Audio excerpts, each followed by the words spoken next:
It's like we're back in the studio. Los Angeles, 1997. That's a good analogy. Brett Gurewitz behind the controls. This is Brett.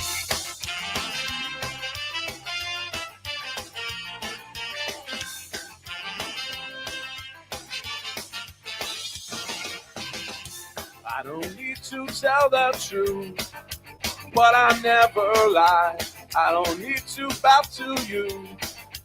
You're just passing by. I never wanted to be the one you bitch and moan and come home to. But as long as you look good, I'll come back to you. Get inside my troubled mind with all of your threats. Sometimes I think I was blind, not before we met. I never wanted to be the one that you depend on for your life. When you cry, it smells like soup. Sounds like Shona night. Never fear about what I said all night. I gotta ride. Each time I said all night. No, I just might.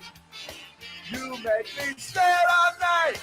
It's just that side of you tonight that makes me stay all night. I'm gonna stay all night. You're an evil little girl. I'm a twisted man, tearing through your perfect world. Make you understand. I never wanted to be the one you bitch and moan and come home to. But as long as you look good, I'll come back to you and do the things you do. Stay all night. I gotta ride. Each time I stay all night. No, I just might. You make me stay all night. It's just that side of you tonight that makes me stay all night. I'm gonna stay all. I would never treat you bad. You deserve the best from me. If you want to keep your place, you better get down on yours. Yeah, Todd wrote this one. Yeah. You think? This is not mine.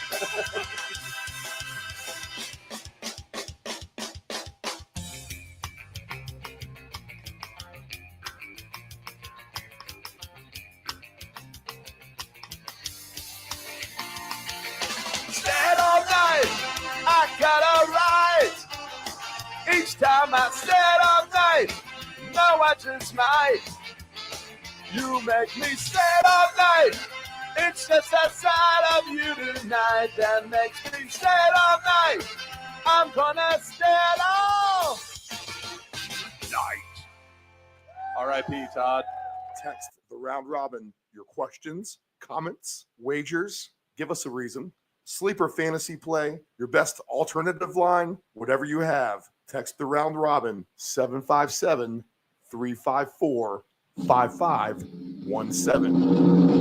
Oh, say, can you see by the dawn's early light what so proudly we hailed at the twilight's last gleaming, whose broad stripes and bright stars through the perilous fight o'er the ramparts we watched were so gallantly streaming, and the rocket's red glare, the bombs bursting in air, gave proof through the night that our flag was still there.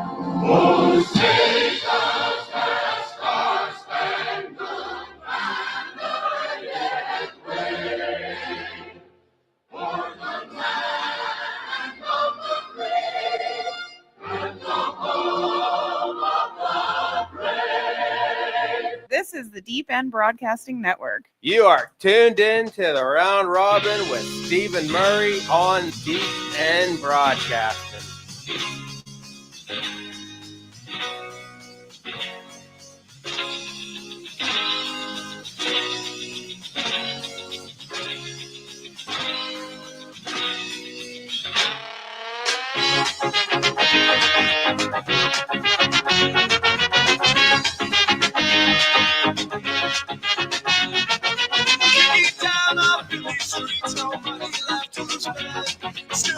The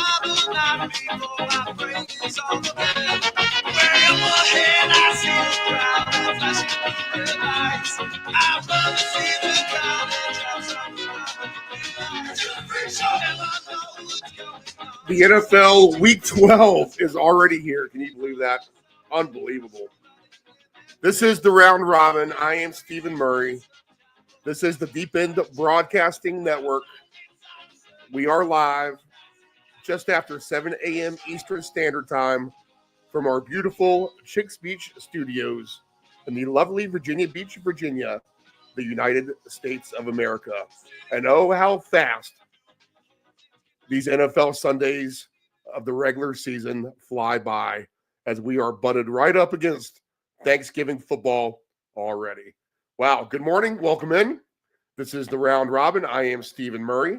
If you are a new listener to the show or a repeated listener, we appreciate you tuning in across our various platforms, our YouTube channel, Deep End 757 Broadcasting.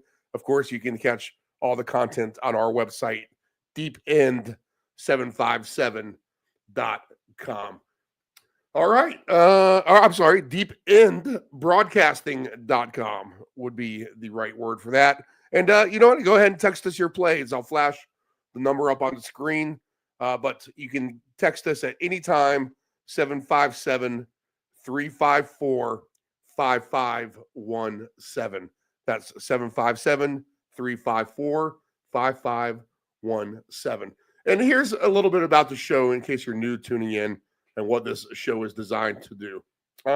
Basically, looking for my own early morning content on an early Sunday or Saturday morning, driving around because I own my own company and I work for myself, and I like to get things done in the summertime earlier than later when it's hot and gross outside is basically the moral of the story there. So when I drive around for work, I'm looking for live, good content, stuff I can get going with my day, especially if I'm going to be wagering on something, looking for information, be it NFL or in the summertime, be it maybe some NASCAR, whatever the case may be. I just found that there's a lack of good live programming out there that doesn't really, there's no shortage of it on the weekdays, but everything's a recording on the weekends. Replays of the shows from the night before or whatever. So here we are to bring things to you live. And why can't we do that in the form of wagering and wagering angles? Well, basically because I've been a professional sports wagerer for many years now, and first wagering myself probably about 1990, I would say, if not even sooner, but I'll say 1990 through the middle part of high school, betting on the Rams and the 49ers on a Monday night game. And then off to college I go, and I find myself on the other side of the book, not placing wagers, but taking wagers. So you add that combined experience, and I did that for many, many, many years, if not decades, a couple of decades. So you add that, the fact that I've been in the media since the early 90s as well. What you have is a combined 65 years of media, sports wagering, and sports booking knowledge all kind of wrapped up into one. So we bring that professional attitude and the way that we do things here to our Deep End Broadcasting Network. And for the most part, it's been fantastic and a great profitable season for sure. I mean, we said it earlier on in October that we would be free rolling for the rest of the season, and that is true. So we could basically lose every week here on out and still be winners. But that's not the goal. We need to continue to try to win. And although things have been kind of slowing down, we won a couple of Thursdays ago on the Mommy Megan bet where she picks a touchdown score from each team. We're lucky to win that a couple of weeks back. The last two Sundays, we shall say. We admit when we do good. We admit when we do not so good. But the last two Sundays have been tough sledding, to say the least. We've seen our 2 touchdown scorers go down in quantity. We've seen lower scoring games. We've seen obscure touchdown scorers. And it's been a little bit of a tough sled here. And admittedly so. And we kind of said that may be the case too a couple weeks back here on the program. Beware with caution. Things could get a little crazy here. Colder air temps means lower scoring games potentially. We haven't had the onslaught of under games, which we had not last week, but 2 weeks ago. We did get some decent overs last week. But still, some of these games have been really, really tough to sled by. And, when you have random players scoring touchdowns that aren't normal, like the Valdez-Scantlings of the world, again, back-to-back weeks, then things could get to be a little dicey. Do we approach that this week with the same caution? I think that we do, to be honest. Temperatures are supposed to be down across the board. Maybe not as bad here on the eastern seaboard, but we saw that with Thursday night with the snow. And that's man, how about that? You see all that snow and you're like, oh man, this is going to be a dead under game. It's under in the first half. I have played under in the first half on a small ticket. I'm not going to consider that a winning weekend on that small winner. But that under first half came in through nicely. And the good thing for me is I did not live bet that the rest of the way. And I'm sure there are plenty of people who are live betting the under after that. And what you got was an aerial assault by Cleveland and Pittsburgh. For the most part, they climbed to 43 points, well over the total. So that ruined the night of many Steeler and under bettors for sure. And I think the sports books clobbered the public on that. Where the public had a very good October, they were having a very, very tough time here in November. All right, so here's what we do on the show first. We'll go ahead and recap the upcoming lines for today. We'll look at the weather, and then what we'll do is we'll bring in my man from the West Coast, Dave Del Grande. He works for Field Level Media. He writes for Deadspin. He covers the Golden State Warriors. He is Mr. Fantasy himself, and he's also a senior analyst at Stat Factor. So Dave Del Grande, we'll have him up here in about 15 minutes. After that, we'll come back to the studio. We'll look at Survivor Pick. I'll have Nephew Dave in here as well. The Ant-Man should be emerging onto the program as well at some point. And then what we'll do is we'll go through the whole list of games that we have on the day. And in fact, we should be able to do that a little bit better this week. We had the full slate last week. We had extra guests.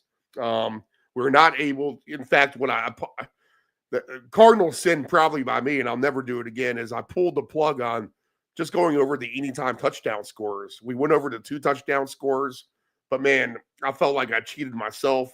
I feel like I cheated you guys. We need to look at the touchdown scorers too, because there are guys with great numbers just for one that we need to be giving out here, or not necessarily giving out. I want you guys thinking for yourselves, but we want to bring them to the horizon for you to consider because we think that there's good value in playing that for the day. So where we did not do the anytime touchdown scorers, trying to get through all the content last week, I will make sure that never actually happens again. So bad job by me. You can't help it. I mean, we have our long conversation with Del Grande, and then once we get going, and we could really talk up until 1 p.m. Eastern Standard Time, and no one has the time for that, not even us. As we played, as I think even we got off the air at 12:15 p.m. last week. So we'll try to move the show along the best that we can while still giving you all the knowledge that you need. The other thing is, that's it. So that's it. So we'll do all the picks later with the crew. We'll do Survivor Pool. We'll do Fantasy. We'll get Dave Del Grande on here in 15 minutes, and I'll go ahead and go through the lines updated right now, as well as the weather. I was going to mention something about college football yesterday. You have a 12-team playoff. People lobbying for this 12-team playoff for some time. I can lobby that you can't find 4 good teams to put in this playoff, like with the old format. And now you need to find 12 good teams. Nephew Dave will be happy as his Sooners rolled Alabama last night, 24-3. Who is the most deserving team to be crowned the national champion right now? Maybe it's Notre Dame with their big win over Army. Everyone else, or Oregon, I guess, but everyone else looks a little lackluster. I guess you can throw Ohio State into that mix. But even yesterday, when you thought Indiana lost that game and they would be out of the playoff, well, who are you going to put into the playoff above Indiana still? I mean, there's a number of teams out there that haven't performed well. Mississippi lost to Florida. Texas A&M lost to Auburn. All right, so things definitely upside down in college football. It'll be interesting to see the 12 teams that end up making the playoff at the end of the day. All right, so I just wanted to throw that out there. The good news for me is I did not watch any of that bad football last night. What I went ahead and did, and you can probably hear it in my voice a little bit, or probably a lot of it, is, and if I make some weird noises throughout the program, I'm going to go ahead and apologize right off the bat. But around the compound here, around the studio, and the surrounding neighbors, including the Ant-Man, who works for UPS, and I'm going to go ahead and blame UPS for this, but everybody around us has this little bronchial sinus thing going on that's been lasting here for about 10 days, I feel like, and not getting much better, except for the fact that I decided to take a melatonin and drink a big glass of water. And I don't know if you've ever used one of those sleep assistant things with the sleep noises at night that put you into that deep trance of a sleep. Well, the combination of that melatonin, the sleep noises, and I think I got about 9.5 hours of deep sleep last night. So I feel refreshed is the good news. My vocal cords feel a lot better is the good news. I still sound a little stuffy for sure. I know that. Some may argue I sound stuffy all the time, but something we'll have to just deal with. You feel like once a year, right around this time of the year, we get sick before everybody else. And I can completely thank UPS for that. And here come post-Thanksgiving and in December when everyone else in the world is sick, I can say that I've had that already. I don't have to deal with it. And we're through and good. Hopefully that's the case. We'll knock on wood on that one. So bear with us this morning as we de-germify and try to proceed through this program.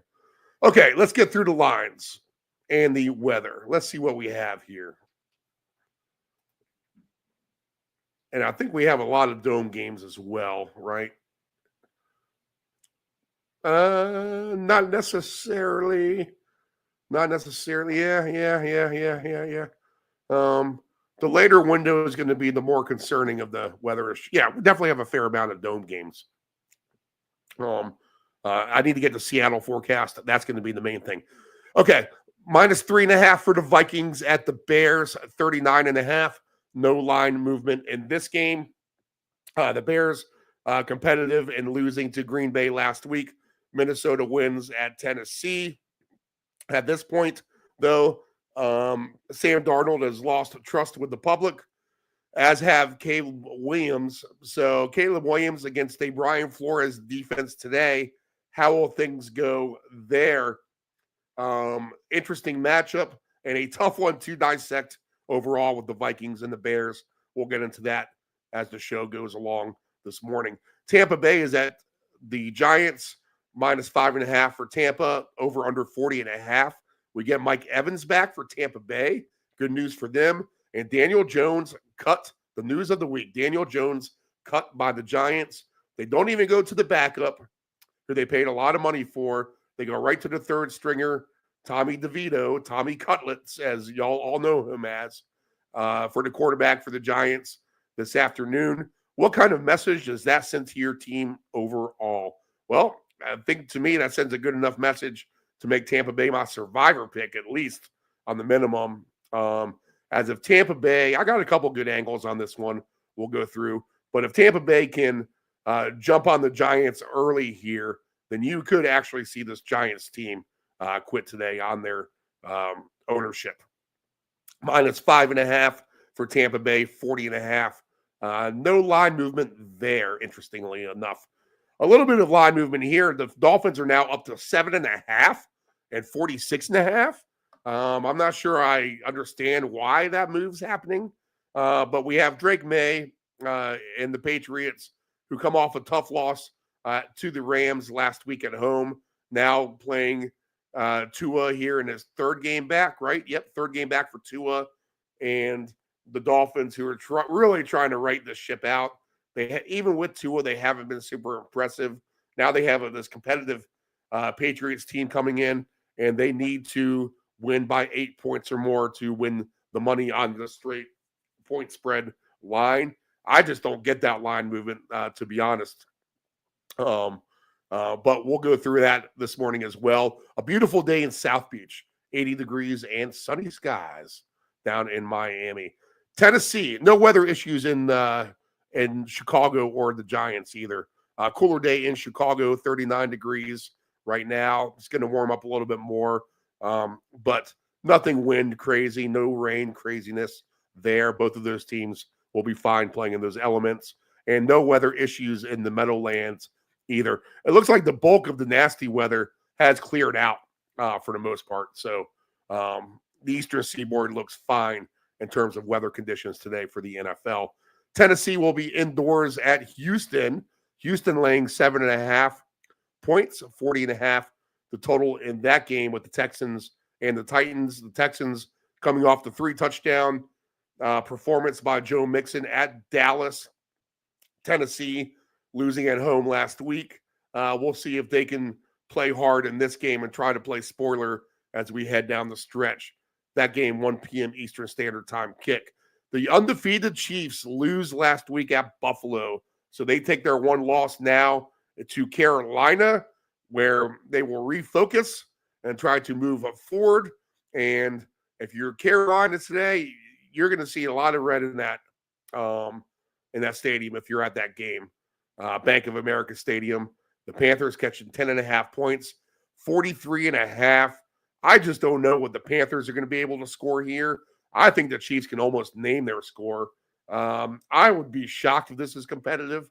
I expect I wouldn't call this a revenge game, but the Chiefs can take out all their angers on Carolina, and maybe we see that Pat Mahomes aerial assault. I've heard a lot of cases this week for Kareem Hunt, who will be the running back. There will be no Pacheco. In fact, when we get to our conversation with Del Grande, we recorded it on Friday, right before Daniel Jones got cut. So and we talked about Pacheco playing potentially as well. So keep all that in mind when you're listening to Del Grande. That is a recorded conversation. He does not come on with us live at 4:30 a.m. from San Francisco on a Sunday morning here on the East Coast. But I think the Chiefs have their way with the Panthers this afternoon. We can get more into that later as well. Washington, no other issues here. They host Dallas. They lay 10.5, 44.5. We all know how bad Dallas is. Washington has 10 days off since they lost to the Eagles when Barkley basically put the dagger in their back early in the second half, and the Eagles ran away with things. How will Washington respond after that loss is the biggest question. The Lions, this line is now up to -7.5 for Detroit. They lay that big number at Indianapolis. 50.5 is the total. I've made this joke on the show before that if you are going into Lucas Oil Stadium and the players' entrance, there was a big sign that says no defense allowed, as this place is notorious for scoring points. The Lions can come in and basically score 40 points at will. So it's 50.5. A low number today. We shall see. I've heard a lot of people liking the Colts this week. Does the crew agree with that? We'll go through that as we go through the morning. I don't agree with that. I like Lions. This could be a bloodbath in my eyes. But we'll discuss this as we go through the morning as well. The Raiders hosting the Broncos. No weather issues here. Of course, Indianapolis indoors. No weather issues there. We're indoors in Vegas. Broncos -5.5, 41.5. No line movement there. I had the Broncos in the reverse fixture of this game with good success with Denver. Bo Nix, who's been on my fantasy team as a backup and a semi-starter, playing very, very well for Denver. San Francisco is the other big news of the week. No Purdy, no Bosa. They lost to Seattle. They seem like they are treading water, and here they are going into a healthy Green Bay. Green Bay -5.5, 44.5. I'm upset at myself that, and talking to Del Grande, again, we record this interview on Fridays. We talked to Del Grande about the total in this game, and it's all the way up at 47.5, 48.5. And we went ahead and mentioned how we love the under in that game just because of the 49ers perspective. He talked about Purdy possibly not playing as well because he didn't come out for the quarterback portion of the press conference that morning in San Francisco. So we kind of read into things then that there would be no Purdy. If you like the under then, with or without Purdy, I'm sure the under is still a play by Del Grande now, but it has dropped to 44.5. I think we talked to him about an alt line potentially being 40.5 or under, but 44.5 is the line now with Green Bay and the 49ers. All hands on deck for the Green Bay, not so much for San Francisco. Tough spot for them. This is the big line movement of the day up here in Seattle, where the Cardinals and the Seahawks will play this afternoon. And do we have weather here? It looks like we have rain in the forecast later today. Yes. So let's see here. Well, they might hit the window of no rain. So that's going to be interesting to see. It's going to rain later tonight. But as far as locally goes, from the 1 o'clock to 4 o'clock window, it looks like just cloud and mid-40s temps. So not a warm day. It's going to be a cooler day. And the big line move here was the Cardinals were originally the favorite -1.5. Now Seattle has flipped to the favorite -1.5. So 3 full points of line movement here in the last 24 hours. 47.5 the total here. That is down a hair as well. So interesting line movement with Cardinals and the Seahawks. We shall see if weather is an issue there. I would say just with the spotty forecast, go ahead and try to get better rain conditions closer to kickoff. If you like the under, I would suggest playing that now, maybe. Let's see here. Night game inside. Both of these games will be at SoFi on Sunday and Monday night. Eagles -2.5, 48.5. The Eagles are as hot as any team in the NFL. Rams, nice win at New England last week. So this should be a good game. The Philly quarterbacks, their secondary is getting a lot of run here. And a lot of talk how Puka and Cooper Kupp could have a hard day here. Well, I got an interesting little double angle. I know Del Grande likes a prop on the Eagles side that's very under the radar. And I'll throw one of my old school under the radar props in on this one as well with DeMarcus Robinson. Here, I'll give you a little taste. I'll give you a little taste right off the bat this morning. How about a 2-touchdown parlay for DeMarcus Robinson and Jahan Dotson? If you need a little example of how this show operates, I'll just give it to you right now. Because if you do a 100-1 2-touchdown score for Jahan Dotson and a 32-1 for DeMarcus Robinson, your $5 will pay out $3,800 at the end of the day if both of those guys can get 2 touchdowns. Dotson in because of, he could emerge as the second because no Devonta Smith. And A.J. Brown will get all the attention.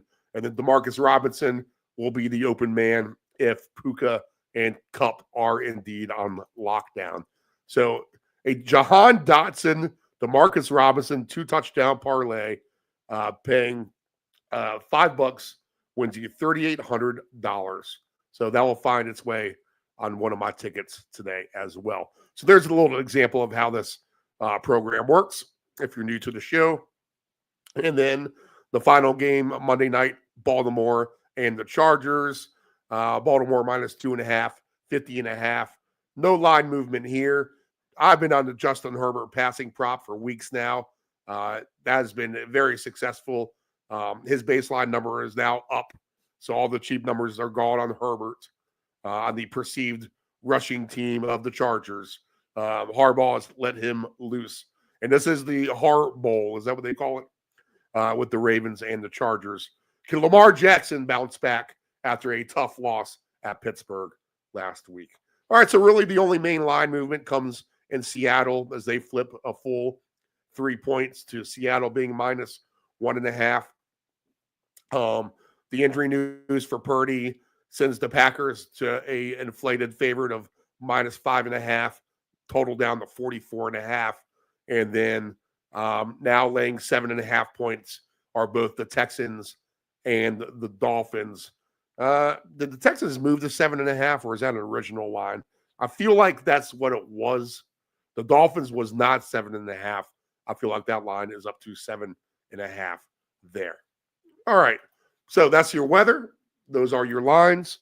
Go ahead and shoot us a message on the YouTube channel if you like. Deep End 757 Broadcasting. Either the Facebook, if you want to post a message there, we will get it as well. I'll take a little bit more Dayquil to try to clear up these clogged sinuses. Thank you, UPS, for getting everyone here around our compound.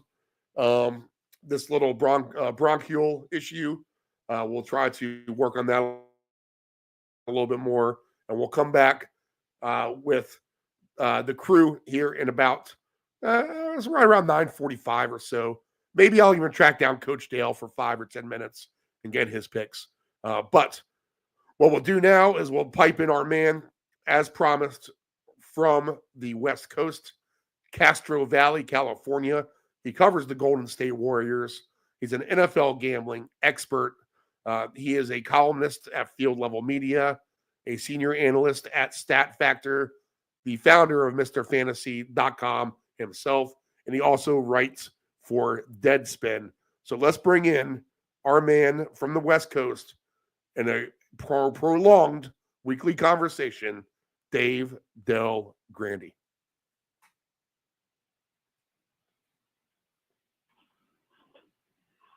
What's the weather doing there? We finally got terrible. Some cold. Rainy, stormy.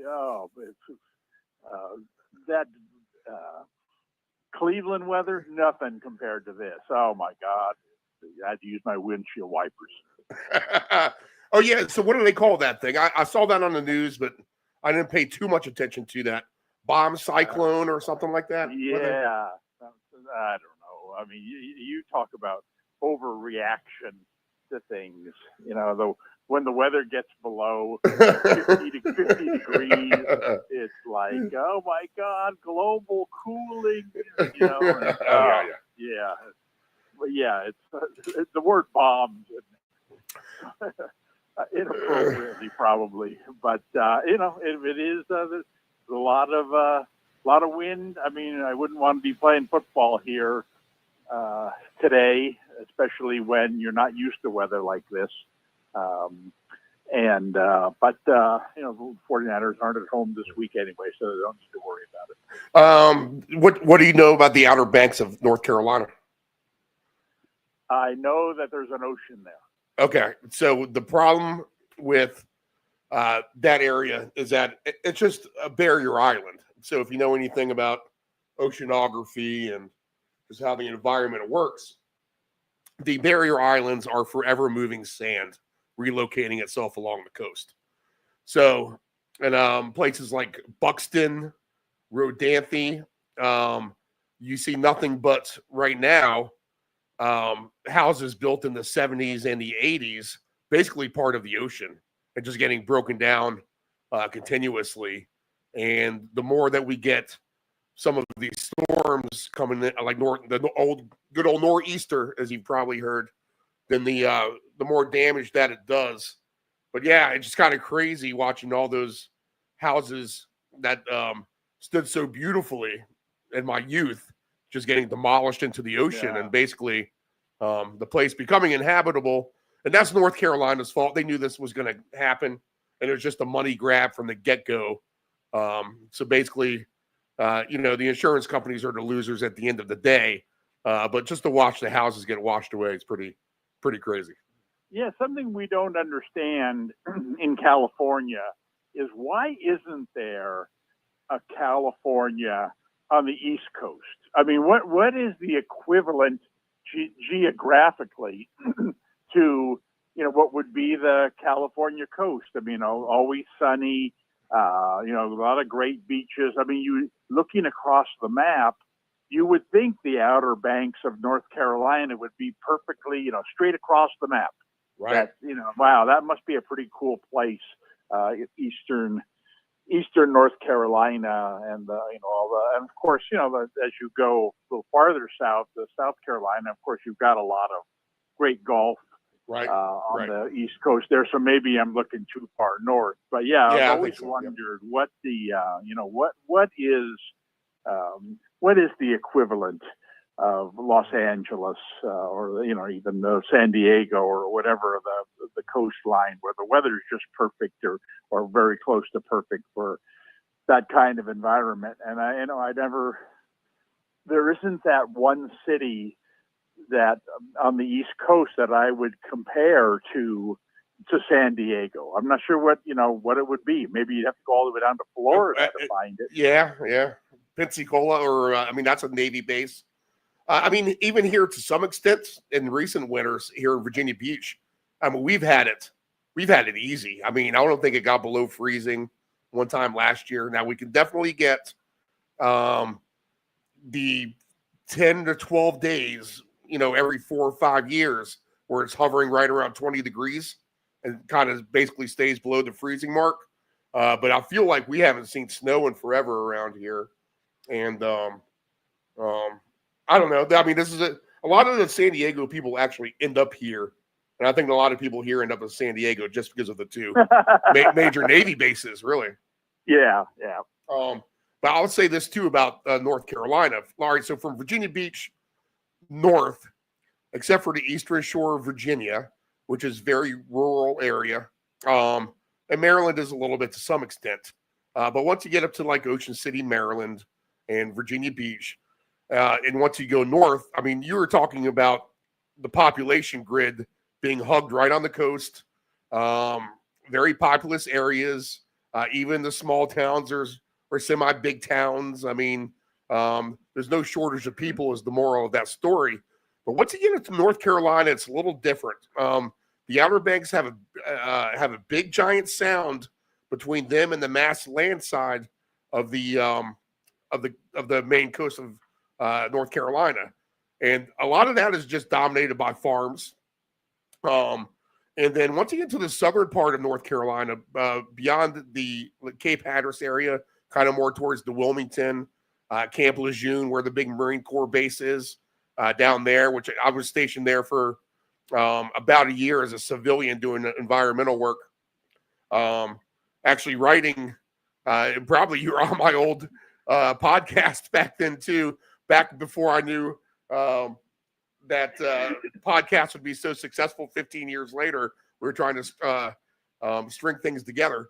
But the good thing about the southern coast of North Carolina is this. It is dominated by national forest that should never be touched. And that basically hugs the coastline. So it really is a hidden treasure of a strip of area outside of that Marine Corps base that is not very populated, nice and quiet, cozy, beautiful beaches. And then if you need to get to civilization, you can get to Wilmington 45 minutes away. drive a few hours north, get to Virginia Beach, etc. So a real treasure of an area, the southern part of North Carolina, I'll say. Okay. So there's Next a good time history lesson. Next time I'm in town. Yeah. Okay. Before we get to football, is there anything just in general you want to get off your chest? I mean, we've had MLB awards weeks late. Not to them, but it seems like it's like we haven't had these by now. You kind of ask yourself, anything NBA, Major League Baseball, college football, anything you want to get off your chest that's been bugging you. Well, it's excuse me. I'll quickly say, because I'm not that big a fan, that college football is headed to an interesting finish here with all the grumbling already that comes from all these extra playoff spots.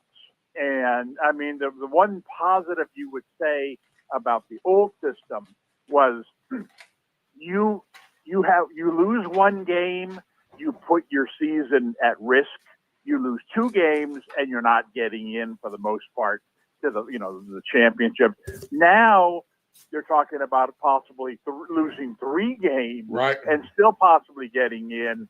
And the whole idea that, well, you go 5-3 in the SEC, you're a whole lot better than whatever Boise State or BYU, is doing. Indiana, and even, Well, Indiana's a different story. Indiana, I would say, again, from an outsider's perspective, they look awfully impressive, numbers. I've never seen them play, but every week when I see their scores, it's like, oh my God, they're killing this team. I would have expected Michigan to give them a better game, or, USC, or, some of these pretty decent teams, or whoever they played.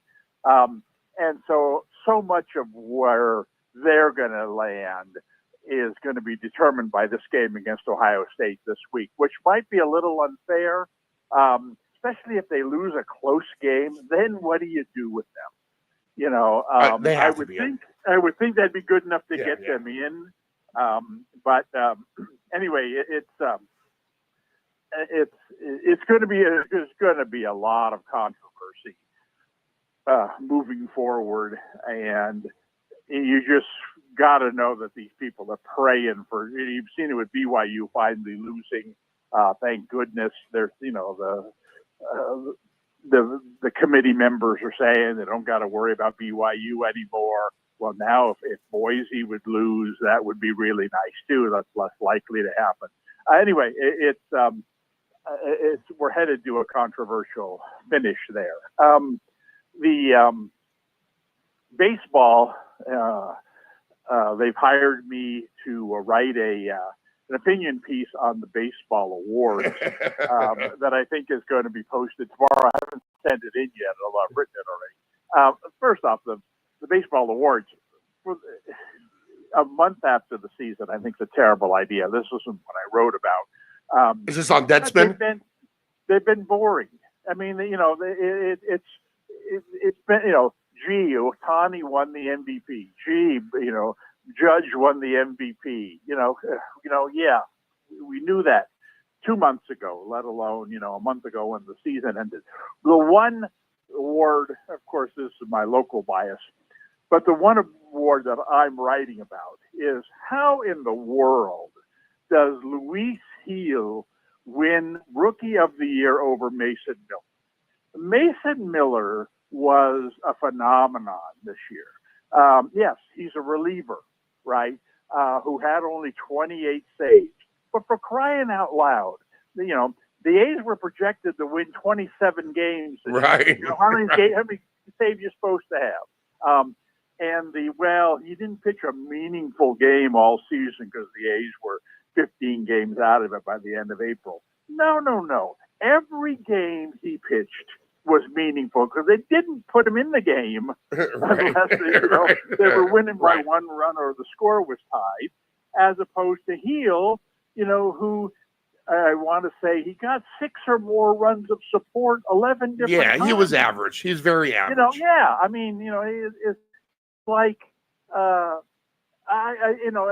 and Miller was one of these guys who, hey, they're bringing Miller in the game. We got to watch, and then he throws, all these 100-mile-an-hour pitches. And even at the All-Star game, he goes in there for one inning, and, he strikes out Ohtani, he strikes out Trey Turner, he gets the third guy out, he 1, 2, 3. I mean, this was one of those guys where, you talk about, we got to get to the Yankee game early to watch Judge take batting practice. It's almost like, God, we got to sit in the bleachers. The A's are in town. I want to watch Miller warm up. I sure hope he gets a chance. He was just, for a really bad team, he was the one guy who the A's must have gotten 10 different phone calls for every day around the trade deadline. Teams trying to steal this guy from them. He just was, to me, he not only was the rookie of the year in the American League, but, I think he was the reliever of the year. They gave it to Class A, right? Which was fine. He had a really good season, but I just think Miller, you don't see this type of performance. He reminds me in some way of Nolan Ryan, and that Nolan Ryan, you could argue, was the most overrated pitcher in baseball history. You would think, based on, his reputation, that he was, won 500 games with a 150 ERA and struck out, 10,000 batters. No, he threw the ball hard and went 9-8, 15 different years. But he was, we got to watch Nolan Ryan's pitching tonight. We got to watch. He throws the ball hard. He strikes guys out. And that's what Miller was, this guy who, for a team that doesn't even have a home, he put A's baseball on the map, which is not an easy thing to do. And I just think that, I think they really missed the boat. It's one of those you wonder about regional bias and some that's voting things. Yeah, you took the words out of my mouth. I can understand. Like I said, there are such things as meaningless stats. If the A's had a batter, who batted 320 or whatever, you think, well, of course, he fattened up against the Angels, and some of these other really bad teams. In a bunch of meaningless games. Okay, I can buy that because the A's played a lot of meaningless innings this year. But that has nothing to do with Miller. Miller was not involved in a single meaningless inning the entire season. And blew 3 saves all year long. For a team that didn't score any runs, didn't have a very good defense. So it was like he was out there on an island by himself and, one run lead on the road, Yankee Stadium, middle of the Yankee lineup. Here comes Mason Miller out there to pitch. And you know what? He got the job done almost every time. It was amazing season, so much to the point where, gee, I wonder how long the A's could possibly keep him moving forward. But anyway, that's my complaint about the baseball awards. Well, they took enough losses, Seattle, to make it a difference in their season, to make it meaningful for them. Well, that's the thing. That I don't care who, what team. It's meaningful for somebody. Yeah. Right. You could never predict when Miller was going to have. You never knew what he was going to pitch. It's not like Heel where, okay, in the 5th day, 29 different times this year, you knew he was pitching. And so if you wanted to watch him pitch, you went and watched him pitch. And he had a decent season, probably better than decent season. But, and so with Miller, you never, it's like, oh, it wasn't like, let's go watch the A's game. Miller might pitch tonight. Well, you know what, with the A's, probably not going to pitch because they're going to be, 3 runs behind. going to the ninth inning against a good team. So he did, a lot of what he did was hard to find. The A's weren't on TV. He's pitching the ninth inning on the West Coast at 10 p.m. You didn't even get it on the early Sports Center. And so I know it was just too bad, because I think he really deserved, an honor like this. Well, that's why I love our conversations, and I think that's why our listeners and viewers too. You never know what we're going to get when we start off our talks. And here we have the geography of North Carolina and the Oakland A's getting robbed on the regional bias out of the Reliever of the Year award. Let me do history lesson number 2 real quick. Let me rewind back to that Indiana, Ohio State that you were talking about. Do you know the history with Cignetti, the coach for Indiana? No. He's the guy who left. Basically, and that's for my JMU insiders, because JMU, James Madison University, has a big fan base down here in Virginia Beach, and I got a bunch of good friends who will travel with the team for their national title games and everything here since they've graduated. So they're always in the playoffs. They, of course, college at the 1AA level or FCS, whatever you want to call it. They've been doing the playoff forever. It has been exciting. James Madison University always being a part of that. Oh, Cignetti's the guy who had them undefeated last year. Indiana came knocking and said, here's $2 million. We want you to come coach us. And he said, no, I have a good thing going here at James Madison. I'm going to stay here. And then they said, well, here's $4 million. And he goes, okay, I'm out the door. So what he did, and I'll parlay this into our gambling conversation, because this will end with a little bit of a gambling thing with the history lesson here. So Cignetti goes out the door, takes 19 of the JMU coaches with him, and a bunch of the players. It takes 19 players and the whole coaching staff with him, the entire coaching staff of James Madison. They get transplanted to Bloomington, Indiana. Well, Cignetti's dad went to West Virginia and was a really good quarterback there, I believe, and grew up coaching quarterbacks, et cetera, et cetera, et cetera. So Cignetti grew up basically as a quarterback whisperer himself. And one of my most memorable gambling moments of all time happened and this is right when the internet started.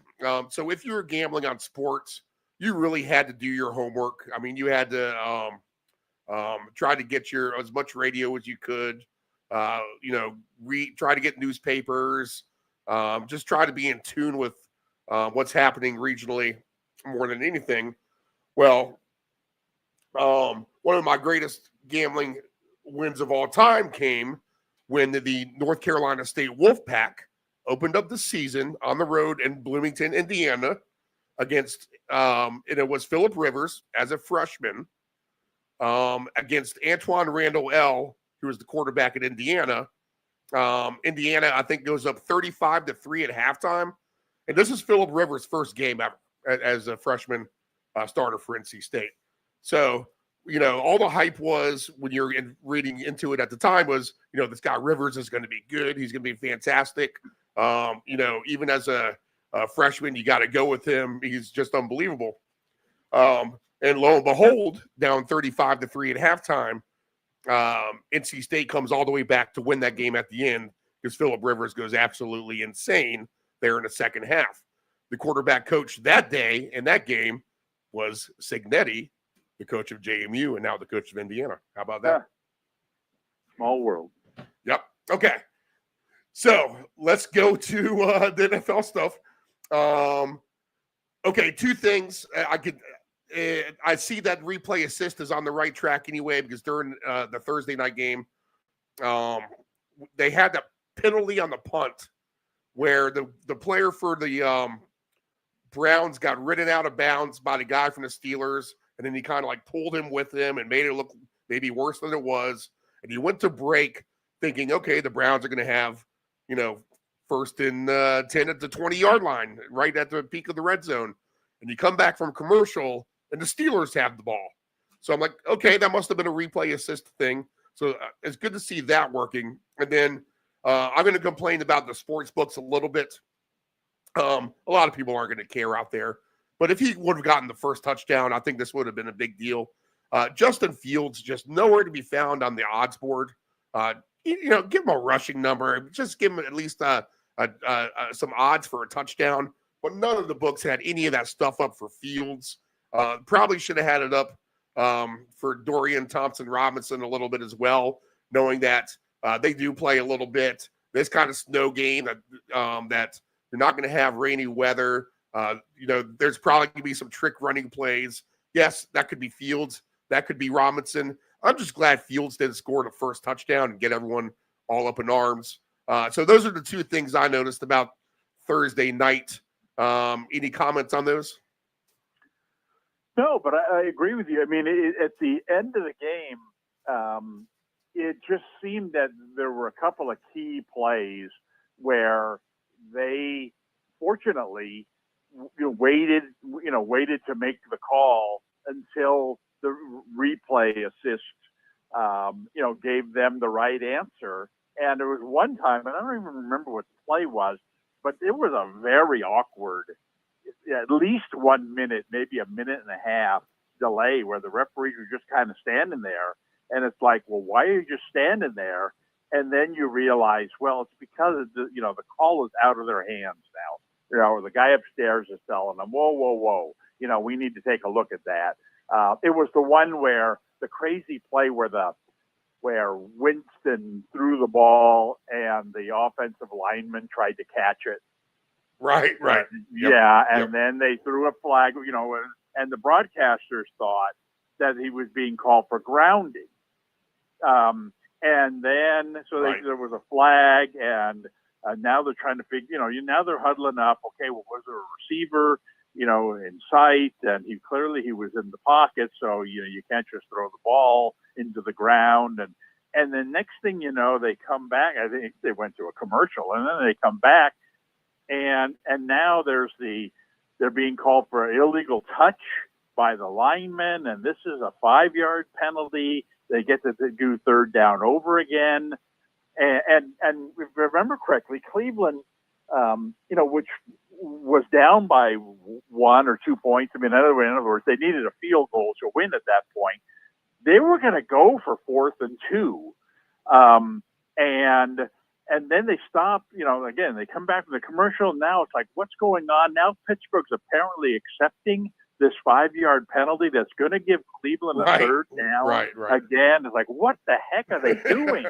No, you don't want to accept this penalty. And then they go, why is this, why are they getting the down over again? Throwing the ball away is a loss of down. Well, now they're explaining that no, when this wasn't intentional grounding, when it really was, this is offset by the fact that a lineman touched the ball, which is a different penalty, which is not a loss of down. And Pittsburgh was confused, like the rest of us are, because you guys can't figure it out. Anyway, in the end, I think they sorted it out. They got it right. Cleveland got went for it. They got the first down. Of course, they went down to win. But anyway, my point is kind of what you're saying there, that I think 4 or 5 weeks ago, they would have screwed up that call. And we'd be talking about it the next day. Right. This cost Cleveland the game, or this gave Pittsburgh the win, or whatever. Except now we're looking at it like, okay, they got it right, thank goodness, so we can discuss other aspects of the game like the weather. Yeah, that's the thing too. I think we need to get, because this has happened a few times on the commercials. We're gonna have to get used to going to commercial, knowing that there is some kind of call before the break. Oh, and there's a chance now when you come back, the scenario is going to be totally different from what you thought it was going into the commercial break. Because let's face it, there's going to be plenty of commercials as well. And a lot of times it's going to be around those delayed calls, maybe where they take the, like you said, the booth says, hey, we need to look at this kind of thing. Well, and I think that maybe the next step in broadcasting is to allow the sideline reporter access to the conversation. Oh, good idea. Yeah. That, I mean, and in this case, I actually wondered during the game as the weather got worse in the second half, was, Kaylee Hartung, poor woman down there on the sidelines for this game. I thought that maybe they had told her, look, go back inside. We'll go without you for the rest of the game because it's just not worth it. You're freezing to death, and and because she was nowhere to be found for at least a quarter of that game, and then finally toward the end when the Cleveland Star defensive player, he went into the tent. Miles Garrett, yeah. When Miles, she reported Miles Garrett had just gone into the tent, and it was like, okay, well, are you actually standing there, or are you reporting this from the locker room? Right. But anyway, I think that if now, this sideline reporter, they all have, every game has one. Every game's a national broadcast. Use them so to it's their not like potential. you don't worry about regional. Well, we're not going to let the 49er sideline reporter go in there and get inside information on what's going on. No, this is a unbiased, national reporter who, going to now, stand next to the, referee while this is being sorted out. And then the referee, as the person, the replay guy upstairs is trying to figure it out, at least the head referee can be explaining to the sideline reporter, right, look, here's the problem. They're trying to figure out whether it was intentional grounding or illegal touch or none of the above. And it's a completely different penalty. One's a loss of down, one's not a loss of down. Of course, if there's no penalty at all, then it's no penalty at all. I mean, that way, there's even, they even have the referee, the rules guy who comes on once in a while and tries to figure it out. Pereira or whoever they have. Yeah, they know what they're doing. But in this case, they had no idea what they were actually talking about. And so, we're completely, and it was a critical play in the game. And so, like I said, fortunately they got it right. But like I said, I think the next step for them is, all right, give us access to, to what they're talking about. There should be no secrets in a conversation between the referee and the guy upstairs. And it's not like they're going to be saying, don't tell anybody, but we don't like the Steelers. We can't have them making the playoffs, so we got to give Cleveland this call. What can we do? No, they're not going to say something like that. And so anyway, that's my now that we've got the first step here in this eye in the sky thing working. Well, here's my second level to it. They missed Tillman too, because when Tillman took that hit and he got up, you could easily see that he was woozy, like he was getting ready to fall to the ground. And they really didn't follow up with it until he was walking into the tunnel. And then that's all they said. Tillman's walking into the tunnel. Well, yeah, of course he is. Did you see him basically knocked out? Exactly. And that was the thing, like you said. It was one of those scary moments where you actually could see the guy. It was like a boxer who had just been knocked down and got to his feet and said, I'm ready. I can do it. And Josh Allen. Josh Allen. Do you realize you're tilted more than the Leaning Tower of Pisa? You're about to fall down again. We throw the towel in. Yeah, I mean, you could see that. Oh boy, this grab him, get him into a tent, and I agree with you. It's like especially in the wake of the Tua situation, when you see a guy in that kind of shape, it scares a lot of people. Yeah, you didn't hear a producer or anybody get into their ear and say, hey, Tillman, Right. Okay. All right. Anything about Fields not being available to bet on? Or do you not care? It just seems silly. Even during the game, they didn't have a live line, of him. I mean, Yeah, I mean, I understand that a lot of the lines that they put up, they have to protect themselves. Right. You know, you put up a line. Well, will Fields be the first touchdown scorer? And it's 30-1. You know, and well, nobody's going to take the no, you know, side on it. Nobody's going to take the yeah, sure, I'll put up $10, you know, or $35 to win 15 cents. Right, you know, right. And so the only bets they're going to take is you know, a couple of, you know, people like yourself, you know, who's going to throw $10 on, you know, on this thing. And so it's one of those risk things. You know, why would we risk it when we know there's really no reward on our end? I can understand that, but at the same time, I don't think anybody is well, I'm going to put up $100,000 on, you know, Fields to score the first touchdown at 35-1 and really put the, you know, FanDuel or DraftKings or whatever in jeopardy. So it's, you know, I like I said, I don't see the harm in putting lines up on pretty much anything. Why not? Yeah, but so, I mean, what they could also do is just at least list a field. You know, anyone not, you know, defense of player counts as the defense, right? But, you know, any other offensive player or, you know, or special teams player, you could say, and offer just a cheaper price on that overall. Yeah, I'm surprised to hear that they don't. I mean, that seems, because you do see that in a lot of different yes. situations. Okay. I liked how we did this last week. So let's do the teams on the bye this week. Week 12, we got 6 of them this week, and then full week next week, and then the last 6 teams will get their bye week 14. So we'll probably go quicker in the games a little bit. Don't count on it, but maybe. All right, Falcons. They got throttled in Denver. I mean, that team is just as they are to me. I mean, at any given day, they could probably beat anybody, but they could look really, really bad at times. They have a wide swinging pendulum of how they can succeed or not succeed to me, which means they're as mediocre as it gets. So your thoughts on the Falcons right now? Well, we saw this last year. Yes, last year with Tampa Bay, and getting into the playoffs as the champion of the NFC South, a team that really didn't deserve to be there based on their overall record. But because they won the NFC South, not only did they get in, but they get a home field in the first round.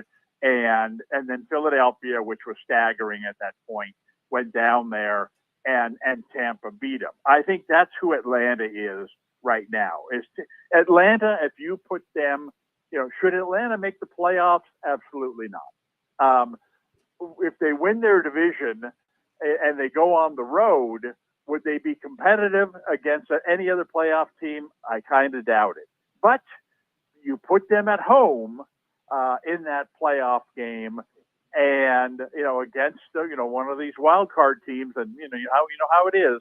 Some of them are hot, and some of them are not hot, and you put them in there against a staggering, 49ers team, and now all of a sudden they got a chance to win. I mean, and so that's got to be what they're hoping for. I think everybody in the NFC South is hoping for, just get in, and they're going to give us a home field advantage in the first round. And if we're we get lucky and we draw that team that just had a key injury or staggering down the stretch, hey, we might even win a playoff game in a season where we really don't deserve to be there. Another team on the bye are the Saints. And how about this? They have the tiebreaker over Atlanta. They're 2 games back. And honestly, I could easily make the argument that they're playing the best of any of the teams in that division at this moment. Let's see. They are right now, I believe, 4-7, and Atlanta is 6-5. So it's not out of the realm of possibility that they can't catch Atlanta, especially with the tiebreaker. And right now, you're getting 30-1 odds on the Saints. They're on the bye week this week, but they got a little something working potentially. Even if they can get healthier here, then I could see them stealing the South. Couldn't you? Well, yes, and the thing is that I don't have their schedule in front of me here. I'll get it here in a second. But there's so many, typical the NFL season. Oh, we saw this when we've talked about this earlier, but when they showed the graphic of the games played between the AFC North teams before last night, and there was like three have been played this year, or something like that. And it's like, well, we're 10 weeks into the season. Pittsburgh had played, one game in the division, and so basically the rest of the games are all in the division. And if my point is that the NFC South teams, any one of them, well, not Carolina, but any of the other three could easily sweep the other two teams if they play them once. They may even play them twice. Some teams have, still have to play the opponent twice. So it's possible to make up a lot of ground because you're not scoreboard watching. If New Orleans beats Atlanta, well, they gain a game, and now they're only one back instead of two, rather than, well, New Orleans won, but so did Atlanta, so they didn't do any damage. No, they get to play head to head, and Tampa Bay's in the same boat. It's going to be the team that that plays well in these division matchups that are going to have a huge advantage down the stretch. The Saints' schedule is this. I mean, it's very winnable. It's the Rams at home, and then it is home again. Rams at home. Then the next week at the Giants. Then they come back home against the Commanders, and then the tough game on the slate is going to be right before Christmas at Green Bay on a Monday night game. But then back home against the Raiders, and then at Tampa Bay, where everything could actually matter in that game in Week 18 at that point. They've beaten Atlanta twice, if I'm correct here. They beat them 20-17. They've only got one division game left. No, okay. I'm sorry. The Falcons did beat them 26-24 back in September. So 1-1, it would have to come down to divisional tiebreaker. Yeah, I mean, but like you said there, I mean, those are games that a real playoff team, you could go 4-2 in those games. Heck, 5-1 if you really get on a nice roll. Right. Problem about the Saints is, Olave is such a big player for them. When you got Kamara and Olave both playing, you kind of forget that Carr's your quarterback.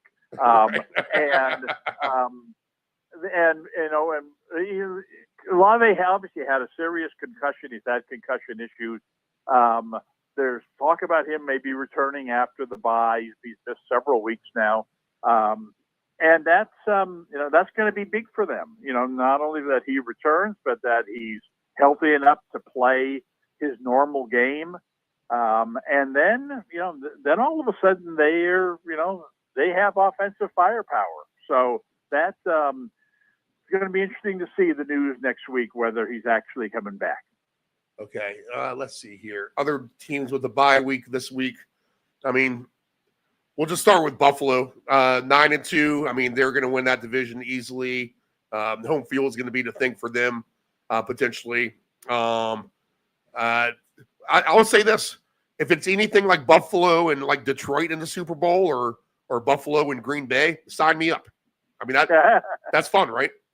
Yeah.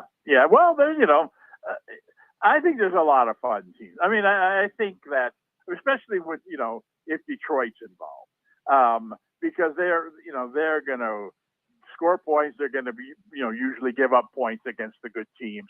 So if they're playing Kansas City, or they're playing Baltimore, or they're playing Buffalo, that would be all of those matchups would be a very entertaining Super Bowl.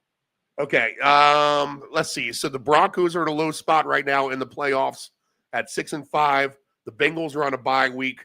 They're 2 games out of that spot. Are you ready to shovel the dirt on top of their grave, or they got one last gasp perhaps in them here? Well, I think they're good enough. I mean, they've lost some really, really tough games, but you watch them play, and it's like, this team is a playoff type team. And not only that, but a team that if they went into the playoffs would have a chance to beat pretty much anybody, based on, their postseason experience. So I'm not giving up on them until there's that little asterisk by their name that says, formally eliminated from playoff contention. And if you look at their schedule, I mean, you can't eliminate them. They do have the Steelers twice, which who knows? That last week, I mean, that could mean everything in the world if things go right. But besides the Steelers, they're at Dallas, they're at Tennessee, home against the Browns, home against the Broncos. Well, that game against the Broncos could turn out to be a big game down the line. And I think it's good for them that they're playing Pittsburgh twice because, as demonstrated last night and Thursday night, and the conditions obviously played a big factor in that game. But we've talked a lot about this, especially I've talked a lot about this all season long, is Pittsburgh played as easy a schedule as you could find in the first half of the season.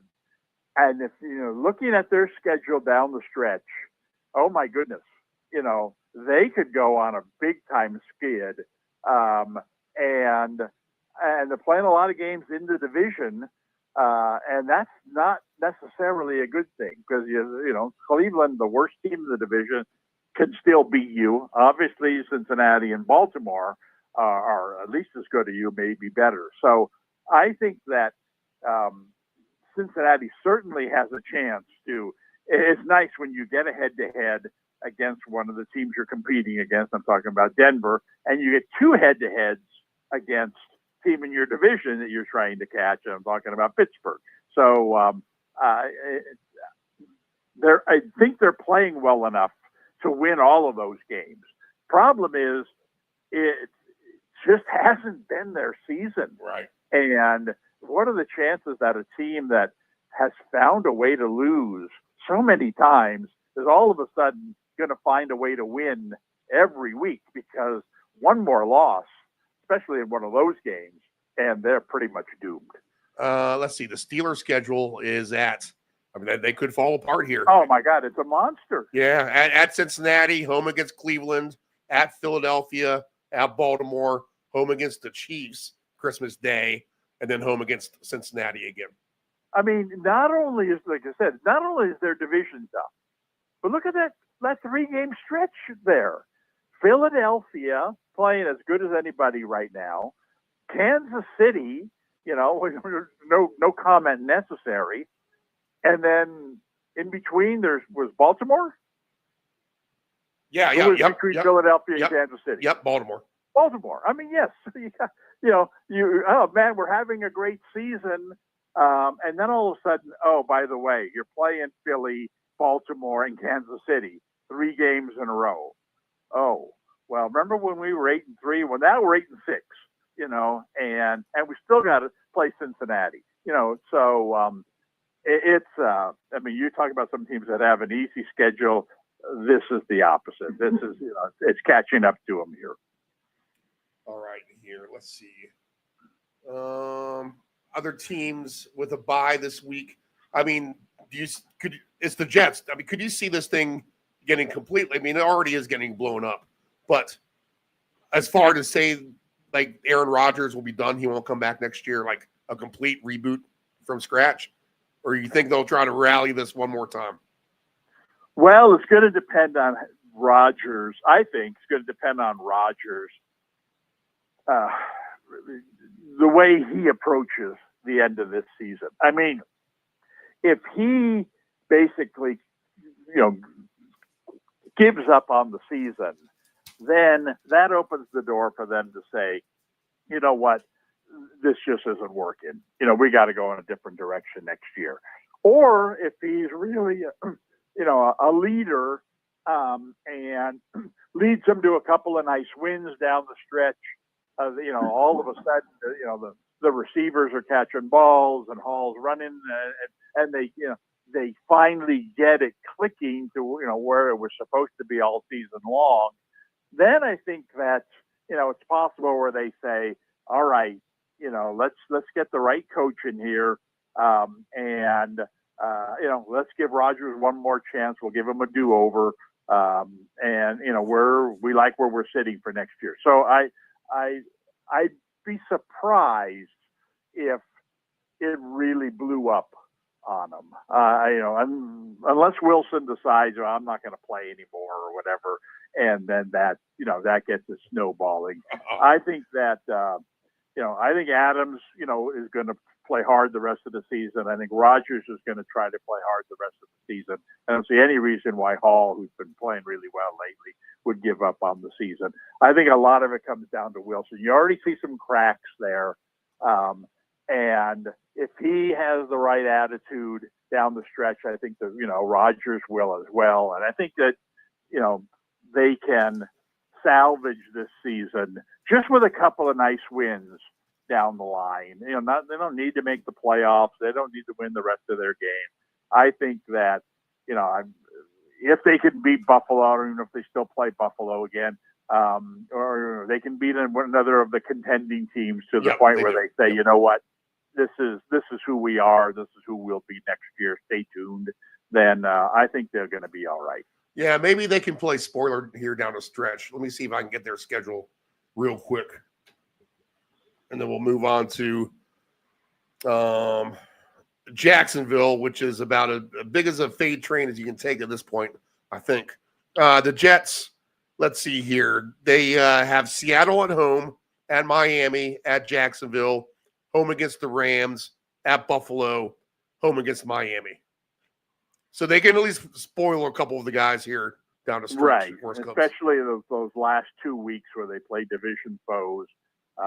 One of whom is going to be going for the home field advantage throughout the playoffs, and the other one's probably going to be needing a win in that last game to get in. Those are nice attention grabbers, and they come at the end of the year, by which point they've either given up or they haven't given up. Right. And if they get to that point, they haven't given up, that's a good sign. And that gives them a chance to win one or both of those games. And if they do that, that's another good sign. I don't know. I think that, the big thing for them is what are they going to do about a coach for next year, and what kind of say is Rodgers going to have in the guy they hire? Yeah. I can't imagine much, to be honest, if they're trying to keep him long-term, right? I mean, the coach, that is, unless Rodgers is trying to play 4 more years. But I don't think that's going to be it. But I do think that, we talked about this earlier. I don't understand when teams fire their coach, that when they don't have a replacement in mind. And the Jets have having all kinds of problems offensively this year. They had way better personnel than the results of their games. They had a defensive-minded head coach. They threw him under the bus. All right, that happens sometimes. And what do?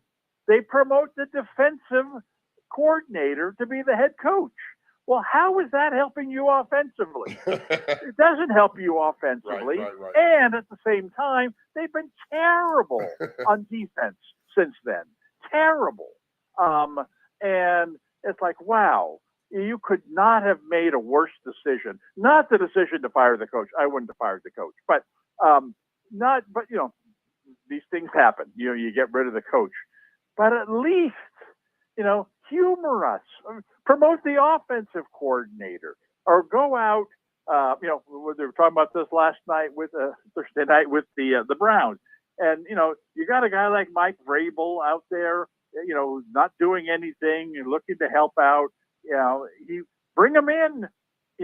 Make him the head coach for the last 3 weeks, or some kind of offensive assistant.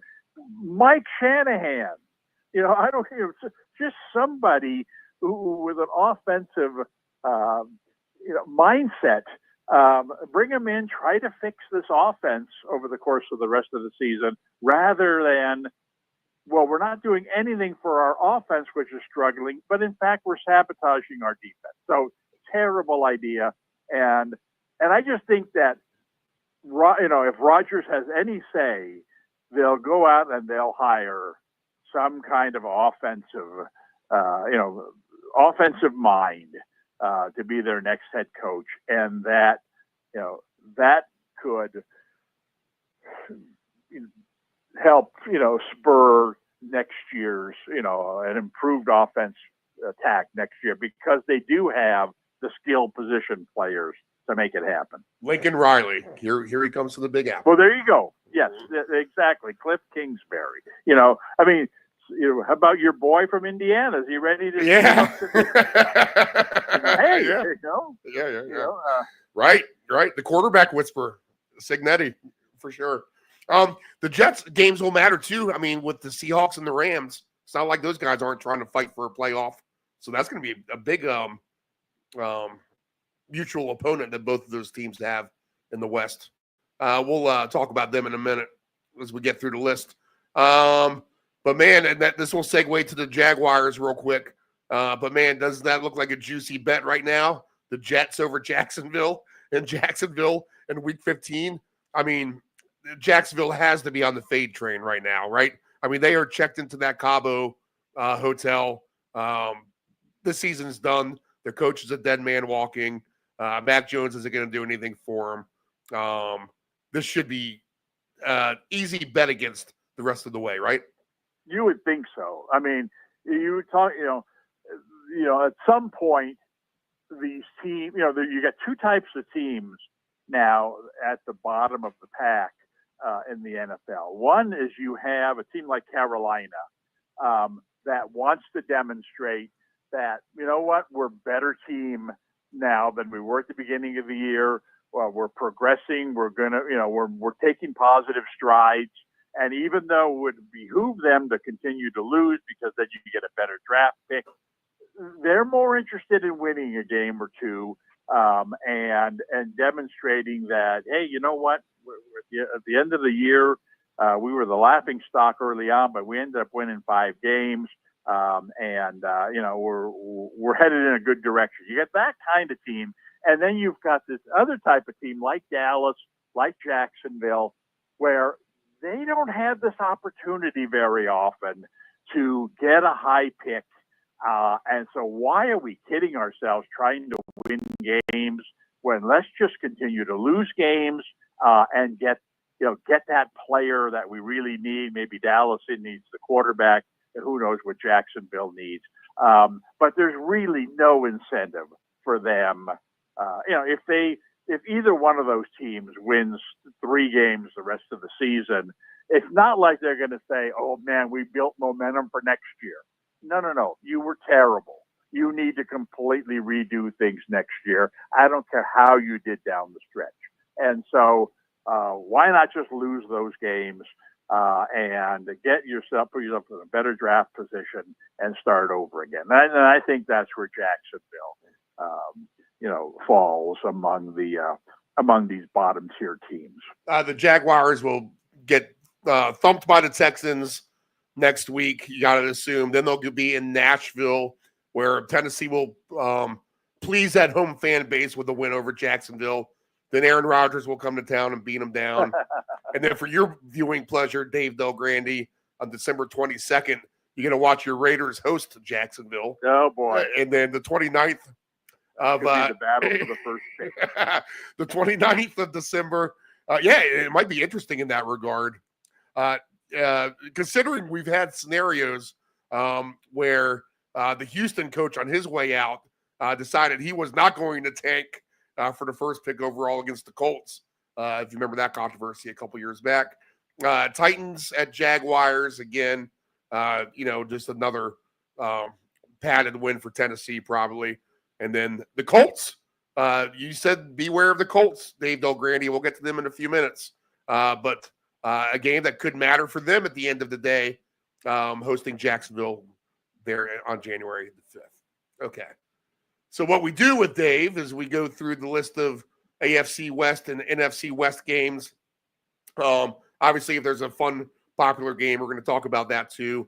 And then we try to find the obscure, perhaps higher scoring game. I had the odds right in front of me, but now they've clicked off, of course.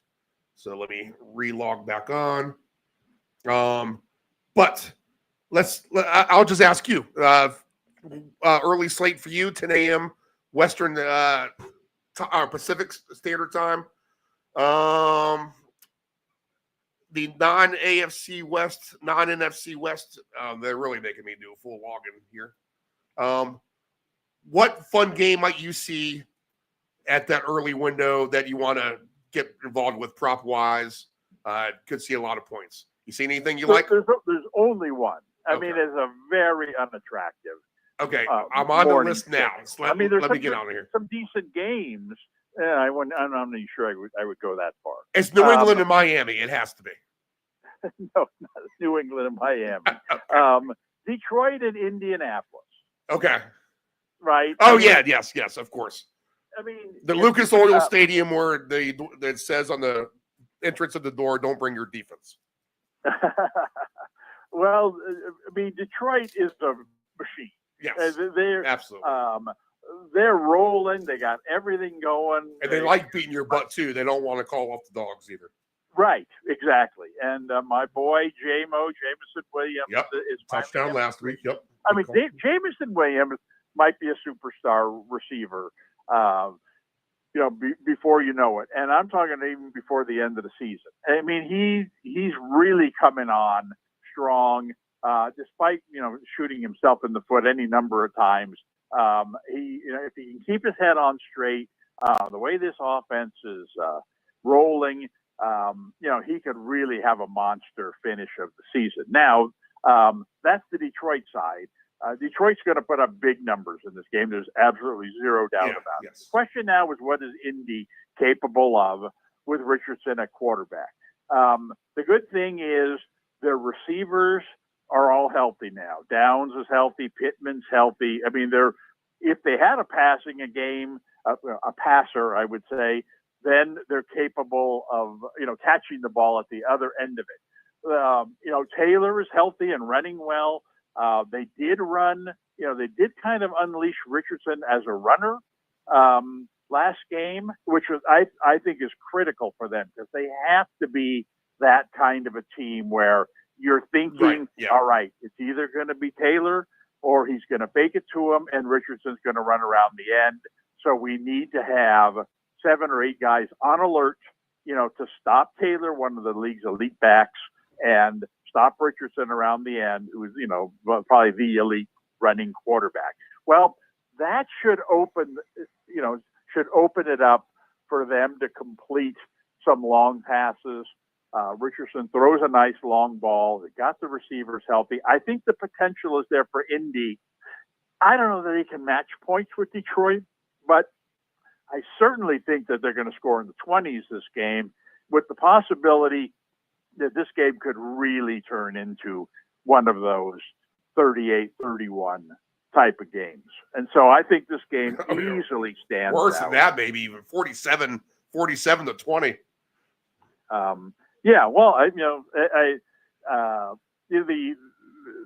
Normally in a game like that, the problem is the more Detroit scores in this game, the more unlikely it is that Indy is going to score, because when you get way ahead like that, and now put the other team in a passing mode, oftentimes they get a lot of cheap points that way. But Indy isn't a passing team. It's almost like if Indy falls behind 35-3 in this game, they should put Flacco in, because now we got to throw the ball on every down, and Richardson's not that guy. So it's important, I think, in this game for Indy to come out and either score that first touchdown or to match Detroit's first touchdown. They've got to keep up with them, because they can be a high-scoring team even by being a running team.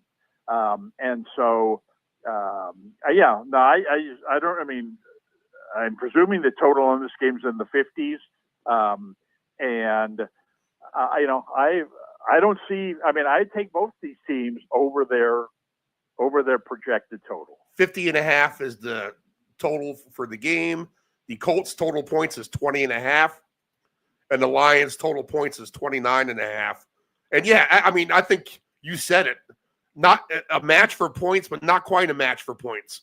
Maybe, 7-7 and 14-7, 14-10, 21-10, 28-10, 28-17, maybe 28-24, 35-24, and then an Anthony Richardson. Oh, yeah. No, it's pick off to the end zone that makes it 41-24 or something. And we don't have to worry about weather. And like I said, I mean, just in looking at Detroit, what are the chances Detroit's going to put up 40 points in this game? I'd say it's 50-50 at Right. worst. Yeah. I mean, the way they've been Yeah. playing, they're getting Yeah. Laporta back now, so they got even one more weapon, they score in the 40s and the total's 50.5. Well, guess what? It's going to make it there. It's going to make it there easily.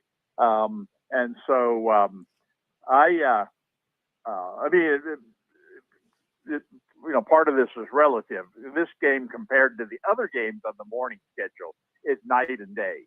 I mean, you look at the other games, and it's like, oh my goodness, you've got a lot of bad teams playing, and you've got some good defenses playing in the morning, and that's a bad combination for fireworks. So this is the game to load up on. The Lions to get the 40 points is at plus 520, and now I've actually had them on my ticket the last couple of weeks to get to that number. I've been playing the Detroit alternate over, and winning that nonstop here. I feel like. Okay, so you want to take your boy Jamison for a touchdown, or? Yeah, I think so. I mean, Detroit. We've talked about this. They have a lot of weapons, but and so normally when that's the case, and we talk about this with the Green Bay receivers, it's like, well, which one's going to be the one that has the big game today? But in Detroit's case, it's, well, who do you pick, Gibbs or Montgomery, to have the big game running the ball? Well, you know what? More times than not, they both do. Yeah, they both. And St. Brown gets involved. Right. And now Williams gets involved. I mean, last week they were all incredible. And so, and of all the guys, I think Williams would probably be the most underrated just because he hasn't done this continually. Yep. But like I said, we might be looking at the start of something big here with him. He had a great game last week, a couple of really nice catches. And that's the thing with him, that, well, there's only so many footballs to go around, so we're only going to throw the ball to him 5 times. But you know what? If he catches 3 of them, every one of them has a chance to go for a touchdown. And so he's, makes him a good play on a, over 30-yard catch or over 55-yard total or whatever his receiving total is, and score a touchdown. I'd look at him across the board in all those categories. All right, plus 250 touchdowns. I know you'll like that. And if you do, this did hit last week. If you parlay him with Gibbs, Montgomery, and St. Brown, 28-1, for each of those guys to get a touchdown. Wow. And you know what? He likes to share the wealth. The coach does. Yes, and you would say in each one of those cases there, the chance, especially with the last 3 guys you mentioned, they're all got to be like close to even money to score a touchdown, because they do pretty much every week. Right. And so now if Jamison, if Williams gets one, and now you're telling me that it vaults it up to 28-1. Wow, that's there's a lot of nice there's a lot of nice options in this game, and you've touched on a lot of them. Let's see here. No 30-yard reception yet posted, and then here I got to go to sportsbook number 2 already here. Let's get his baseline receive yards. I should have this fired up anyway. The only receive yards I got right now listed are, I don't know why they do this. St. Brown, 72.5. Downs is the only one listed at 55.5 for the Colts. Laporta's back, which is good for my futures ticket there, because I need him to somehow get the 6 touchdowns or 750 yards. He's the only guy not getting on the 750-yard pace right now on that ticket for me. Everyone else is almost there. So let's see here. Okay, sportsbook number 2 loaded up. Trying to find the Jameson Williams baseline receiving yards. And we have for that. Well, off the board on this book. How about that too? Okay. All right. So we'll put Williams in for a touchdown on your primary ticket, or are we getting greedy there? Okay. No, that's good. Okay. Primary Well, ticket. and I definitely you want to take the best play in this game is Detroit over its over its 29.5 point total, and on when you get to your greedy ticket, I take them at over 40. Yeah, plus 520. How do you not? Whatever. Yeah. Do you want to add Detroit over their team points on this Jameson Williams? Yeah. Oh yes, I think that's the number one play. Okay. All right. So the juicer on this will be Jameson Williams, who now has dropped to plus 240, of course, right in front of my eyes. Lions team total over 29.5. Those two things together alone get you almost 4 to 1. How about that? Okay. You can't see a South Beach shootout with my Patriots and Drake May trending the right way against the Dolphins here. 46.5 sounds cheap to me. Yeah, I mean, Miami, I don't know. First off, you've got Gonzalez matching up with Hill. Right. And Hill's are injured maybe too, kind of. And which takes a big part of Miami's offense away from them. Waddle just hasn't done much. Jonnu Smith has been great. Yes. But I think it's going to be a big Achane game. I was looking up. New England's allowed 123 yards to Mason, 118 yards to Bigsby, 128 yards to Pollard. Right. I mean, those are big numbers. Yeah, they're getting run over. Yep. And Achane, we talked last week about Jalen Wright, and I thought he would have a real nice game against the Raiders, even though Miami was, had the upper hand in that game most of the way. They didn't use Wright nearly as much as I thought they would. I guess it's just a matter of them thinking, you know what, we got to start winning. We got to. Let's not get go cute. 100% We need to with win. our star players, and that's Achane. So, I think that I think he's a nice play in this game. I'm not. I don't know what to expect from New England's offense. I don't think that they're a powerhouse offense by any means, but I don't. They've been putting up decent numbers, so it wouldn't surprise me if they're able to, force the issue a little bit. Score into the 20s in this game, in the mid 20s, and make this this is a game they could win. This could be a 24-23, 24-21 type of game where New England wins. But I don't know how that translates into. Is it going to be May? Is it going to be their running game? Which receivers are going to be?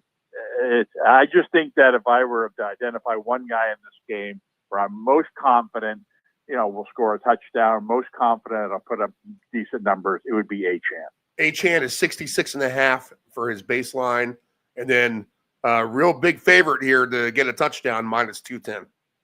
Wow, that I wouldn't lay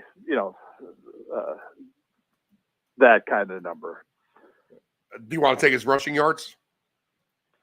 It's a little higher than I would have hoped. Right. Let's put it on us. We'll consider it. Okay. All right. Because, like I said, there may be slim pickings on this slate. All right. 10-4. All right. So that leaves the other games at 1:00. Let's talk about our Chiefs in the AFC West at Carolina. I've actually heard a lot of backing for Carolina this week coming off their bye. Plus 10.5 for them. They're catching it home. Over under 43.5. It's not exactly your Californian Dave Del Grande, but Charlotte, North Carolina is a little bit balmy this time of the year. I don't see the Chiefs. I've heard a lot of Panther talk all week. I just don't see it, especially like you said. They don't do themselves any favors, really. At the end of the day, if they win this game, but they're going to try to be competitive.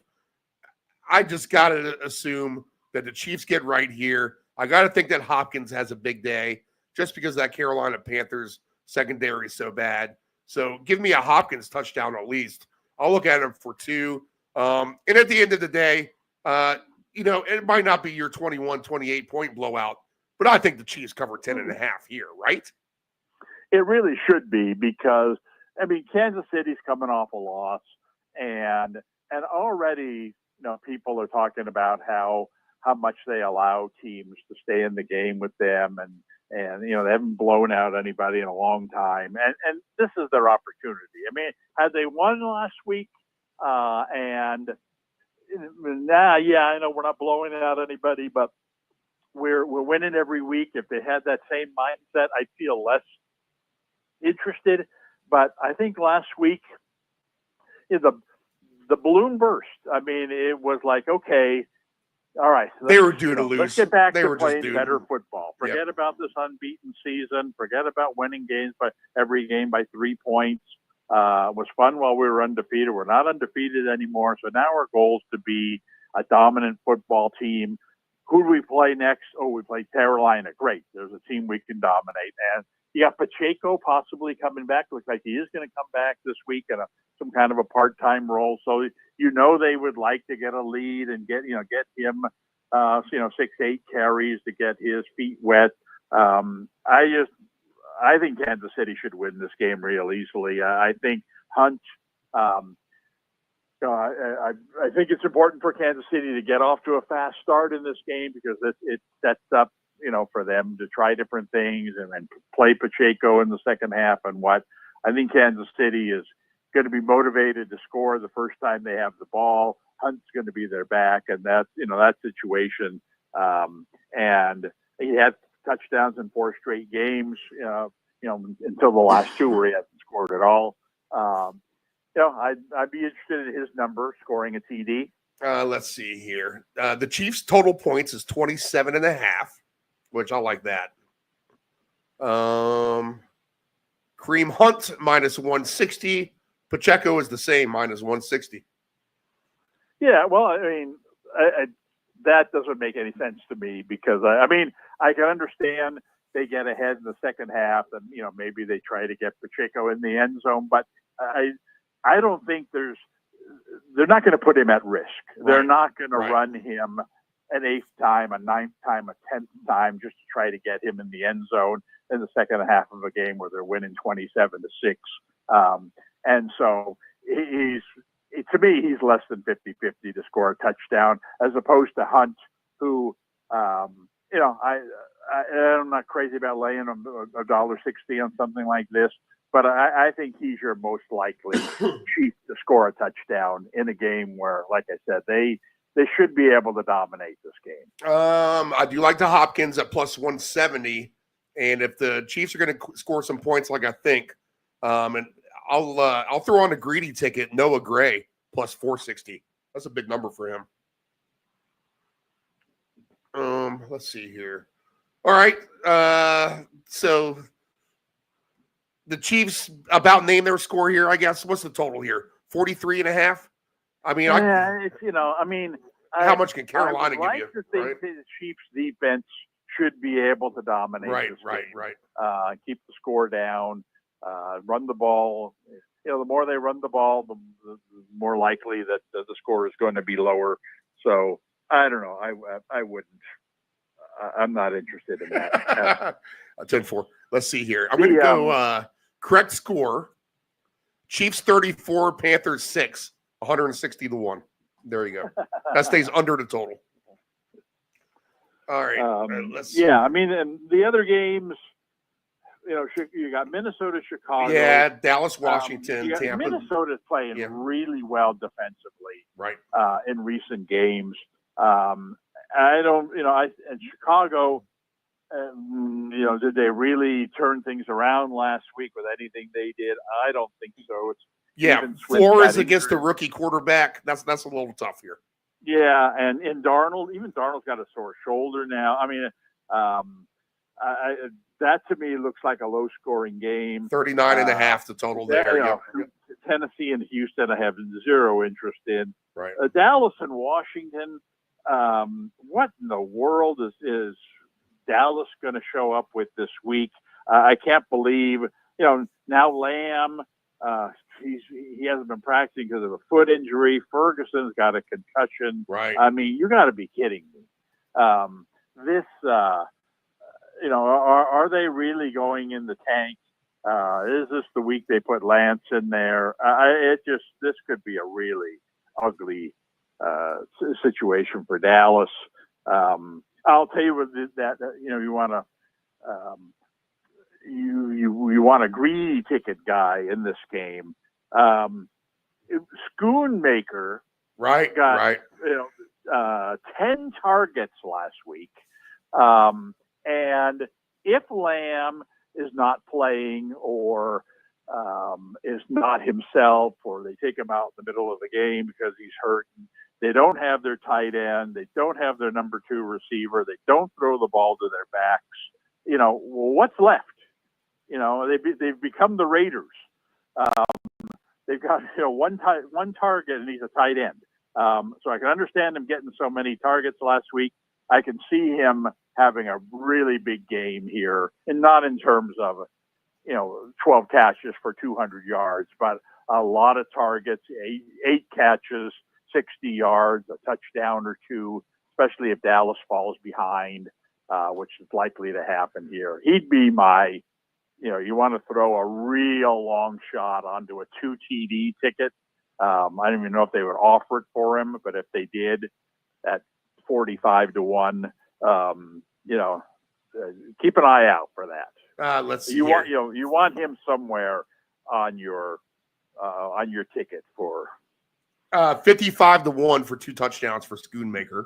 Oh my goodness! And that is a good call about him for everything that you just said. You're the second person I've heard this week make a good case for him as well. I hate being second. Yeah, I know. Well, you were probably first. You just weren't able to broadcast it across these airways. Another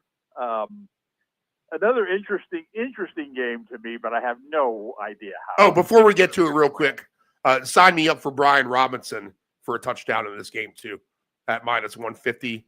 Just because we saw what Joe Mixon did against Dallas last week. How does Robinson not get the ball close? But that's just me. Yes, exactly. In a game where they should be comfortably ahead, so you don't put your quarterback at risk running the ball. I mean, normally you get down by the goal line, you wonder who's going to, is the quarterback going to keep it or is he going to hand it off? There's really no reason to put the quarterback at risk. Yeah, not right now. Yep. All the more reason for Robinson to score. Exactly.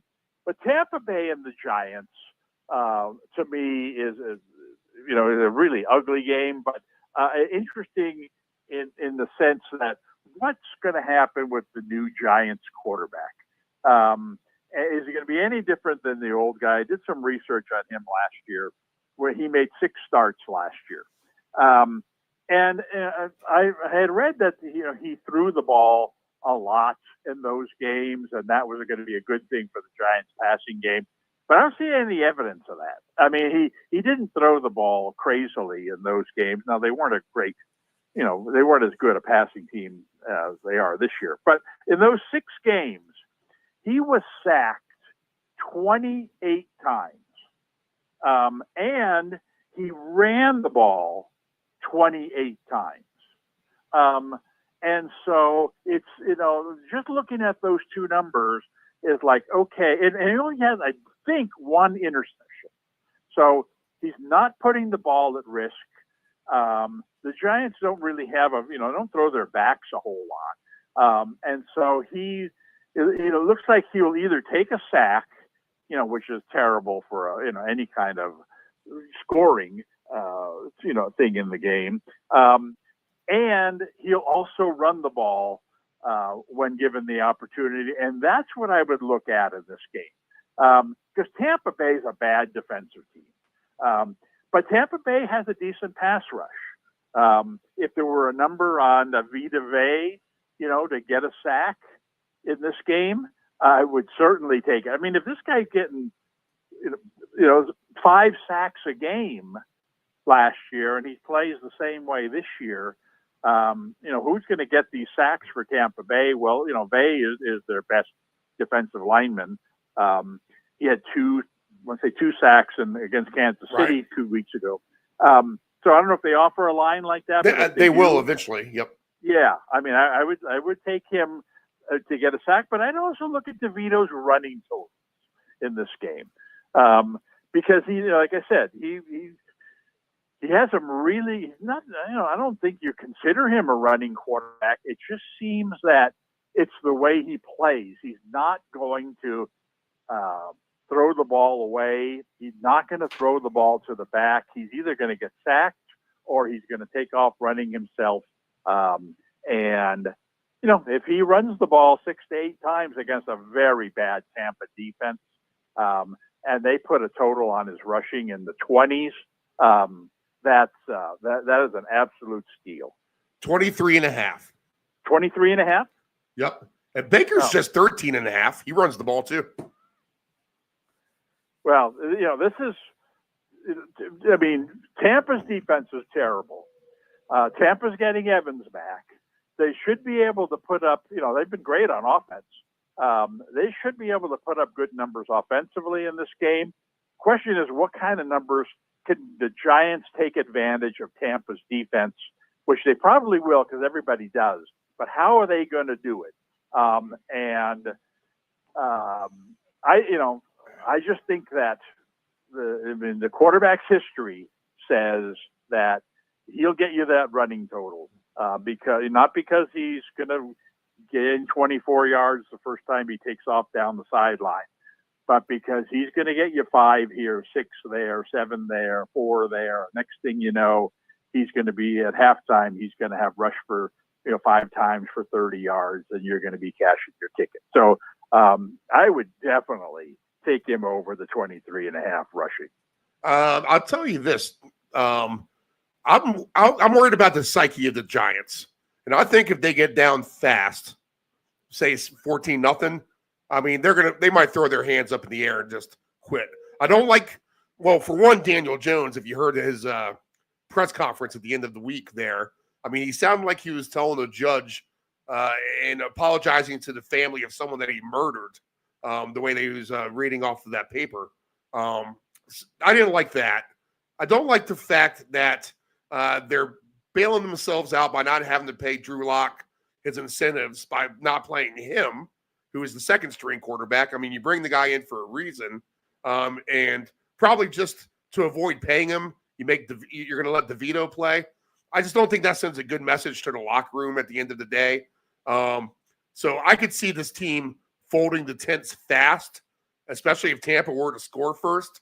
So that being said, I would take a look at Tampa Bay on the first quarter 3-way at -120 to be leading at the end of the first quarter.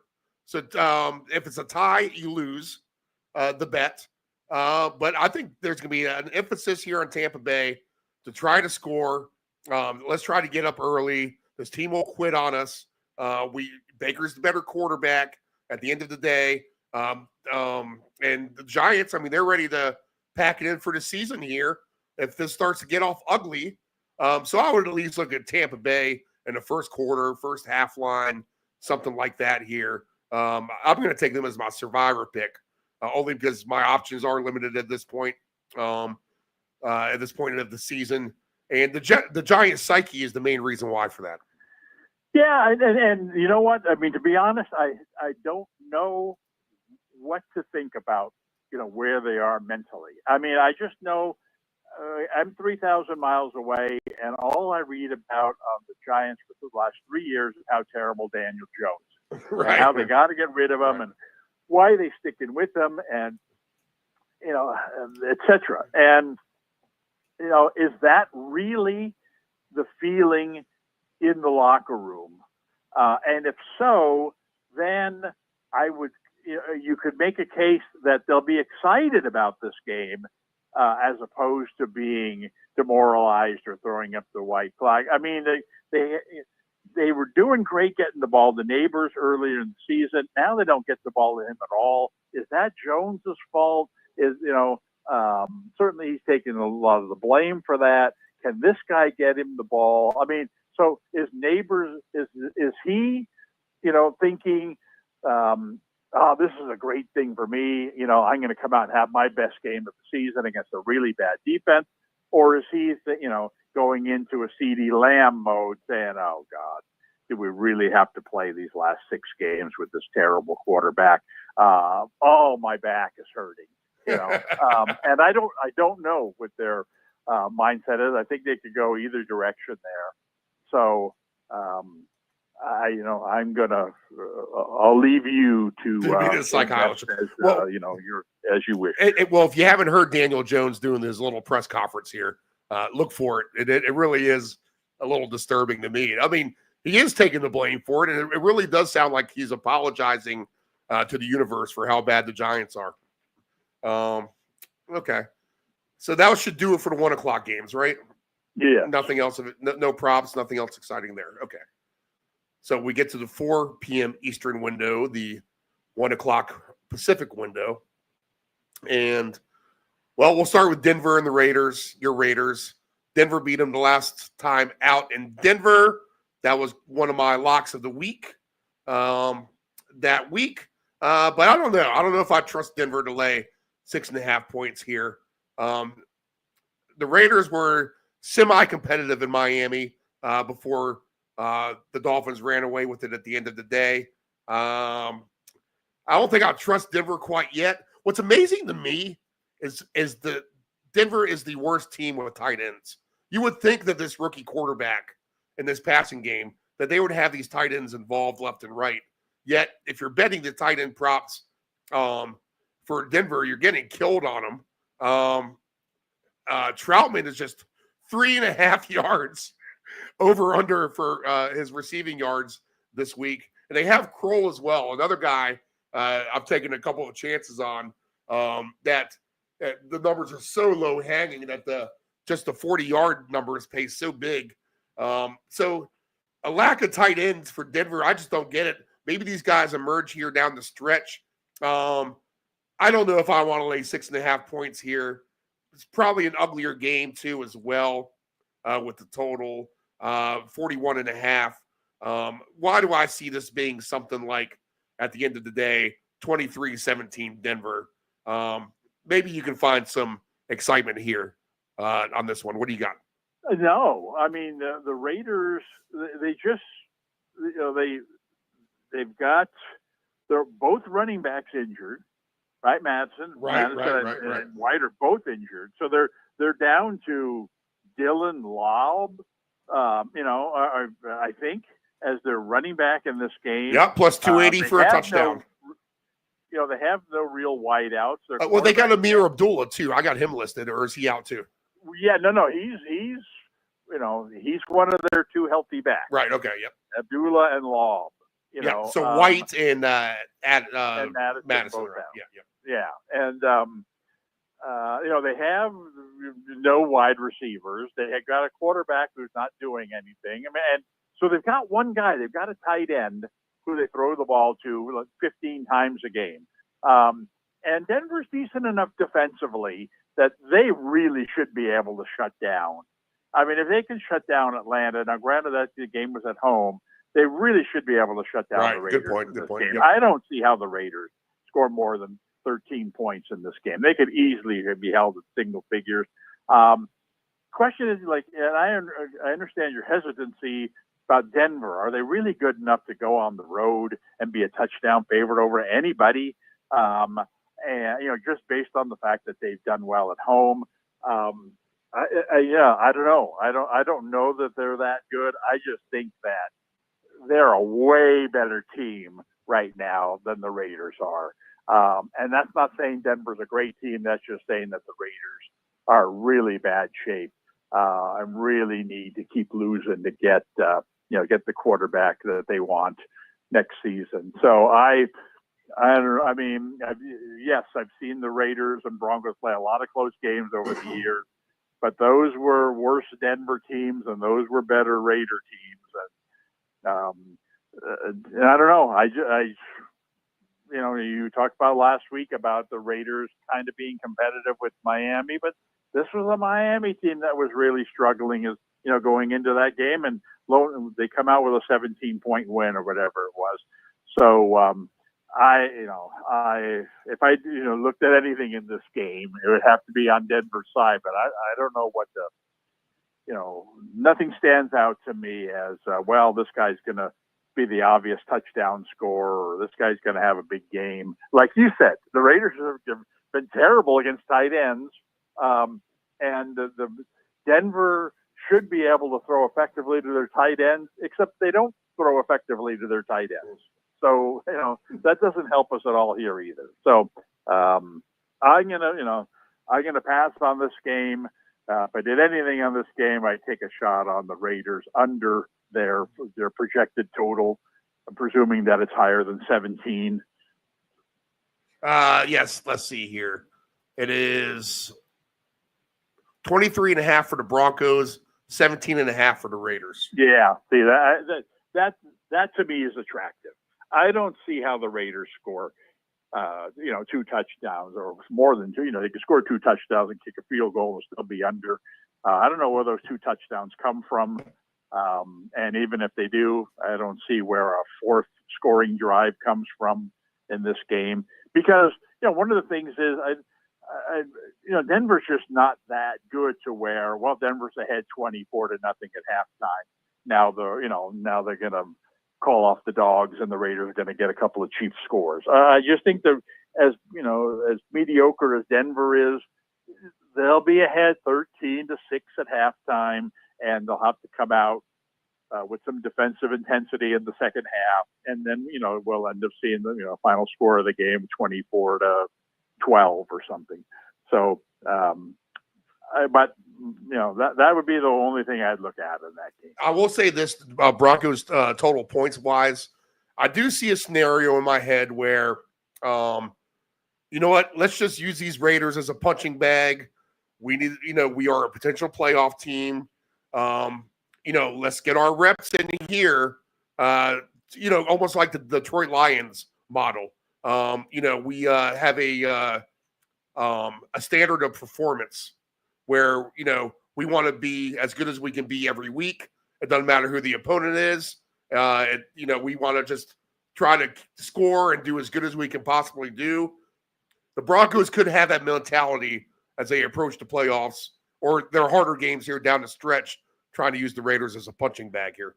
Well, my thinking about Denver is Denver's going only as far as their quarterback takes them. And he's really done well. He seems to be improving. And he needs to continue to take steps. Right. And I think this is an opportunity. While under normal circumstances, you would say, just grind it out in a game like this, and you'll beat these guys. That doesn't do anything for the progress of your quarterback.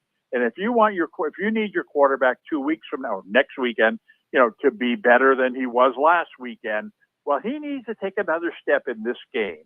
If he can come out in this game and throw for 240 yards and 2 touchdowns and complete 75% of his passes, now he's got that momentum going forward that we're going to need when we play tougher teams down the line.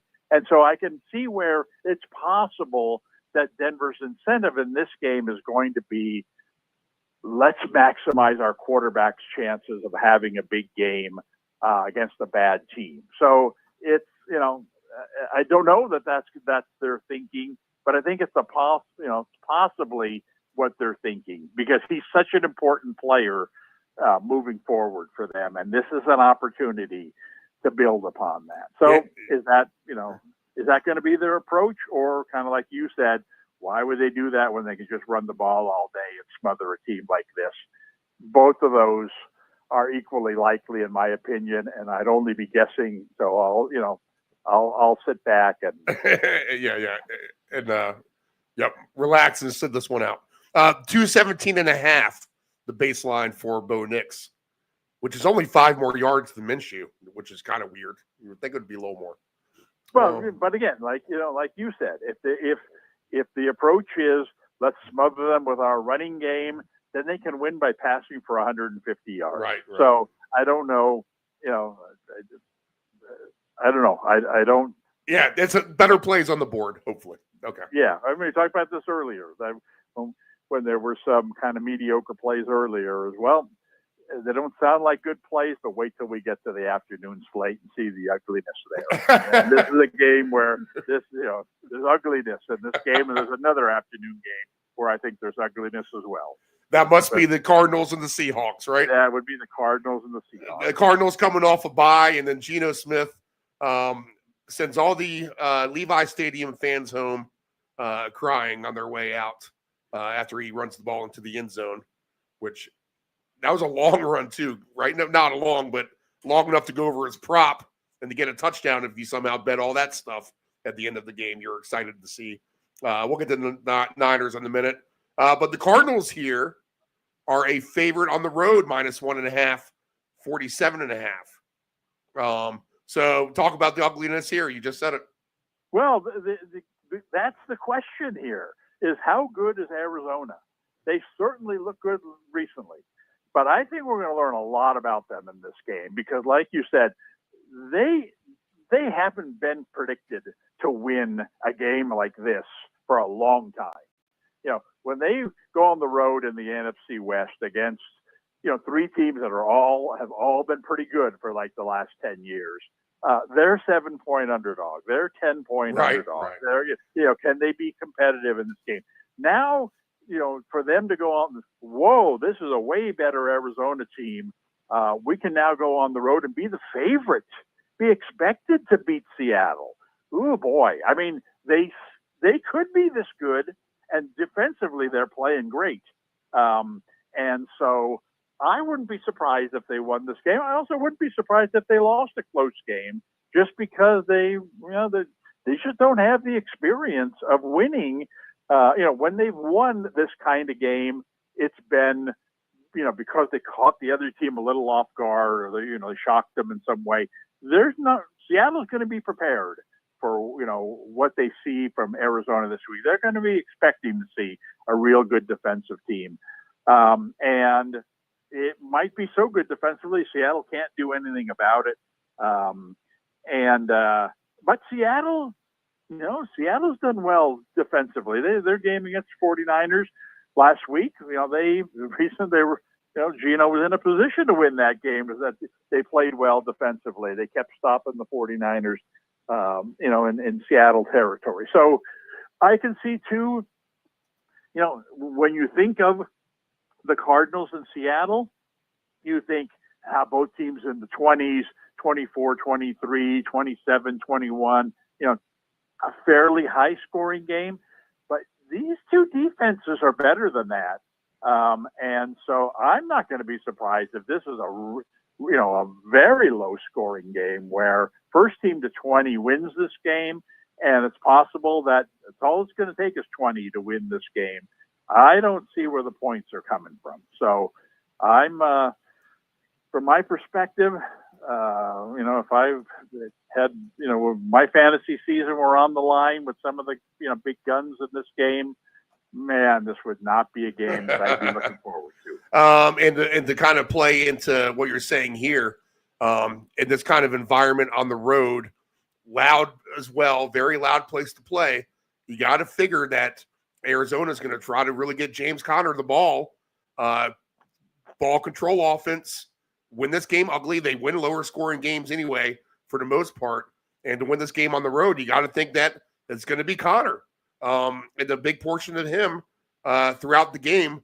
So at -125, I would at least take Conner for a touchdown if I'm doing a touchdown player scorer parlay here. Well, I can throw him on there. I don't see this as being a high scoring game. McCaffrey had a lot of problems against, the Seattle defense last week.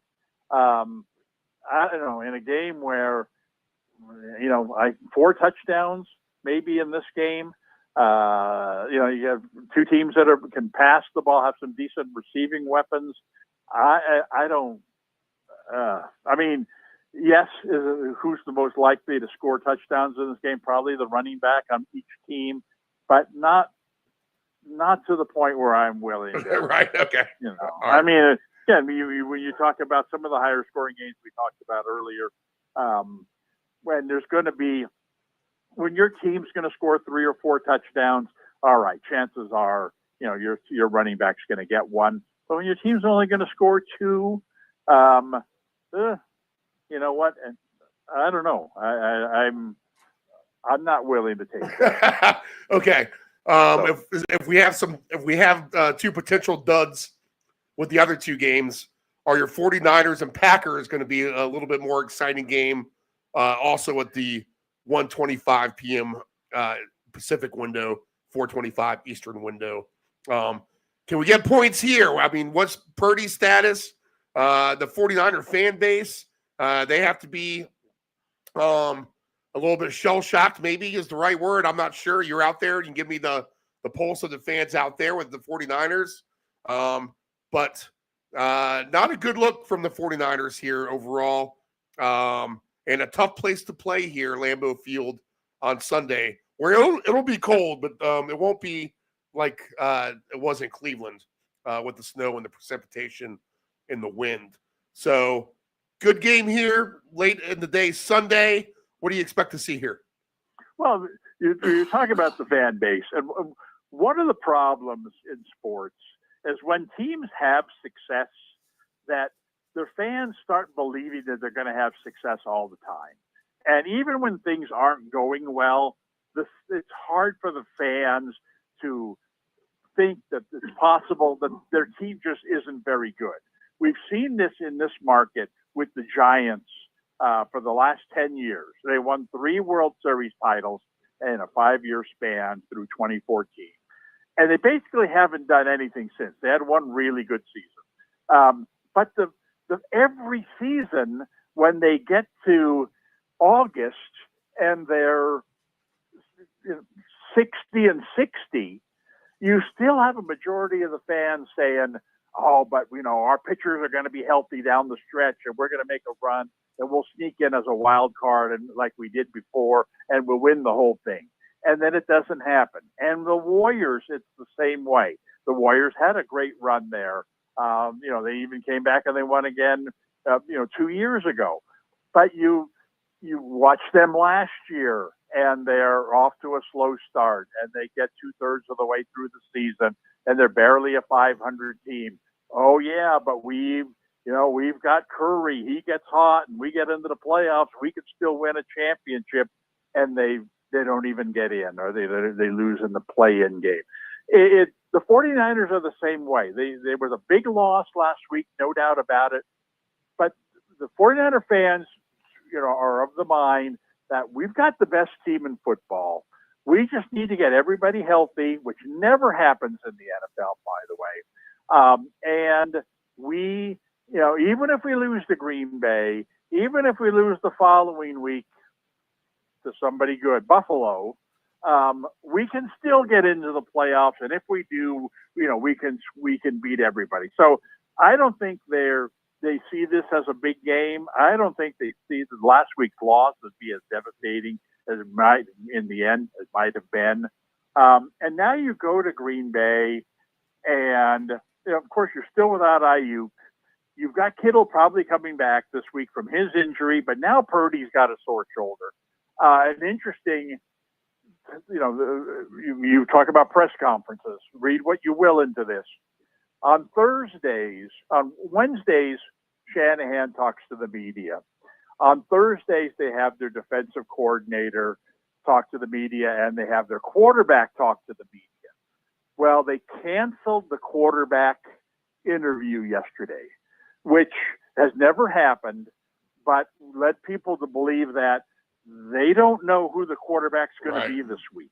And they're gonna, they're gonna have to reschedule for today, and that's when we'll get an idea of just how serious Purdy's injury is, and it's possible that Brandon Allen's going to be the quarterback this week. Either way, he's certainly not at 100%. We haven't seen anything good from McCaffrey since he's been back. Like I said, they don't have Ayuk. They don't have, Kittle at 100%.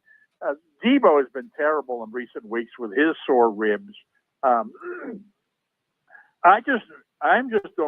don't see how the 49ers have a good offensive game in the cold, in the rain, in a late afternoon game at Green Bay. It's just nothing there says, well, big 49er explosion this week. No, I don't see it. I don't see 24 points for them in this game. So they're going to have to win by slowing down Green Bay. And I'm not so sure they can't do that. I mean, the 49ers are a good defensive team. They should be able to stall Green Bay's passing game somewhat effectively, especially if the weather isn't cooperating. Excuse me. Yep. Even Green Bay, Green Bay's running back, not fully healthy. They're not a great running team. Packers and 49ers, saw this in the playoffs last year. You think that game is 34-31, but this weekend, given all the conditions, I can see 21-20. I can see 24-20. I don't see how either team in this game gets to 27 points. I can see how one of the two teams doesn't even get to 20. So this is, to me, is another one of those games where, Seattle and Arizona sounds high scoring, but really isn't. And Green Bay, San Francisco sounds high scoring.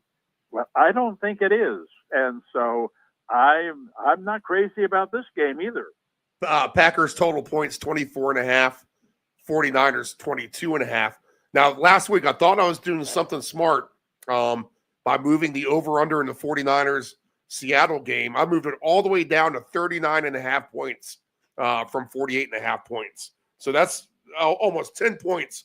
I moved it down on my profit boost multi-leg parlay. What they give you, Dave, is they give you a parlay token, which if you do two plays, it's the absolute sucker token, but it's fun. If you do two plays, it's like 10%. If you do three plays, it's like 20%. If you do four, it's 30%. And it adds to 10% every leg you do. So I was dumbing down a lot of things. I forget my quarterback in the early session that should have had two. It was Jordan Love. That's who it was. It was the Jordan Love for 2 touchdowns. He only had the one passing touchdown. So I thought that was going to be the only thing I lost on that ticket. But lo and behold, that 49er Seahawk game was a dud of scoring. And if that's the game I would have lost on, that truly would have been heartbreaking, considering how much I did move the spread down. Right. We talked about this last week with the 49ers, and Debo's got, and for all we know, he's got cartilage damage in his ribs or broken ribs or something. He wears a little black jacket when he plays. But so much of the 49ers passing game is the crossing patterns, him going one way, Ayuk going the other way. And they catch the ball in stride and they run between the safeties or the cornerbacks and get their big yardage. Well, they don't have Ayuk anymore.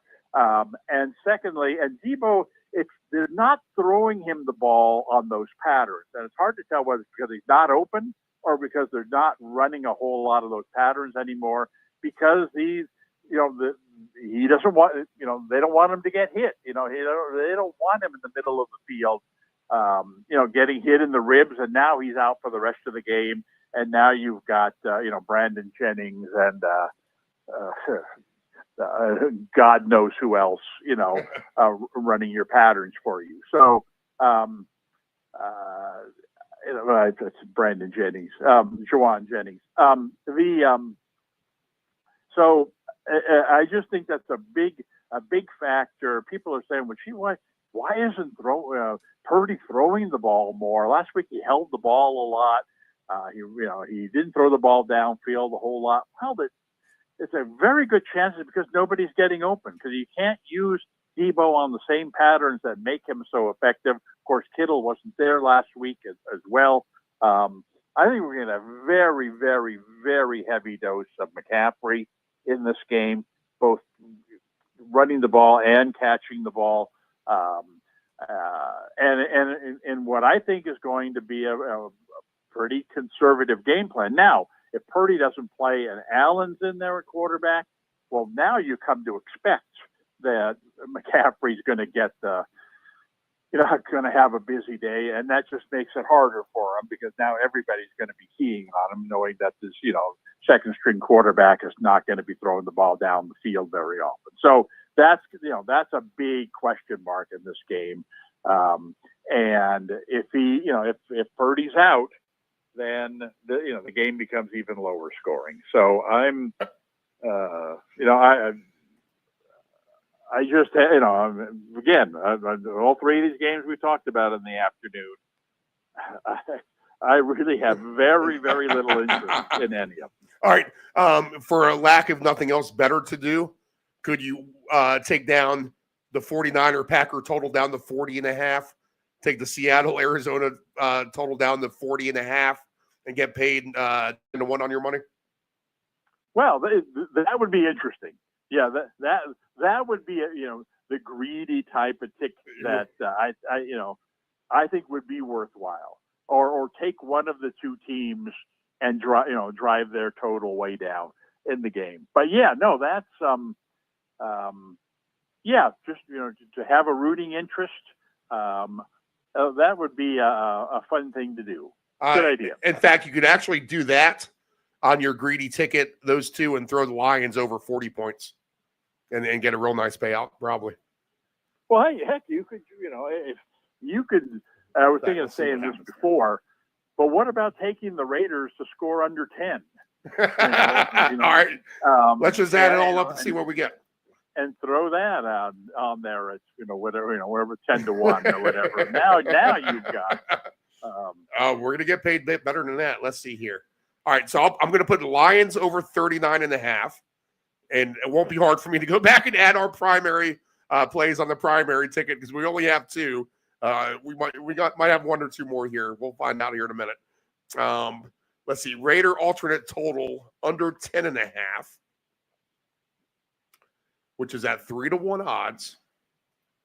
Over 39.5 for the Lions is as plus 520, and then we'll take the total points in the later games with Green Bay and San Francisco.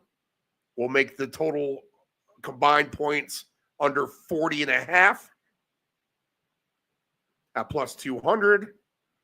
And then we will also, you're going to like this, take Arizona and Seattle alternate combined total points under 40.5 as well. So to repeat one more time, Lions over 39.5 team points, Raiders team points under 10.5, and then for the combined game under 40.5 in both of the 49ers and Cardinals games.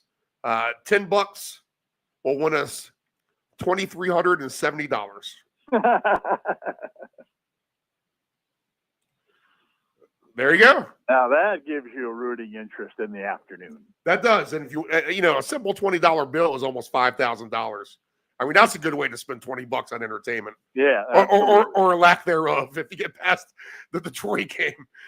But sometimes it's good to root for bad as well. Man, there's nothing worse than in college basketball when you have an under and you're trying to root that thing home. Oh, my goodness. Let me tell you. But the good news is, too, about the under bet, Dave, is that you're winning the bet when it starts. How do you not like a bet where you're automatically winning the bet when it starts, right? All right. Let's see here. All right. Can you find anything significant in this Ravens and Chargers game? I know you've been down on the Chargers, but they got some mojo going a little bit with their coach.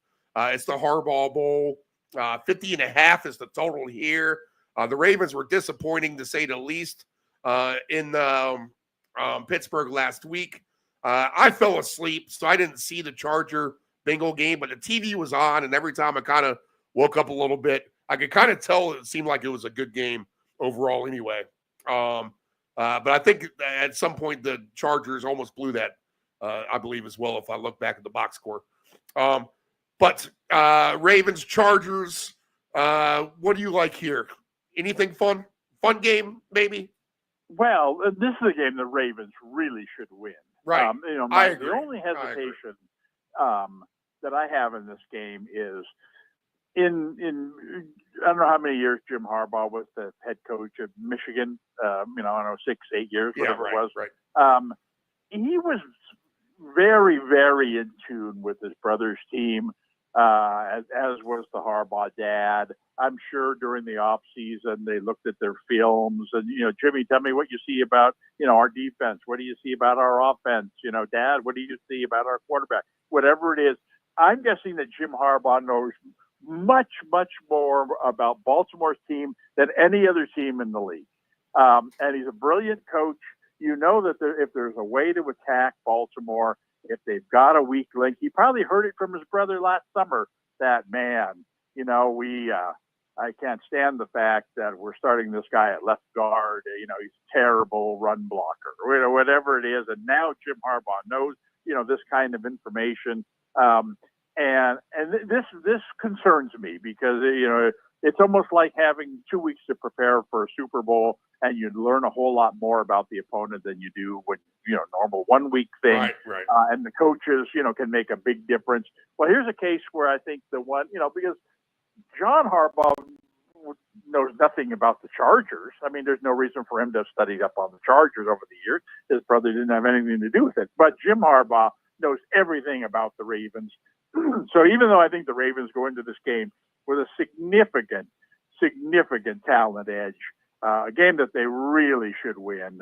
I'm just afraid that Jim Harbaugh is going to find a way to coach the Chargers to compete in this game. That said, I still think Baltimore's too good. I don't know what their number is in this game, but they should be a favorite in this game. They should be a favorite by more than a field goal, in my opinion. 3 points. Yeah. And the over-under 50.5 is the total. Yeah, and now the total.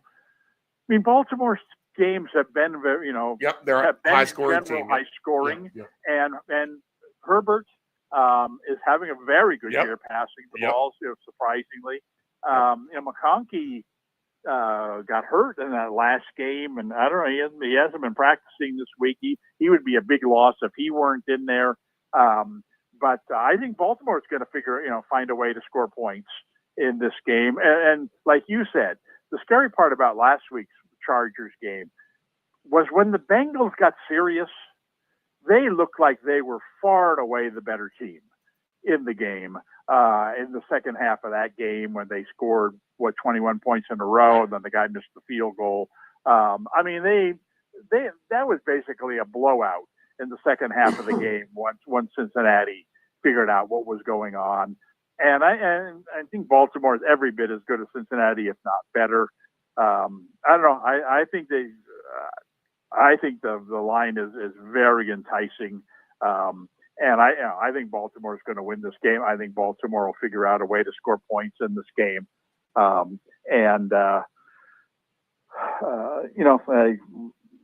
the way that I would look at it. Ravens 26.5 for their baseline team points. You don't got to worry about weather. No, no. I mean, they have plenty of weapons.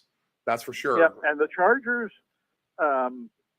they've been really good against the run, but not real good against the pass. And that to me bodes well for high scoring. Yeah. Because it's not like Baltimore, being the better team, is going to go in there and say, let's just run the ball with Henry off tackle and fake it to him, and Jackson running around the end. I think the Chargers are good enough defensively to slow down a Baltimore running attack. But that just means Baltimore will put the ball up in the air more, and they've certainly got the weapons to do it. You got Likely back now from his injury, which once again has made Andrews kind of a non-factor. I think Likely is someone who you could look at as a touchdown scorer in this game. Flowers was always a touchdown scorer in a game like this. I think both of those guys are, we're obviously the line is going to be slanted toward Henry, even toward Jackson scoring touchdowns. I think if you play both of those, Likely and Flowers for a TD, you'll get at least one of them, and you'll end up walking away with a little something in your pocket. Flowers is at plus 180, and Likely is going to be plus 350. A good number on him. I think both those are good numbers. And Lamar over 1.5 touchdowns passing is at minus 118. Yeah, I didn't even think about that, but that's a good one too. Do you want to throw any of that on the primary ticket? Let's go with Lamar on that. Yeah, that covers a lot of bases. I think that Likely is someone you put on a more of on a greedy ticket, right? What was it, plus 350? Yep. So we could put him. Who are our greedy scorers again? We had Likely. Let me go back through the notes. Well, Schoonmaker. Yeah, Schoonmaker. Yeah, so the Schoonmaker, Likely. And then we had someone else too. As I go through, Jameson at plus 250 is not a. You could put him on a greedy, but he's a baseline as well. I've got a sleeper touchdown scorer. Gray was mine. About you. Noah Gray is my plus 410 Kansas City greedy guy. All right, so that'd be all three tight ends. Noah Gray. I got one more coming. Schoonmaker and Likely. Got one more game to go. Okay, and that would be in the Eagle-Ram game, right? Okay, Eagle-Ram game. Who is it? Parkinson? Jahan Dotson? You would not have guessed that. Jahan Dotson. Okay. And the reason is, number one, Philadelphia's defense is on fire. Right. Yeah, Philadelphia's defense has been great. And the Rams offensively, they're, what's coming. The short passes to Nakua and to Kupp, and they'll run Williams. Right. They got a decent offense, but Philadelphia at this point has, they've got the top defense in the league going right now. And it's not even close. And so I don't think you're going to see big numbers here on the Rams side. Philadelphia, the question is, Devontae Smith is injured. He's got a hamstring injury. I don't know if he's playing or not playing. I don't think he is. He hasn't been practicing. But looking at the Rams to see how they've been doing in terms of defending wide receivers, and it's not good. They've given up the second most fantasy points this year to wide receivers. And if you look at who's done it to them, they've given up big numbers to number 2 receivers, to Jennings, to Jameson Williams, to Smith Njigba. They've had monster numbers against the Rams. And if the Rams are, Smith isn't in there, and they're all over A.J. Brown, which they should be. They've had a good season against number 1 receivers. Who's going to be that number 2 guy who sneaks in there, catches a couple long ones, and is the surprise element? And to be honest, Philly doesn't have this guy. They don't have the ideal number 3 receiver where you say, well, they're just going to plug him in there, and he's done really well in this situation. Heck, there was a game earlier this year where Brown and Smith were both out of the lineup, and Philly still didn't identify who their next receiver was. They were that bad. But Dotson has shown some signs of life lately. Right. And he's the kind of guy that's had success against the Rams. So I'm going to say as a nice long shot price that he's just someone to throw onto our greedy touchdown scoring ticket. and jack up the price. All right, Dotson plus 600 for a touchdown. There you go. What is it? Plus 600. 600. Wow, good. That's a good one. All right. And so, that's, the Philly defense scares me. Would scare me away from the Rams, side of things here. I think Philly should win this game the way they've been playing. And this is kind of a little bit similar to the Baltimore Chargers game, although I think there's less of a talent gap between the Eagles and Rams than there is between the Ravens and Chargers. But I still think Philly's going to, should be the favorite in this game and should win this game. 25.5 points is their team total in this game, and they are 1.5 point favorites here. Let's see. The Rams total points is at 22.5. 23.5. Yeah, I mean, based on the way Philly's played defense, I don't think so. I don't think they're getting there. Right. But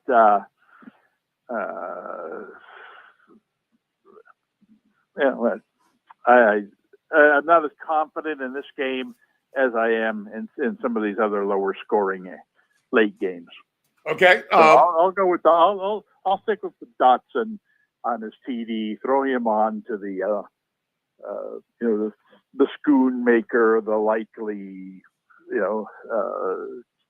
TD ticket, and have a nice big price. Let me see what that is in a minute. All right, so the only primary plays I have are Jameson Williams touchdown, Lions over 29.5 points, and Lamar Jackson over 1.5 passing touchdowns. Okay, so the other three that I would say I'd consider. Okay. Are DeVito over his rushing total. Okay, let's add that. 23.5. Achane over his rushing total, 66.5. Okay. And Hunt minus 160 for a TD. All right. And all that will pay out. So Hunt minus 160 for a touchdown. It is the DeVito rushing yards over 22.5. It is, what's the other one? Well, Jameson Williams plus 550 for TD. Yep. We got that. Lions over 29.5. Lamar Jackson over 1.5. Right. And I got DeVito, Hunt. Let's take Achane off of that. Okay. I'd rather have him score a touchdown. Okay, 10 so just those five. 26-1. There we go there. So that's a good payout. And then if we do the greedy ticket of touchdown scorers, Eagles-Rams game, we'll throw in Jahan Dotson. The Monday night game, we'll go ahead and lock in. Now Dotson's down to plus 550, of course. Likely a touchdown plus 380, right? Plus 330.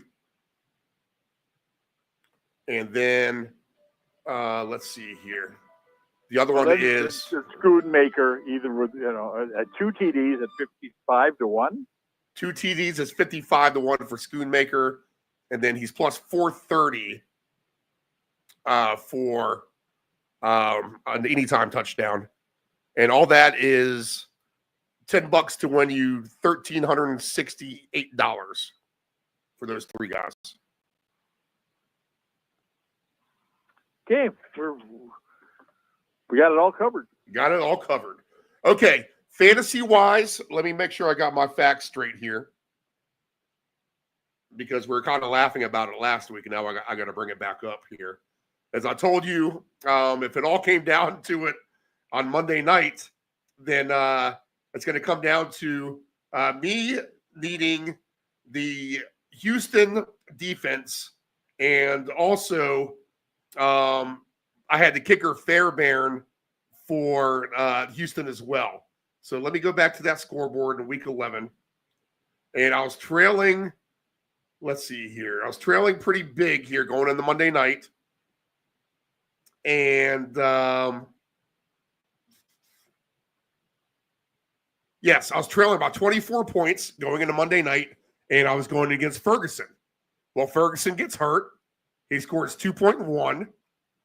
And then my Houston defense came out with 17 points. Fairbairn added 10 points for me. And there you go, Dave Del Grande. How about that? A .30 victory for my team by the Houston defense and the kicker. How about that? Did you end up winning your game?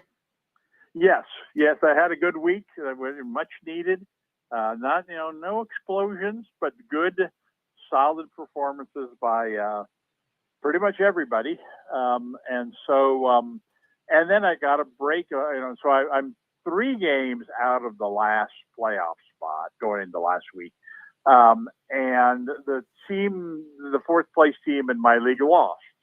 So now I'm down to 2 games out with 3 games to go. So it's still an uphill climb, but I just have to hope that team loses twice. And I've got to win all my remaining games. And then it'll come down to a tiebreaker. He's currently 40 points ahead of me on the tiebreaker, which isn't a whole lot. And if I score like I did last week, and if I win my last 3 games, wishful thinking, then I'll pass him points wise. The only question is, will this guy lose 2 out of his last 3? And we'll see. So it's I actually have a tough decision this week on receiver, where I've got 4 that I think are good, and I can only play 3, and I have Cooper Kupp against the Eagles, and I don't love that matchup, but I can't take him out of the lineup. And then I've got Jennings, who's been catching a bunch of passes, had a big game last week, but now the quarterback situation's in question. So I originally thought, well, I'm going to play him, but now I'm having second thoughts. I have Jameson Williams, who I did not play last week, and had a monster game. But I think, I like his matchup this week. I'll definitely have him in there this week. So, and then my 4th receiver, the guy I would play ahead of Jennings, or not, depending upon, what I decide, is Tyreek Hill. I mean, Tyreek Hill has had a very mediocre season. Last week he got into the end zone against the Raiders, but not a lot of targets, not a lot of receptions, not the big play guy he has been. They're playing New England this week. New England's got the great cover corner. I think it's a week to sit him out and play Jennings, but now, the quarterback situation makes that a question mark. So as we speak, I've got, J-Mo and Kupp are definitely going to play. And I've got Jennings in there ahead of Tyreek. It's going to be decision time. And, it'll probably come down to, is Purdy going to play this game or not play? And if he doesn't play, I'll probably switch it. But if he does play, I'm probably going to have to ride with Jennings. He's been throwing so many balls to him. Right. I'm always going to take the guy who gets 8 to 10 targets over the guy that's getting 4 to 6 targets. And then he catches touchdowns some too. So anyway, that's I'm not playing one of the top teams, although the guy's lineup is better than his record would indicate. Neither one of us had anything going Thursday night. So big game there. And, I don't like to be scoreboard watching because I need to take care of my own business. But, I'm rooting against the 4th place team once again. And I haven't even looked at the schedule the next 2 weeks to see if maybe I play that guy again. I don't know if I want to or if I don't want to. But anyway, that's because, it's like, I'm superstitious in a way that, don't look ahead. Don't worry about how he's doing. Focus on your own team. You've got enough problems with your team. So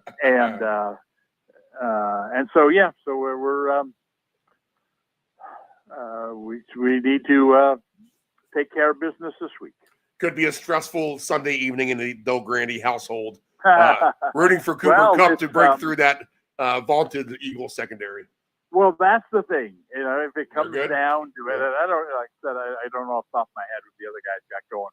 But if it does come down to Sunday night and I'm trailing and I got Cooper Kupp going against the Eagles, that's not necessarily the guy that I want it all riding on. You know, I'd rather the Lions be playing Sunday night where I've got not only J-Mo, but also have Gibbs.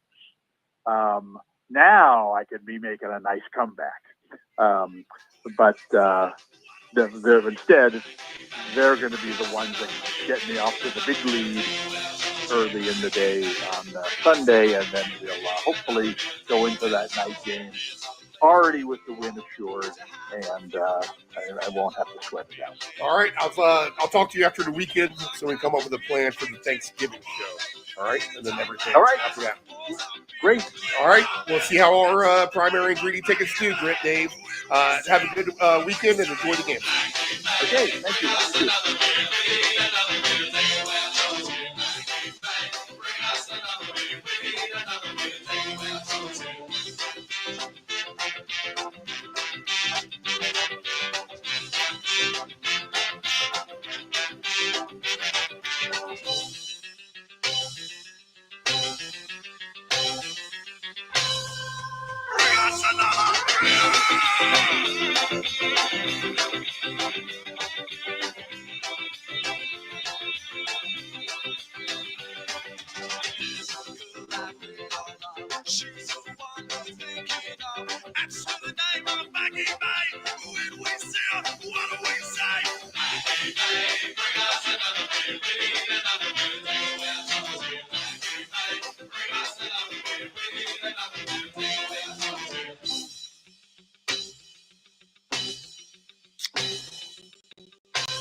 Think of us as an inexpensive option, no matter what the size of the project is. From one-word cameos to full-script productions, contact Deep Endable Solutions at 757-354-5517. Know your gambling limits.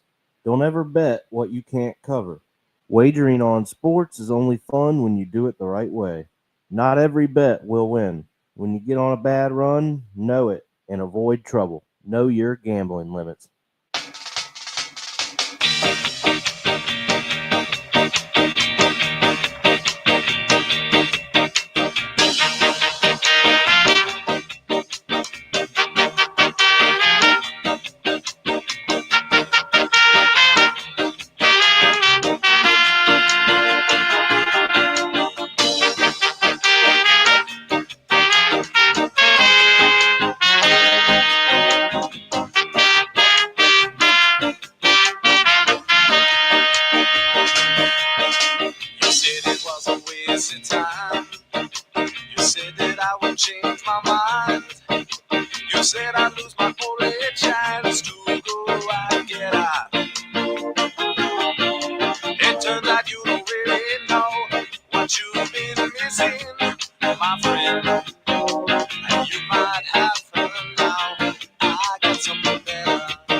said I just don't want a chance to live while you lie. It seems like you don't really know what you've been missing, my friend. You might have her now. I got something better. You might have her now. I got something better. You might have her now. I got something better. Family owned and operated, CP Shuckers Cafe and Raw Bar specializes in delicious cuisine, refreshing drinks, and a laid-back atmosphere. We opened our doors in 1995 and have enjoyed being a place to either relax or celebrate ever since. Whether you are in the mood to indulge in a great meal with your friends and family or watch the game, promise that our inventive menu, attentive service, and skilled bartenders will have you truly satisfied. Both of our locations have spacious outdoor patios for enjoying the breeze and catching a little sun. Our friendly staff at CP Shuckers will make your next dining experience a pleasant one by delivering personal care. We are open until 2 a.m. Full menu will be served until 10 p.m. and late night limited menu until 1 a.m. For larger parties, please give the location of choice a call. Pacific Avenue, 757-425-8676 or Shore Drive, 757-412-2929. More information at cpshuckers.com. Thank you for your continued support and have a shuckin' good time. Control your alcohol. Don't fight. Don't drink and drive. Your one punch could kill someone. It happens. If you're behind the wheel, you may think you are fine, but then the other driver is under the influence of texting, and then you are done. Control your alcohol.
It's like we're back in the studio. Los Angeles, 1997. That's a good analogy. Brett Gurewitz behind the controls. This is Brett.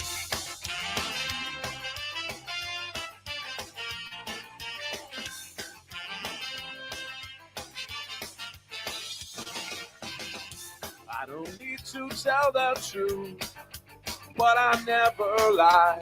I don't need to bow to you. You're just passing by. I never wanted to be the one you bitch and moan and come home to. But as long as you look good, I'll come back to you. Get inside my troubled mind with all of your threats. Sometimes I think I was blind. Not before we met, I never wanted to be the one that you depend on for your life. When you cry, it smells like soup. Sounds like Shona night. Never feel though I said all night. I gotta ride. Each time I said all night. No, I just might. You make me stay all night. It's just that side of you tonight that makes me stay all night.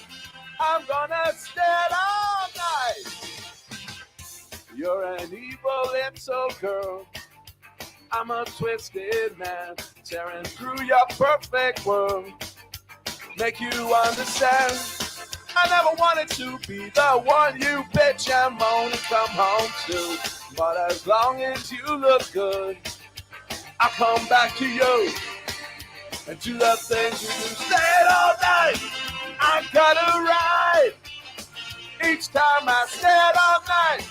No, I just might. You make me stay all night. It's just that side of you tonight that makes me stay all night. I'm gonna stay all.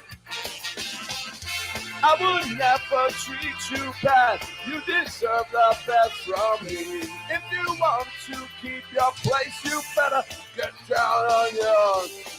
Yeah, Todd wrote this one. Yeah. You think? This is not mine.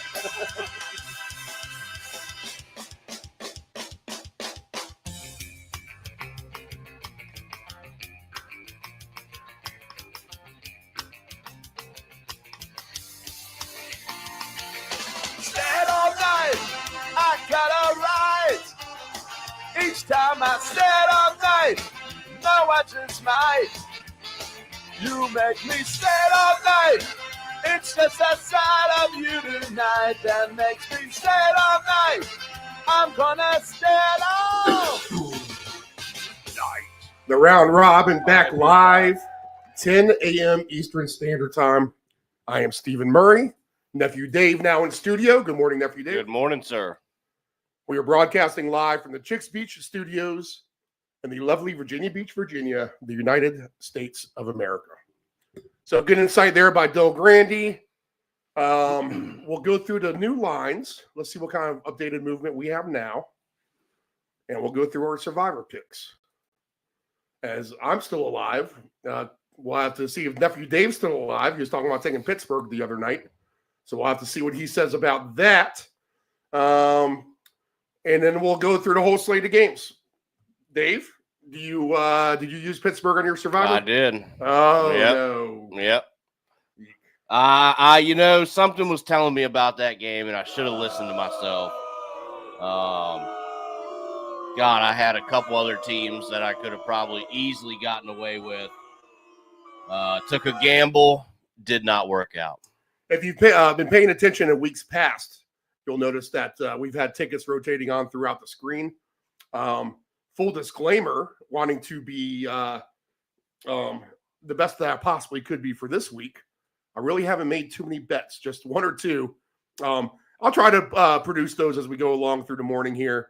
If I can get Nephew Dave to ramble for about 2 or 3 minutes, I can probably come up with something graphic-wise. If I get the Ant-Man to ramble for a little bit, I can probably come up with something as well. In fact, I'll start to load that process up as we go. No one wants to hear me.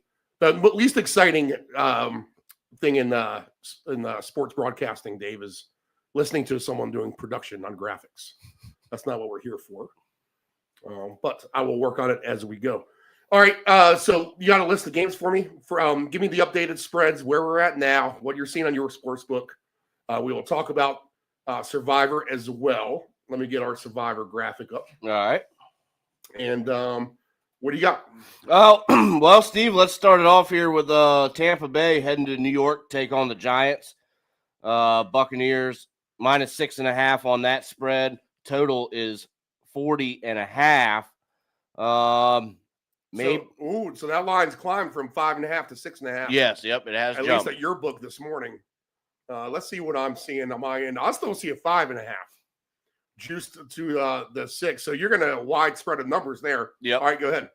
I don't know, Survivor. That might be a risky play, but Giants, a team that are a little down. I think there's probably better plays, but I think you could make a case for Tampa Bay. Tampa Bay is my survivor pick today. It's not like I have a great list of candidates to go with, but my theory on this, and I kind of hinted earlier in the show about it, if you're listening to the first or watching the first part of the program on our YouTube channel, Deep End 757 Broadcasting, is that I'm worried about the psyche of the Giants overall. I don't like the message that is sent when your third string quarterback over a guy you paid a decent amount of money to be your backup, and then you don't play him to avoid paying him his escalator pays, his clauses, it gets an X amount of snaps, etc. So to me, the Giants are taking the cheap way out. I don't think that's a good message to the players on the roster. That might not matter too much because most of those players probably won't be there anyway at the end of the day.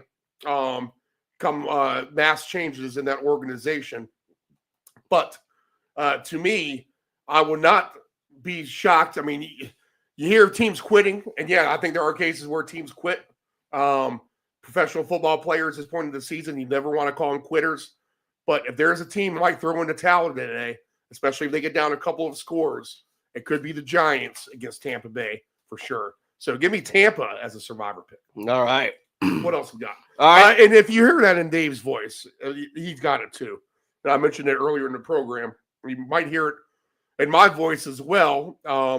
We've been dealing with a little bronchitis action from the old UPS, which is the employer of our neighbor, the Ant-Man.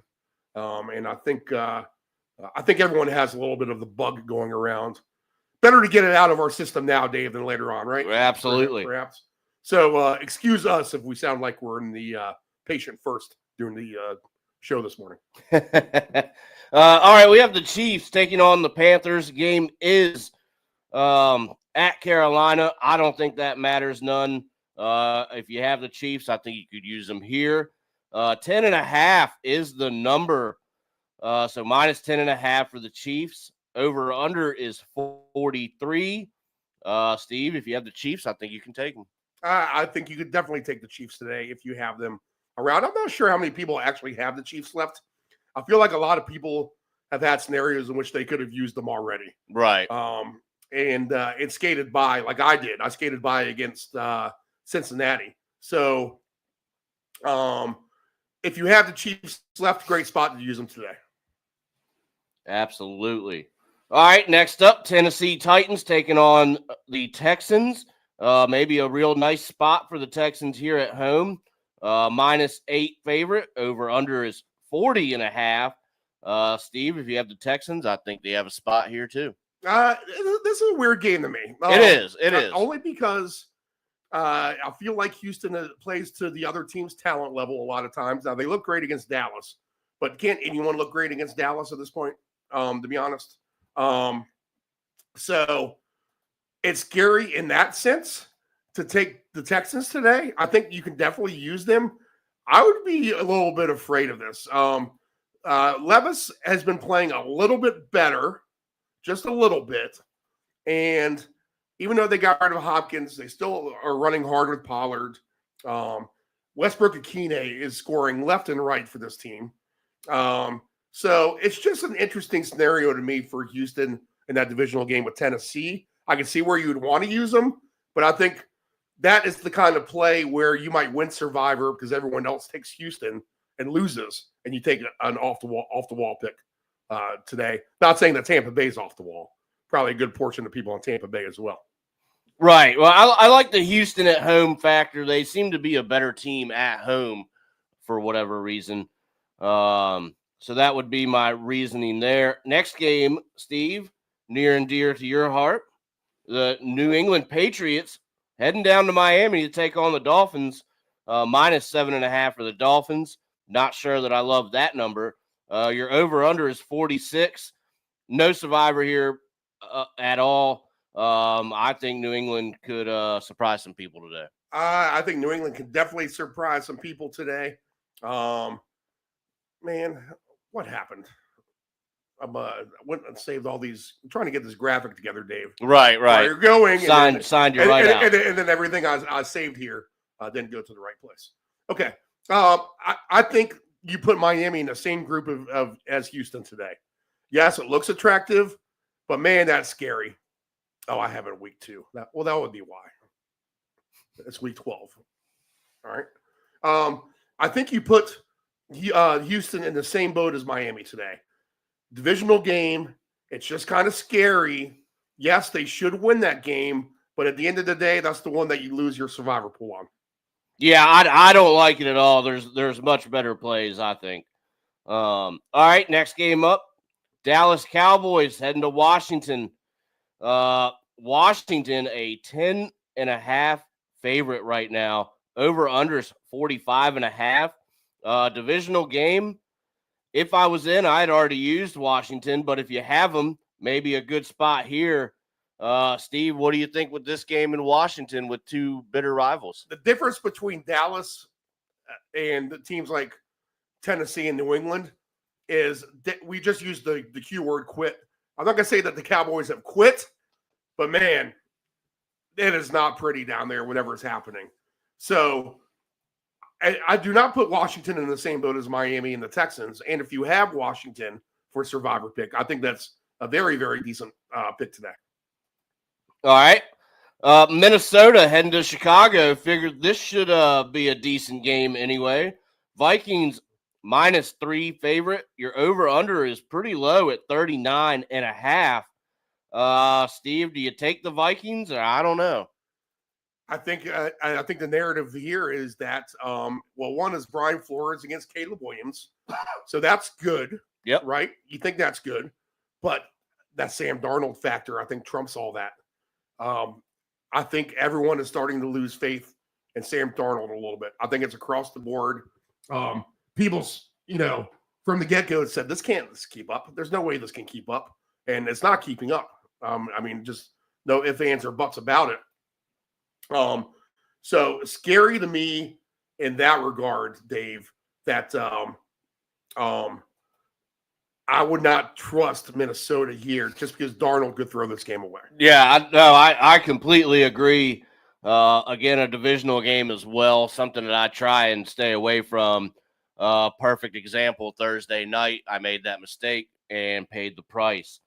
Here we go, Steve. Detroit Lions going to Indy to take on the Colts. Detroit Lions -7.5. Your over-under here is 50.5. When we talk about this, I think there will be room to move that. Detroit could get 35 on their own, and I think the Colts could help that cause just a little bit anyway. But if you have Detroit, you could probably take them here as well. I think you can take Detroit if you have them for sure. The Colts trending better, but at the end of the day, it's Richardson against Goff. Right. Who are you going to trust with all these weapons more? So I have used Detroit. I cannot use them, but I think they're a fair game to use today, to be honest. And I do have our first ticket graphic up, ladies and gentlemen. So take a look at your YouTube screen now for a touchdown of semi-long shots that's up there right now. In fact, I'll mention it as we go through the broadcast, but this would be your semi-oddball round robin of players of anytime touchdown scorers of Noah Gray, Luke Schoonmaker, Jamison Williams, Dontavian Wicks, and Jahan Dotson, who's the number 2 option today for Philadelphia, Dave. All right, go ahead. Next up, we have the Denver Broncos traveling to Vegas to take on the Raiders. Broncos -5.5. Your over-under there is 41.5. Steve, if you have the Broncos today, I think you could certainly take them. Raiders just a down team, and Denver trending the right way anyway, so I think it's a good spot for Denver.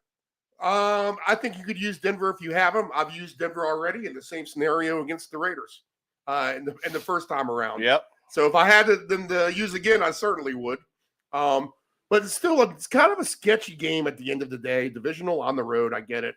There'll be more Bronco fans in there than there will be Raider fans for sure. Inside the Vegas Stadium. And I like Denver, and that's a team that's been doing very, very well for me.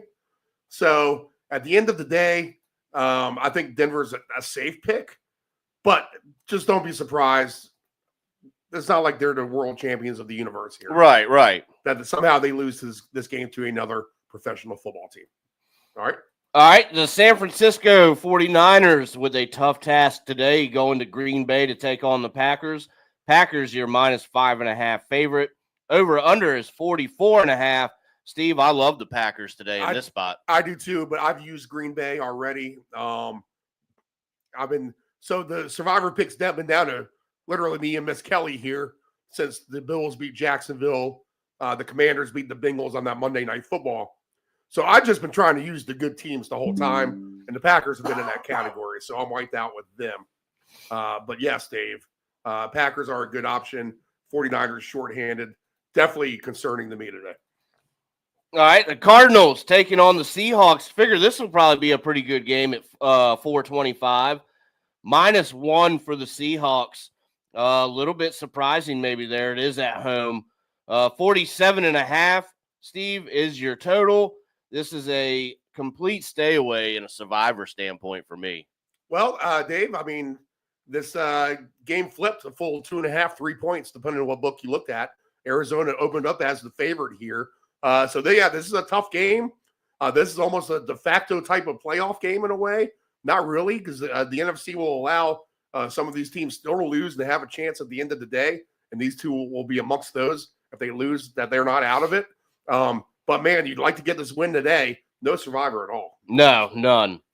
All right, Philly traveling to L.A. to take on the Rams. That's the night game. Philly only a -3 favorite right now. Over-unders 48.5. If you have the Eagles, maybe a spot for them as well. I just think that the way that they're clicking right now is going to be a little too much for L.A. I think so as well. Interesting game. It is. I could see either one win it. I do have a sneaky 2-touchdown scorer play. I'll mention it again now, just because there are good cornerbacks the Rams will lock down A.J. Brown or at least try to. That'll open up other options, correct? Yep. The two cornerbacks from Philadelphia, you figure, will give Kupp and Nakua a hard time. So the $10 bet that pays out a ridiculous amount of money here. Do I still have it on this ticket here? Let me see if I can bring it up. And it's just an example. I mentioned this bet earlier just as an example of how this, if you're a new listener or new viewer, Dave, just how this show works. So this was my prime example, but it's worth mentioning again right now. But the 2 touchdown scores of Jahan Dotson and Demarcus Robinson today, $10 went to you $7,600. I like that. I could definitely play that for sure. All right. What else? All right, Monday night, Baltimore Ravens taking on the LA Chargers. Pretty good matchup here as well. Baltimore -2.5 favorite. And your over-under here is 50.5. So pretty high total here for this one. But I do not like a survivor play here. Go ahead and give me your state of the – I don't either. Go ahead and give me your state of the union of your Commanders, Dave, before we get into the slate of games. That'll give me enough time to wrap this up. But you guys have 10 days off now. It's a bad loss. You had the Cowboys coming into town. The old school Redskins rival here. Yep. So should be a raucous atmosphere up there at the old FedEx Field, Northwest Bank Stadium, or whatever they're calling that place now. So go ahead and give me the state of the union of your Commanders today entering this crucial game on your end against Dallas. Yeah, this is a big game, Steve. I think the state of the union is still pretty good. As you mentioned, 10 days off to rest. Maybe Daniel's still dealing with a little bit of a rib thing going on there. So whole team has had a little bit more time to get rested and kind of get right. The vibes are still high in the locker room from everything that I've read and seen video-wise. You got to fight through a little bit of adversity, and hopefully we see that today, taking on a Dallas team that one is your rival that you always just want to crush them. but a team that's just not doing very well this year either. All kinds of problems, injuries over there. So it's a game that really you need to bounce back and get right at home, knowing, maybe how you can attack this Dallas Cowboys team, Steve. But, you get a win today, you go 8-4. Things are still looking pretty decent. So we're looking pretty good over here in Washington. Not worried too much. So vibes are high, Steve. We're looking for a real nice game today. Woo! Watching it burn my mouth on live TV. That coffee is hot. Maybe I didn't hear the warning label when the headphones on there. Wow. That might leave a little burn mark on the roof of the mouth. Woo, thank you, Amando, for the lovely hot coffee. Much needed this morning. And I do have some tickets rotating up now on the screen if you're watching our YouTube channel. Deep End Broadcasting, Deep End like a pool, DEEPEND 757 Broadcasting is the YouTube channel. This is the Round Robin live from our Chicks Beach studios here on the Deep End Broadcasting Network. All right, Nephew Dave, let's get into the slate. I had to apologize to everyone out there. We need to talk about the single touchdown scores. I felt like we cheated everyone and ourselves last week by trying to rush through the content, but we still finished at 12:15, so we had to axe something in the way. Blame that on me. Blame that on the lack of hours we have in the morning. But we need to do 2 touchdowns or 1 touchdown scores and get into that. So that's what we'll do now. We'll look at every angle, every game, every thing on the board here this morning. We'll come up with the best bets. I got my piece of paper ready to go. I have a few thoughts I like already. I'm hoping to come up with a lot more this morning. And let's see what we can come up with to make this week 12 a nice payday overall. You'll hear many shows out there talking about closing line value and how people who do parlays, the same game parlays, are idiots.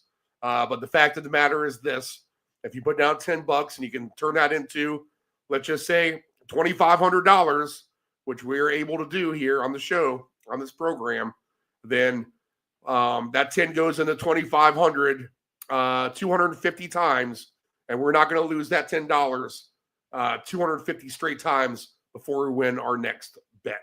So, and we are profitable for the season already, no matter what we do the rest of the way. So, those of you who understand that you need to be stressed to get your best closing line and nickel and dime every half penny, know that rarely are we taking those kinds of things. We will. I mean, we do straight plays. It's not like we don't. But we like to juice them up with other stuff as well, bigger plus money type of things. So to win 100, to get 100, not exactly what we do on this show. We like to invest the minimum to make the maximum. Okay, the first game on the board is the Vikings at the Bears. Vikings minus 3.5. 39.5. This line has been stagnant. Talked about it a minute ago. Sam Darnold, the quarterback for the Vikings, has been trending the wrong way.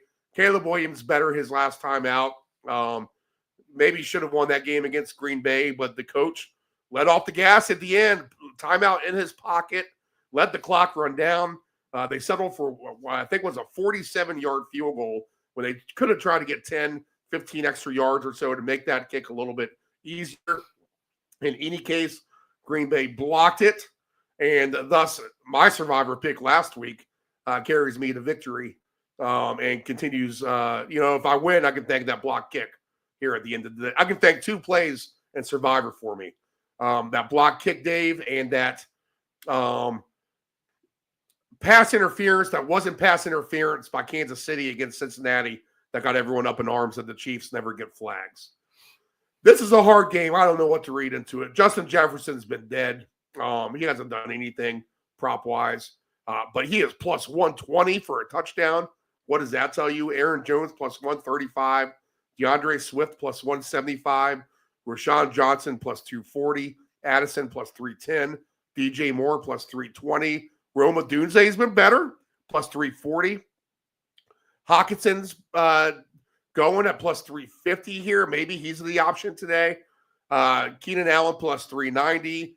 coach in North Carolina in Charlotte, who's going to the Chiefs game, wants to know if Cam Akers is a good option today. We'll get Anthony on the horn and ask him that, if Cam Akers is a possible option for the Vikings. He needs him in fantasy, I believe. Caleb Williams plus 440 for a running touchdown.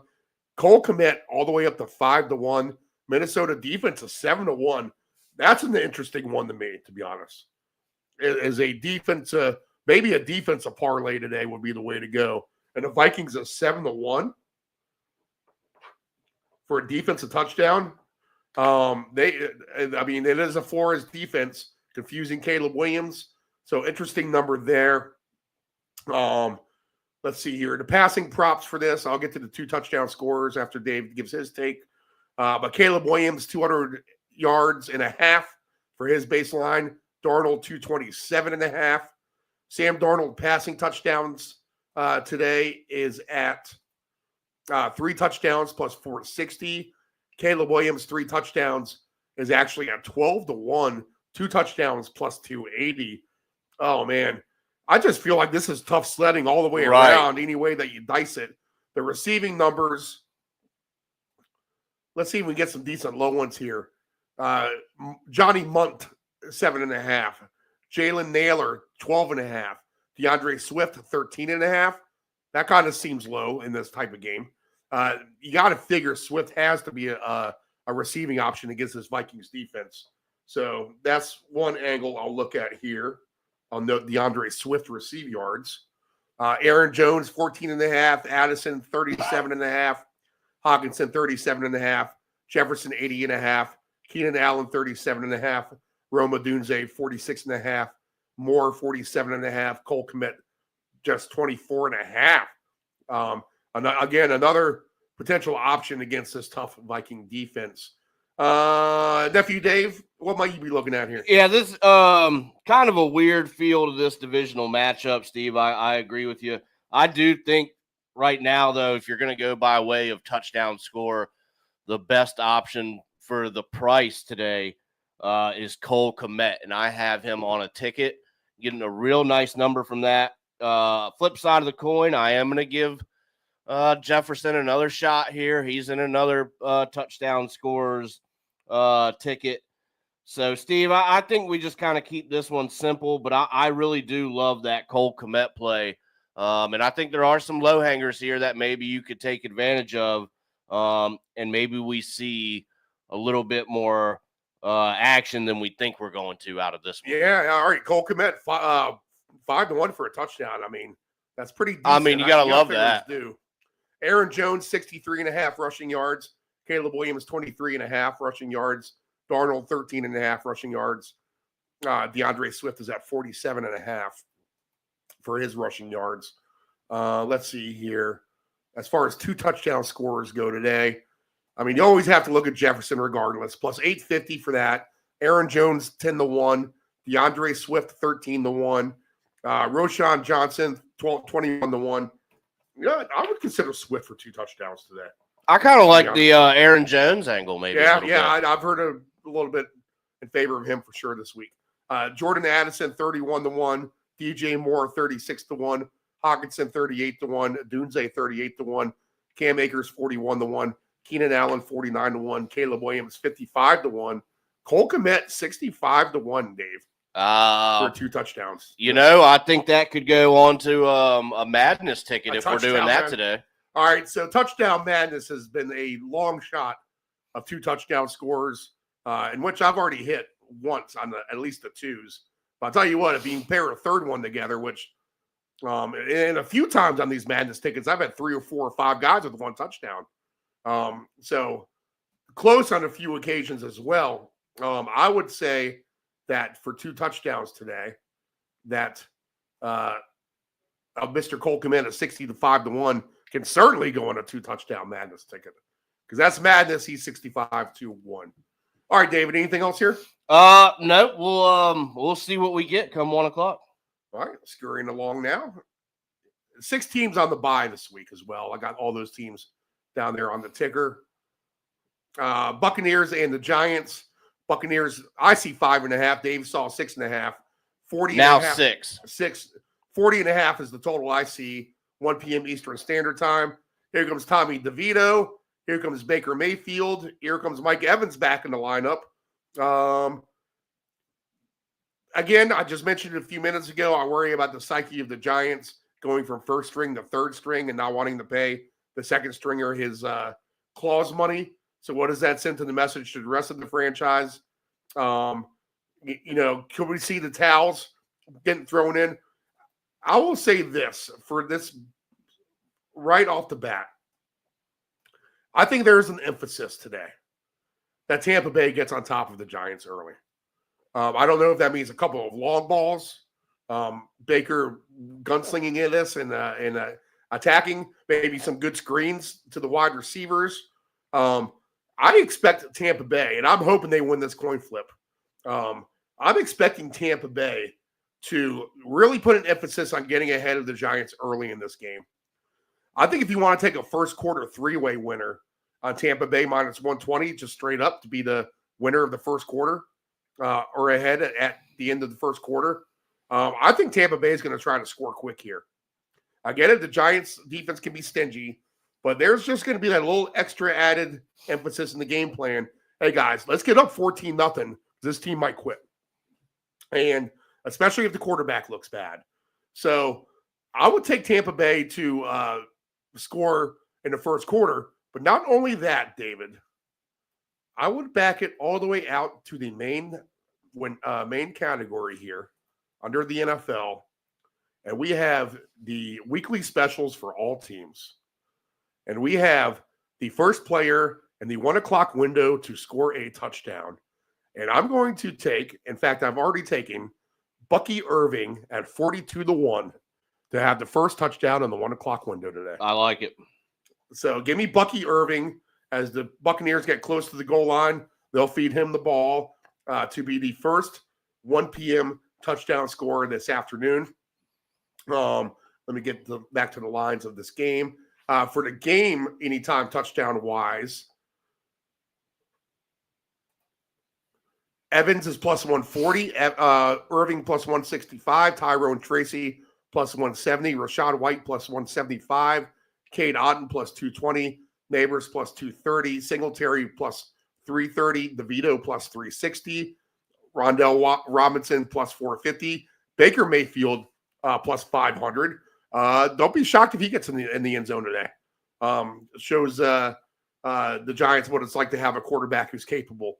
And he likes to run the ball as well. Jalen McMillan is 5-1. Sterling Shepard 5-1. Darius Slayton plus 550. Tampa defense 7-1. I think I got to put the Bucs on the defensive touchdown list. Interesting.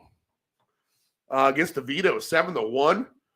So I could see them being opportunistic today. Jalen Hyatt at 17-1. The passing props for this game. DeVito is at 179.5. Baker Mayfield is at 232.5. I think that's too low. I'm going to take Baker for 2 passing touchdowns anyway at over 1.5 at minus 102. DeVito for his touchdowns, he's minus 184 if he throws for 1. Baker for 3 touchdowns today is at plus 390. So that's another thing I might get involved with on a quarterback round robin of touchdown passes. Baker for 3 at plus 390 is attractive to me. I could even see him throwing 4 at some point, 14-1. Now, I get it. I want Irving to get into the end zone first, but that could be via the pass. Right. To be honest.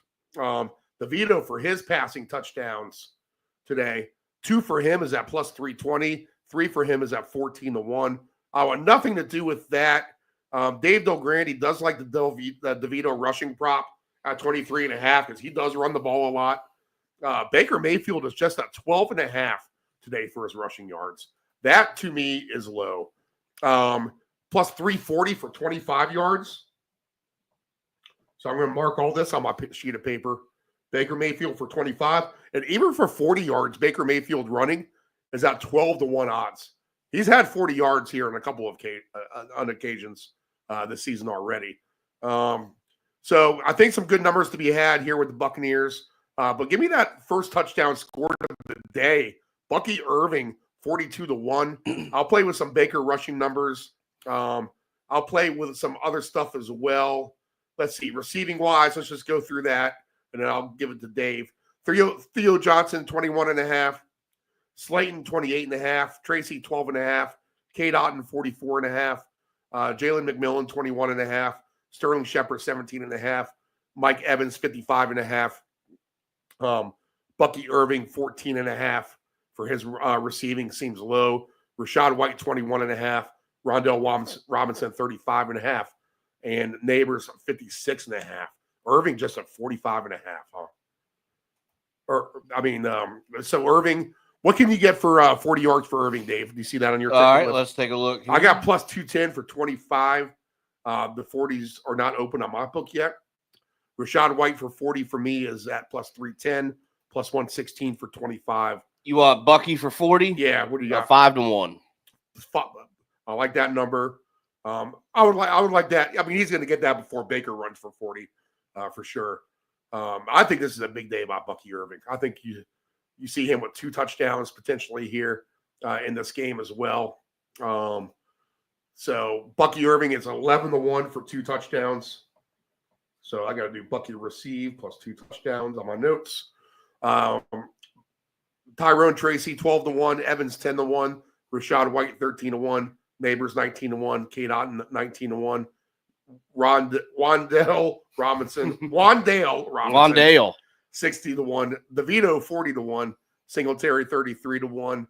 Jalen McMillan, 60-1. Baker, 70-1 is an interesting play there, to be honest. Shepard, 65-1. Tampa defense, 80-1 for 2 touchdowns. How about a Tampa and a Vikings and a Lions defensive touchdown today, and then give them all 2 touchdowns against these 3 quarterbacks: Richardson, DeVito, and Caleb Williams. Interesting. Huh? Yeah, it sounds like it could be set up. Dave, what do you got here? I got a couple of things. I think we see a big day from the Bucs. You know, if you look, they're still in contention for, you know, the first spot in their division. I think they're only 2 games out, and you got to figure you have a really good opportunity to kind of close that gap. So I think we see a large effort from them. I like their team total today at over 23.5. It is minus 105. I thought about taking it up, but I decided 24 points is where I kind of would expect them to get to.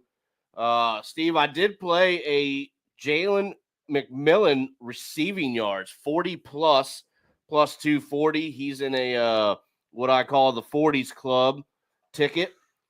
So he is the highest odds in that one, but I could see him getting used just a little bit more as well.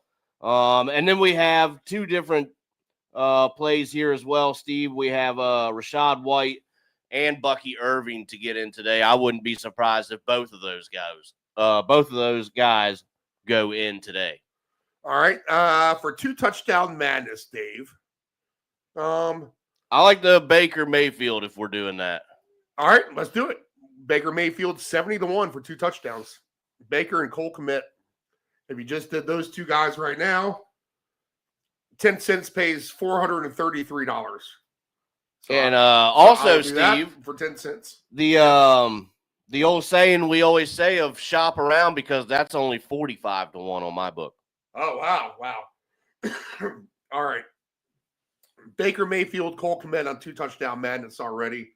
Give me the Baker passing touchdowns, knowing that I want Bucky to run in one end, and give me the Bucky receiving yards and the Baker rushing yards. All line, both of those, I think, are decent little fun plays. I want nothing to do with the Giants today on any end. Now, I get DeVito might run for 1 million yards. Let's see what his rushing number is at the end of the day here for an alternate, just to see. Plus 290 for 50 yards is at plus 540. If you think Tommy DeVito will be running for his life. I'd rather just take a Tampa Bay interception, to be honest. If you're going to at 7-1, than try to rely on DeVito to run for 50 yards or more. I'll get a better price on the pick. In fact, are you doing an interception list? Yes, today? sir. Starting it right now. So you can put both of those guys in the first 2 games on that list. Williams and Mr. DeVito. Next game on the board, the Dolphins and the Patriots. Dolphins -7.5, 46.5 against my Patriots. I love the switchblade bet, which is not in it. That's not right. It's the Letterman. What are they? Yes, the multi-tool. The multi-tool, the Swiss Army knife. The Swiss Army knife. There you go. The Drake May running yards, passing yards, touchdowns, everything all wrapped into one. The touchdown scores today in this game, and I don't know why this line went to over 7. I thought 6.5 was fair. Now that the Patriots are getting 7.5, sign me up on New England, man, on the point spread on this one. If you were looking for just to play spreads today, I do like this game over the total 46.5 as well. I think both of these teams can score in the upper 20s today, if not the mid 20s, and that gets you over 46.5 easily. It's a nice, beautiful day down there in South Beach as well. So I think we can see some scoring. Achane -165, Tyreek Hill +125, Ramondre Stevenson is +130. I think Stevenson is a good play for a touchdown today, just for one guy at +130. I'm going to have to write that down. Jonnu Smith +210, Jalen Waddle +210. He hasn't done much. Mostert +320, Henry +320 is interesting. May likes him. Drake May +350, Demario Douglas +360, Keyshawn Butte as a +360, Jalen Wright +430, Kendrick Bourne 5-1, the Miami defense +650. Austin Hooper does get involved at +650, and Jalen Polk way underpriced for a receiver who seems to be trending the right way. 8-1 for one touchdown for Polk today. Oh, I like that. I was looking at his receiving yards as well. Yeah, I want to take a look at that, but the fact that you're getting 8-1 and a Jalen Polk touchdown is pretty good. Here's a nickname on our nickname list we haven't said in a while. I guess he fell off the list because he just never does anything, and that's Durham Smithy. Good old Smythe, 15-1 for a touchdown today. Jonnu Smith is the dominant touchdown scorer there. The passing props in this game, Tua is at 245.5. Drake May seems awfully low at 215.5. I've been trying to figure out if May gets more passing yards or touchdown passes. He seems to be the yardage guy, to be honest. And he's paying well for that today. 250 or more passing for Drake May is at +210. His 300 yards is at 7-1. So that's interesting to me. And Tua's passing numbers, although you got to think this is let Achane run it so Tua doesn't get killed still, kind of type of still mode that they're in. Tua is for 300 yards +360, just -104 for 250. Again, I think we see points in this game. I wouldn't put any of these guys on their interception list. I would leave them off. Receiving yard numbers, I mean, we're going to get a few low ones. Odell Beckham at 13.5 is going to have a game, one of these games. And this could be it if we're talking about having some points here. Do we get an alternate number on Beckham, Dave? Maybe you can find that in a minute. I don't see one on my end, but 13.5 for reception is low. Ramondre Stevenson receiving at 15.5 is low to me. Give me that on his alternate receiving yards. I see +205 to get to 25 yards for him. Achane is at 33.5. That kind of seems low receiving wise. Bourne 23.5. Kendrick Bourne. Austin Hooper 17.5. I mean, Stevenson's going to get 16 before Hooper gets 18. And Beckham's going to get 14 before Hooper gets 18. Where do you want that Beckham number? What would he get? What's he for 40 yards? 5-1. Yeah, that's interesting. Demario Douglas is at 40.5. Keyshawn Butte 34.5. Hunter Henry 43.5. Jonnu Smith 37.5. Tyreek Hill 64.5. Jalen Waddle 40.5. The two touchdown scorers in this game, go as follows. Achan plus 310. Tyreek Hill 8-1. Ramondre Stevenson plus 850. Jalen Waddle 18-1. Jonnu Smith 19-1. Raheem Mostert 27-1. Hunter Henry 33-1 is a great payout today for 2 touchdowns. Jalen Wright 35-1. Drake May 37-1. Butte is at 36-1. Demario Douglas 39-1. Kendrick Bourne scored last week 65-1. Odell Beckham 120-1 for 2 touchdowns today. I definitely like him for the 1. I'll get to the rushing numbers in a minute. Dave, I'll get to you in a second. I think we have now on the program live is the Ants Man. Am I correct? Good morning, early afternoon. Good morning, Ant Man. How are you? Everything good? Still have a lurking cough, so you might hear that a few times. And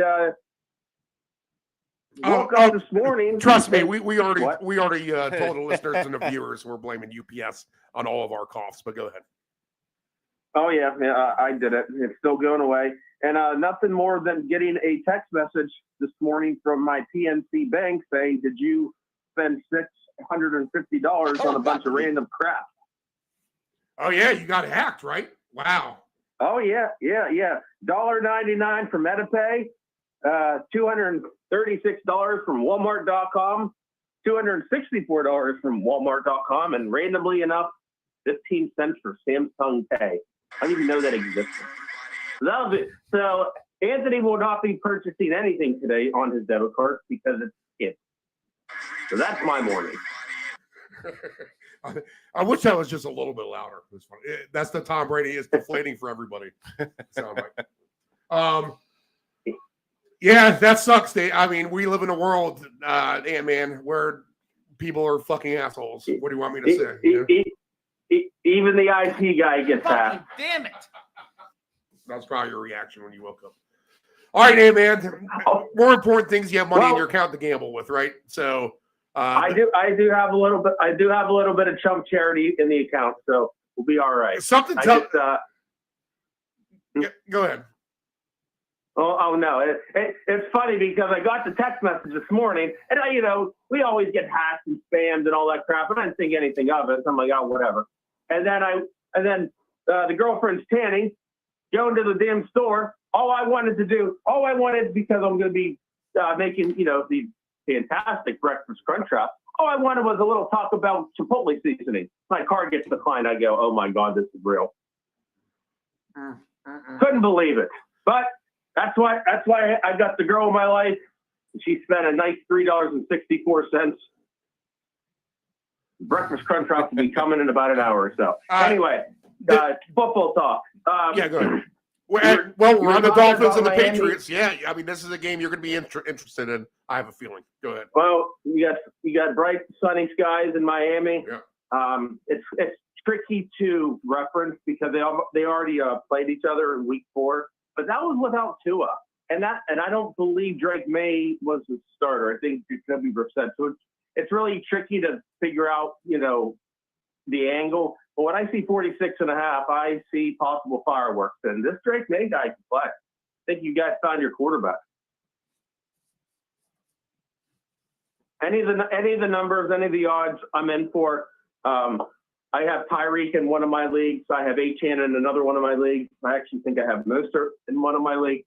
I'm going to fire them all up. But I don't mind the Beckham angle. He was actually involved.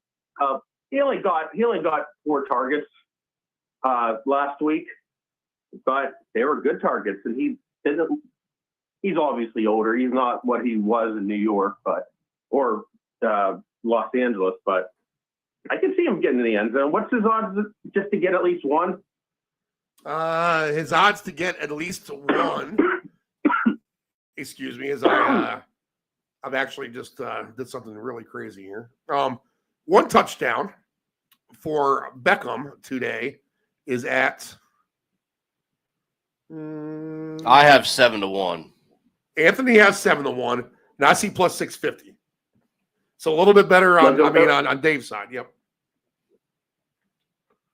maybe that'll be a bet we do. The third wide receiver on each team, and then Beckham will go in that one. So that'll be the first one. Another one that's interesting to me too, honestly. Well, you know what? A Beckham and Polk touchdown just by themselves is an interesting one. That's going to pay big. That's a plus 650 and a plus 800 together. In fact, what I think I'll do is I'm going to throw both of them and make them we always do one game with two players in case one does something and the other does something. But Beckham Jr. for 2 touchdowns is 90-1. Jalen Polk for 2 touchdowns is at 140-1. And I'll come back to the single touchdowns. At some point, they're going to get the number 1 draft pick, especially since there's no Tyquan Thornton involved anymore. They're going to get Javon Baker from Central Florida involved. This is a little bit of a homecoming game for him since he is a Florida kid. So Javon Baker for 1 touchdown today is at 28-1 odds for New England. Oh, and he is one of the top draft picks as well. So he's been quiet. He hasn't done much. But at 28-1 today, I think you just throw him on a ticket somewhere and you hope that it cashes off here. Dave, what do you like in this game? I certainly like the over. I was playing around looking at a couple different things last night, and when I saw the 46 number, I thought it was a great chance to go over, so I am playing that. I have a Jonnu Smith anytime touchdown. I think he's going to get involved today.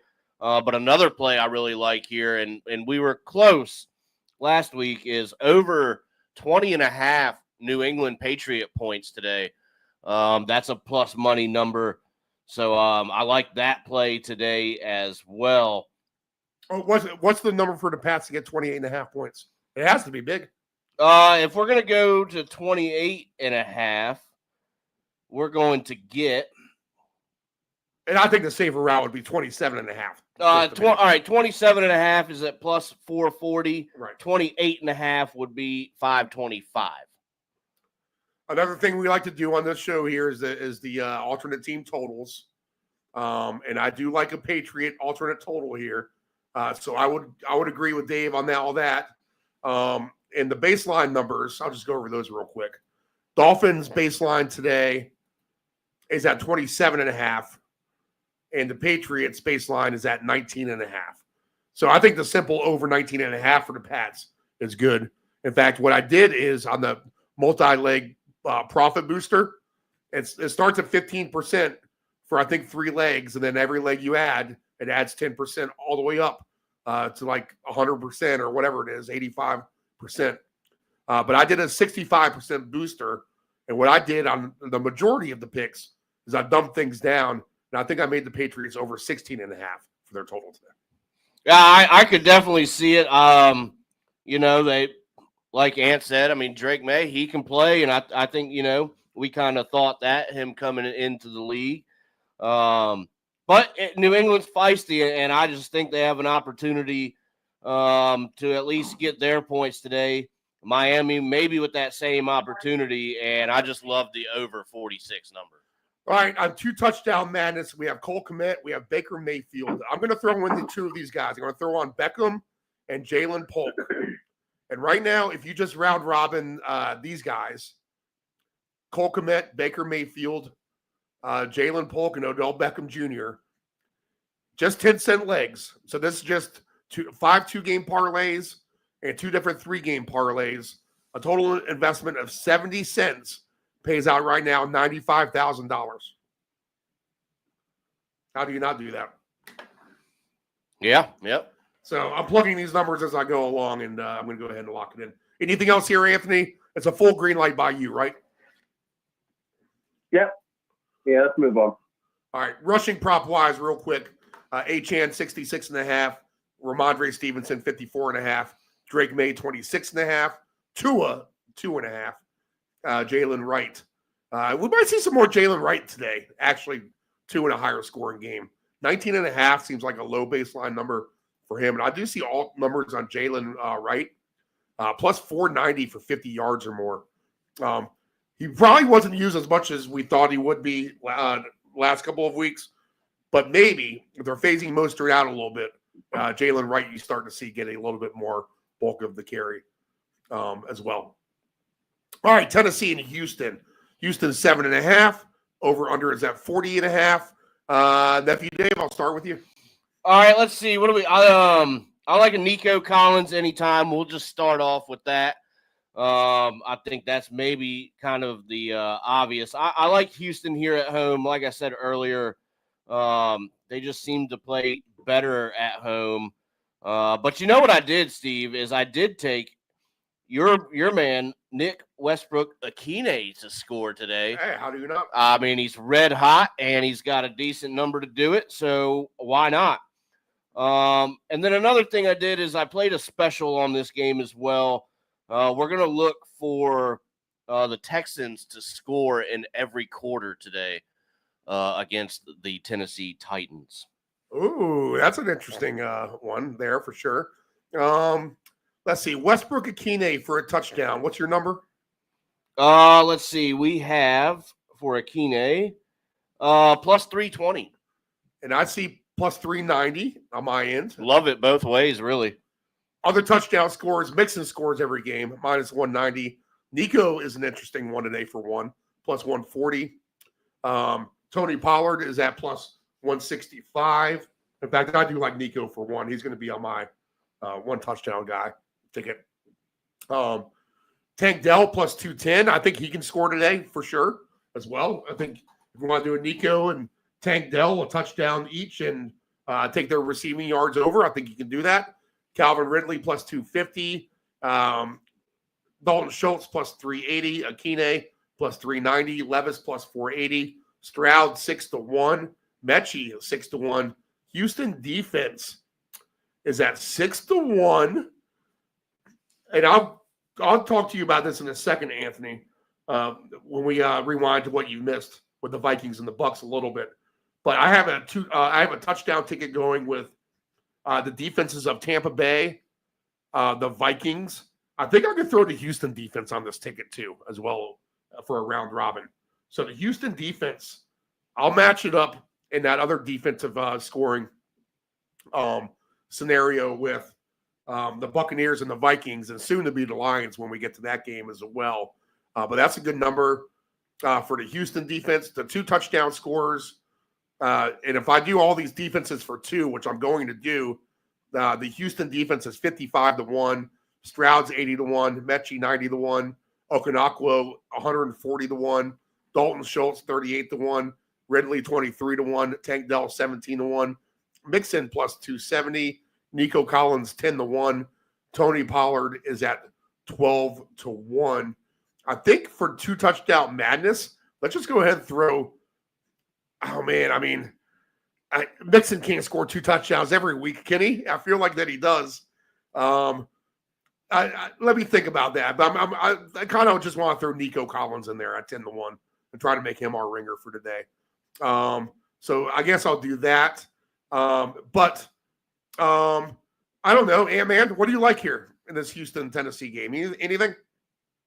With Houston, it's either Nico, Tank, or Mixon. I don't trust anyone. I don't even like any long shots.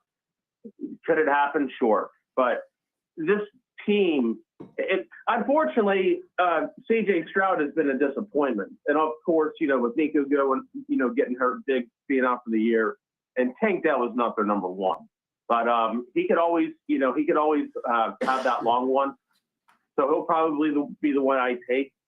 Joe Mixon, it was set up for him because they were going against Dallas. But they're at home, and Houston has a very good home field advantage. They just always play better. And this Titans team stinks. They're terrible. But, of course, I'm going to take Akine.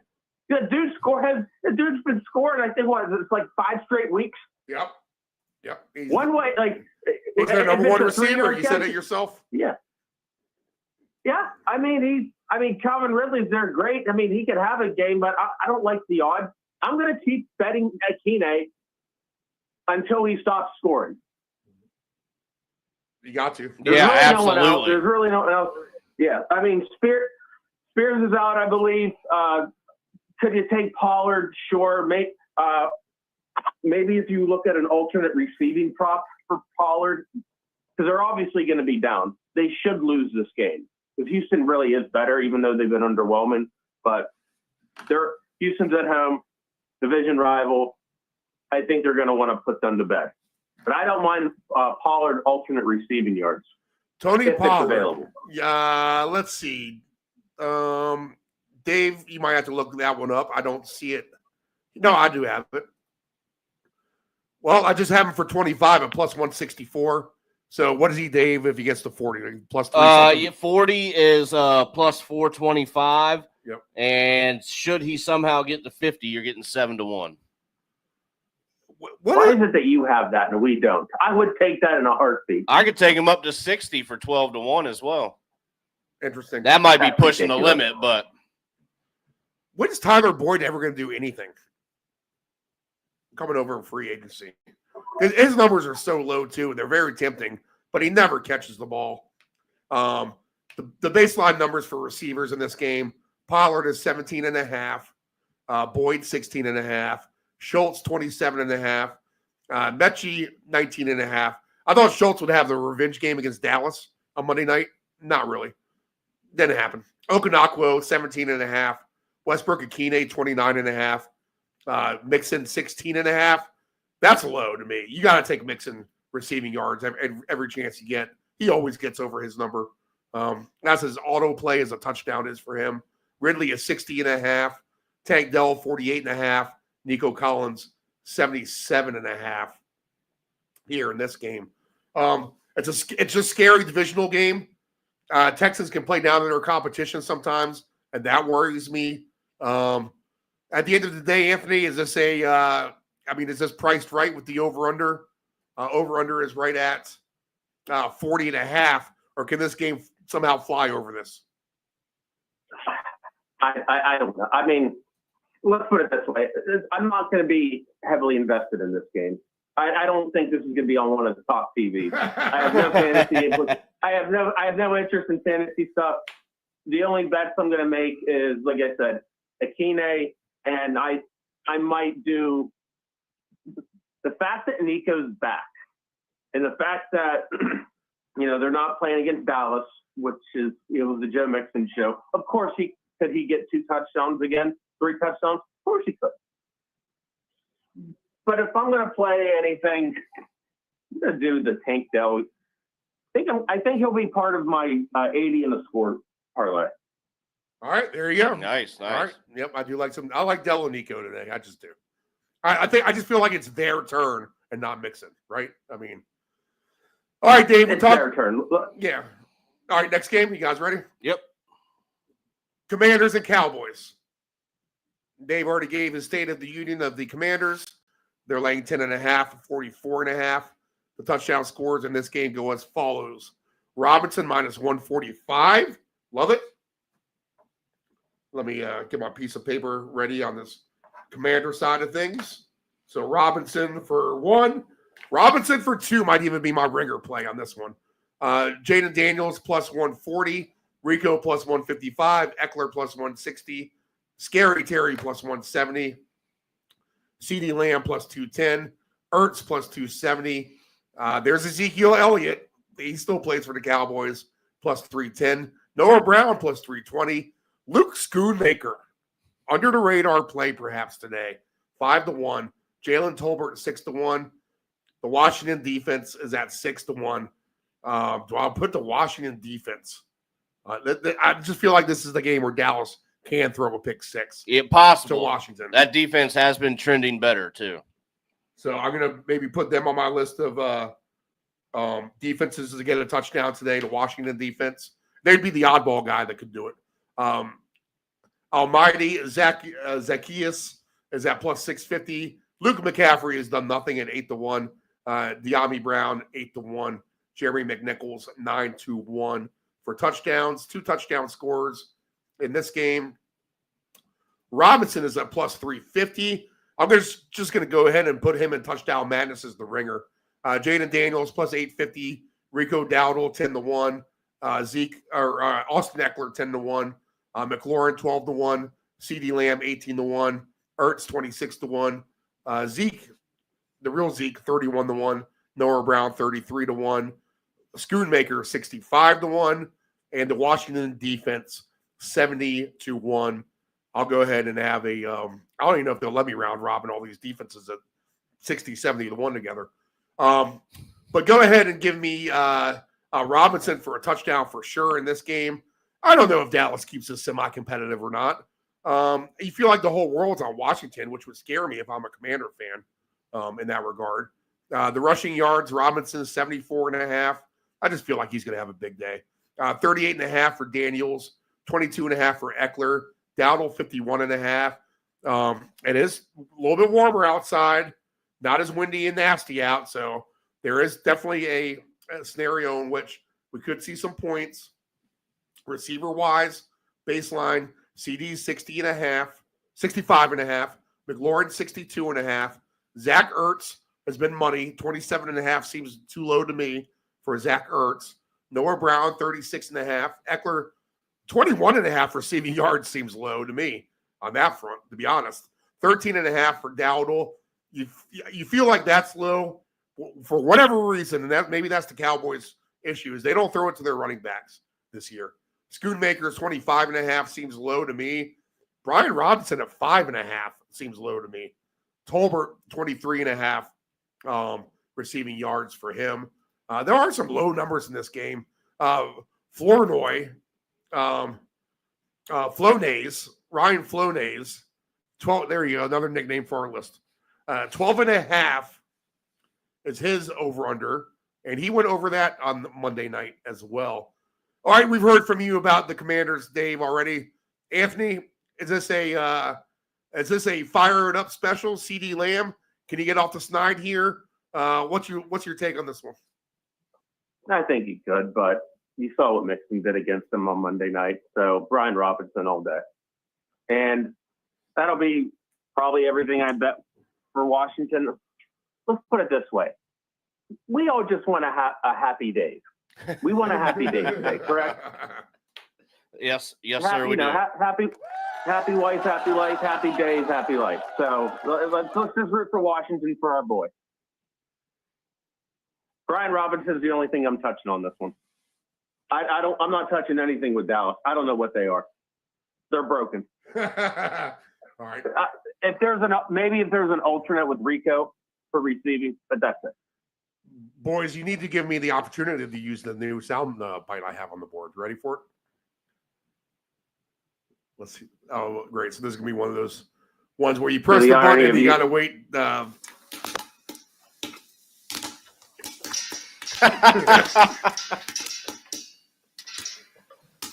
good old popcorn parlay.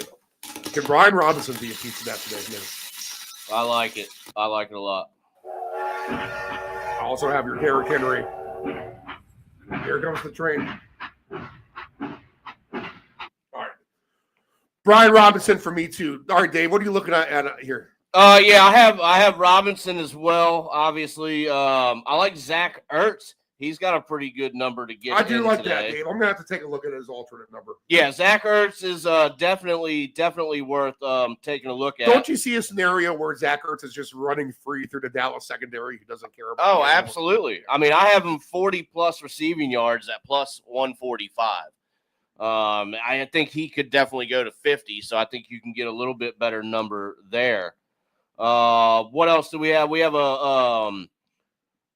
a little team total here. We're going to try and get home with over 31.5, hoping for a good offensive output today. If they can get there, plus 164. That's probably about as high as I want to take it. But, Steve, I think we've got a McLaurin green light, and if this is what I'm hoping it might be, then I think we have some opportunities. McLaurin, Ertz, and Robinson, the big players today. Daniels 223.5 passing. Cooper Rush 204.5 passing baselines. The alternate number for Daniels, if they want to embarrass Dallas through the air. You know what? Daniels for 300 yards at plus 640 is interesting. It really, really is. I mean, but they're going to give it to Robinson, right? Yeah. Yep. Right. They saw what Mixon did, so. That's why that number is inflated, but you never know. Maybe he comes out and throws it all over the park anyway. 3 touchdown passes anyway is 4-1 for him. Cooper Rush for 2 touchdowns for him is 3-1, which that's semi-interesting. It's not like he's can't throw 2 touchdowns. So 3-1 for 2 for him is interesting. Cooper Rush for 3 touchdowns is at 12-1. He's making his way on the interception list as well. Cooper Rush? Yeah. You can throw him on the interception list. I think I'm going to take the Washington defense for a touchdown as well. All right, enough on that game. This is an interesting, fun one to me. This is going to be on a TV. This is the Lions and the Colts. The Lions are minus 7.5, 50.5. This is our last 1 o'clock game. We could probably do a quick break after this game and then come back and do the last 5. We're only at 11:10 in the morning, Eastern Standard Time. So last game, we'll take a quick break. Lions 7.5 and 50.5. I'll just start with you before I get into any of the numbers, Anthony. Is this a full Detroit green light game for you? Every single Sunday is a full Detroit game. Right. But I am gonna give a little address. Something. What's the quote you always use? I smell a rat. Yeah, I smell a rat. And there's been a lot of people liking the Colts all week in this game too. I'm not saying they're going to lose, but let's put it this way: this could be the one. This could be the random one because Richardson looked fantastic last week, and actually that was so stupid that they actually started Flacco. He was hurt, of course, but no. You got to see what you have in him. And guess what? I know they play the Jets. And frankly, everyone looks good against the Jets. But Richardson looked pretty good. I can see him getting in the end zone today. What's the over under in this? 50.5. That could soar over that. Well, considering Detroit can get 50 on their own, they certainly can soar over this. Yeah. Well, so to me, you know how this game starts? This game goes like this. 7-0 Detroit. 7-7 Detroit Colts. 14-7 Detroit. 17-7 Detroit. 17-14 Detroit. 24-14 Detroit. Colts with 14. 31-14 Detroit. 31-21 Detroit. 38-21 Detroit. 38-28 Detroit. 45-28 Detroit. And then when the Colts come down to try to cut it to 10 points, there's your pick 6, number 2 for today, into the end zone for Detroit. Final score, 52-28 Detroit. Interesting. I mean, let's say this, then we're going to go back on this recording is exactly how this works. I don't even know if I can get that. Let's see what the closest I can even get to it is. Dave, what do you like here? So I like a little bit of everything here for Detroit. I'm actually going to take a Khalif Raymond score today, plus 650 to do that for him. I think he's certainly capable anyway, especially if it starts getting ran up. He might look for somebody else to throw it to. And then I had a really interesting find here. Mo Alley Cox receiving yards over 3.5 at minus 115. So that was put into the 40 club ticket. I know it's not 40 yards, but I mean, come on, really 3.5. He's just got to catch the ball one time realistically to get that. And if you look, he can do that. So just one catch over 3.5. If the Colts are going to, try and pull off an upset here, you got to think they're going to try and have to use most everybody to do it. And then I took the prop here of each team for a touchdown and a field goal in each half at 18-1. I'll note on that, Steve, if we want to play that, we'll have to look deep when we get off air because a lot of these games, for whatever reason, my book is not actually giving me that prop today. The couple that I have found have been in game specials, so we'll have to look there. But if this is how that's going to go, Steve, I mean, you weren't too far off there. Each team for a touchdown and field goal in each half. All right. Yeah, you know what? I can see that. The closest I can get for the correct score on this game. Well, it's interesting that they have on here at 300-1 odds, Detroit 58, the Colts nothing, but they don't have any other shutout on here, and there's not much in between. The closest I can get to a correct score of what I just said is Lions 45 and the Colts 24, and that pays out. Let's see here. That pays out 250-1 odds on Lions 45, Colts 24. After that, I got to do 41-31, 41-24. Really, there's only two numbers with the Lions getting 45 points. That's 45-17 or 45-24. They need to give you a field bet at even money or something, you know? And after that, after the 45-24, the next possibility at 300-1 is one bet. Lions 58, Colts 0. Kind of weird to me because there's no other shutouts on the board except 58. Like if you want to bet the shutout, you have to bet 58-0 unless you take the alternate under 2.5 points or whatever that case may be with the Colts. Like Anthony said, when is it not a green light for Detroit here? Their baseline total, Del Grande loves it over, is at 29.5 points. He says it's 50-50 whether they get to 40 points or not, which I agree. I've been playing this Lions over like crazy. The Lions over 39.5 points today is at plus 560. I think that's a good way to go about things. If you want to see the Lions just score a lot, I think that's fair. Plus 560 is a good number. I got that on some tickets already. In fact, I do have some tickets rotating through. I'll put another one up here on the board. But give me the Lions for sure. Let's see here. Touchdown scores. Here, then when I go through these, I think I gave it right to you guys, right? The touchdown scores. Yes. For one, Montgomery minus 155. Gibbs minus 130. St. Brown was minus 110. Taylor plus 110. Richardson plus 185. Sam Laporta plus 230. Jamison Williams plus 260. Pittman plus 270. Downs plus 280. Alec Pierce plus 430. Tim Patrick plus 650. Just not involved in like we kind of have hoped that he would be a little bit. Plus 650 for the Detroit defense. There was Mo Alley Cox at plus 650 as well.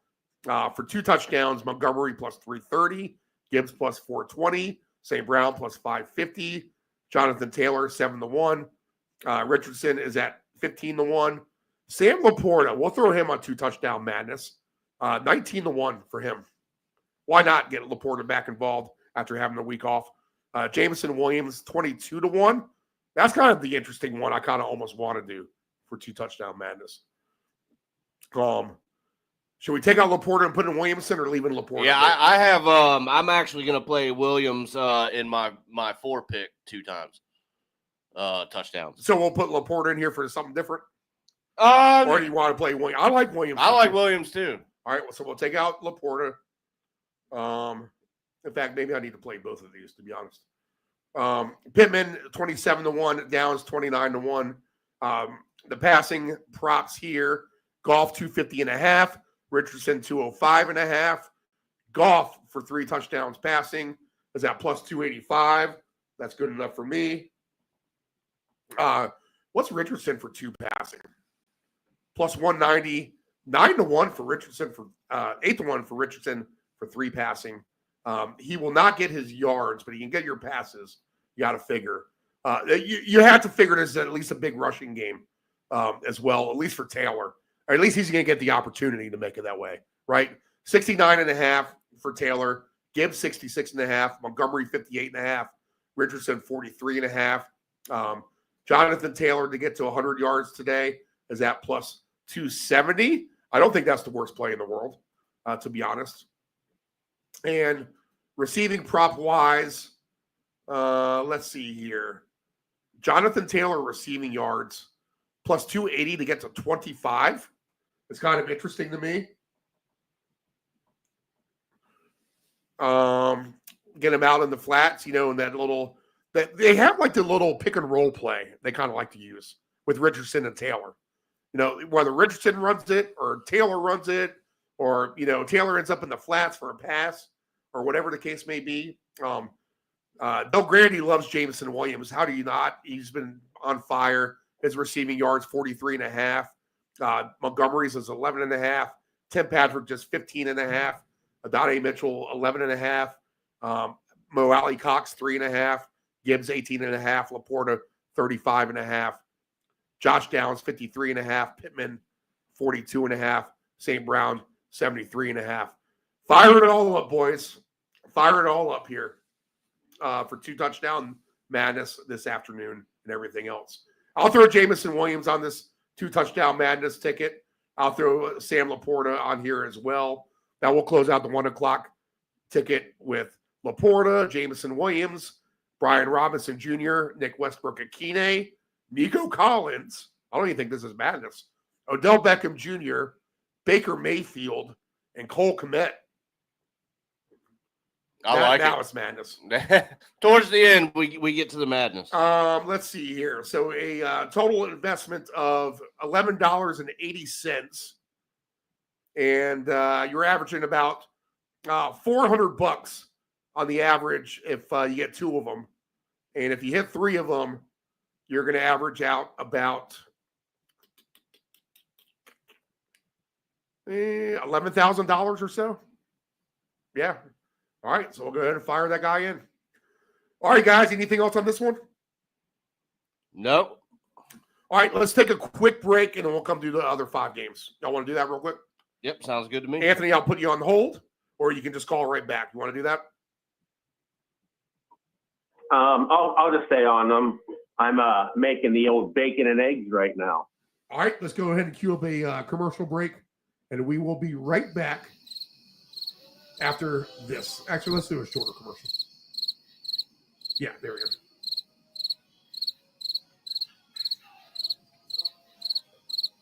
All right, this is the round robin. I am Stephen Murray, nephew Dave, the Ant-Man alongside. Week 12 NFL. Thanksgiving right upon us. Crazy, huh, boys? Crazy. Back right after this.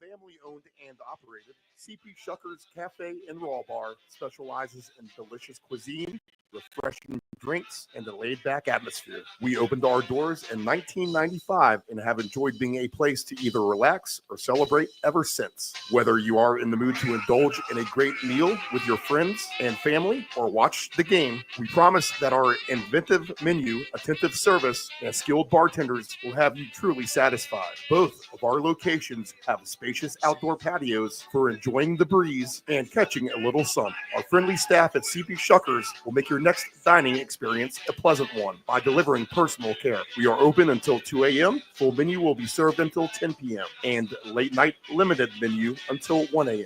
For larger parties, please give the location of choice a call. Pacific Avenue, 757-425-8676 or Shore Drive, 757-412-2929. More information at cpshuckers.com. Thank you for your continued support and have a shuckin' good time. Hey, does your home have algae or stains on the siding?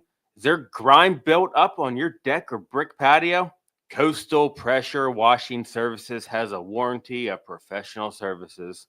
From pressure washing to window cleaning to deck and fence staining, as well as dryer vent cleaning, you got it all. Call Coastal Pressure Washing at area code 757-439-9810 or visit our website at coastalpressurewashing.net. Again, call Coastal Pressure Washing at area code 757-439-9810 or visit our website at coastalpressurewashing.net.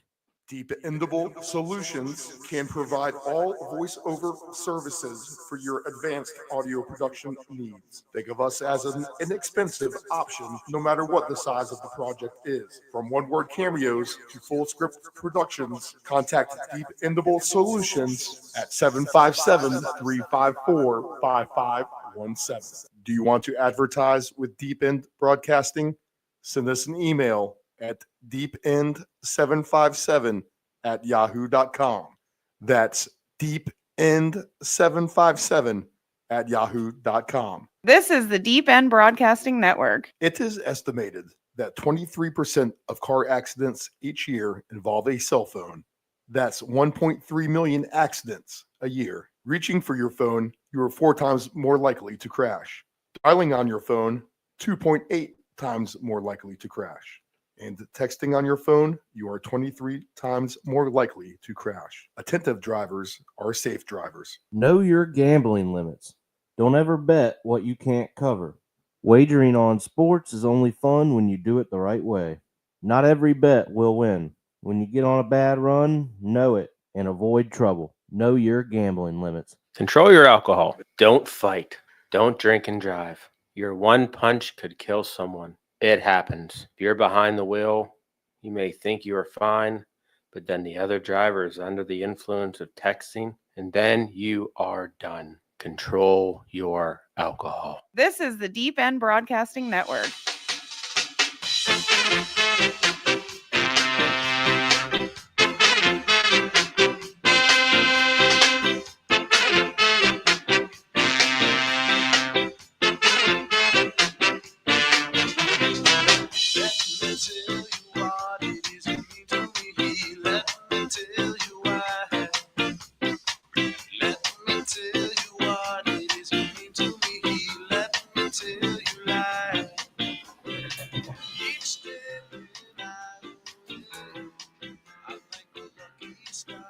Live from our Chicks Beach studios in the lovely Virginia Beach, Virginia. This is the Round Robin. I am Stephen Murray, nephew Dave alongside, the Ant-Man on the telephone, and we will continue on to the late slate. Let's see what we have here. And again, if you're just tuning in, and we sound like we're doing this program from urgent care, we weren't too far off from probably doing the show from urgent care, to be honest, at some point. Okay.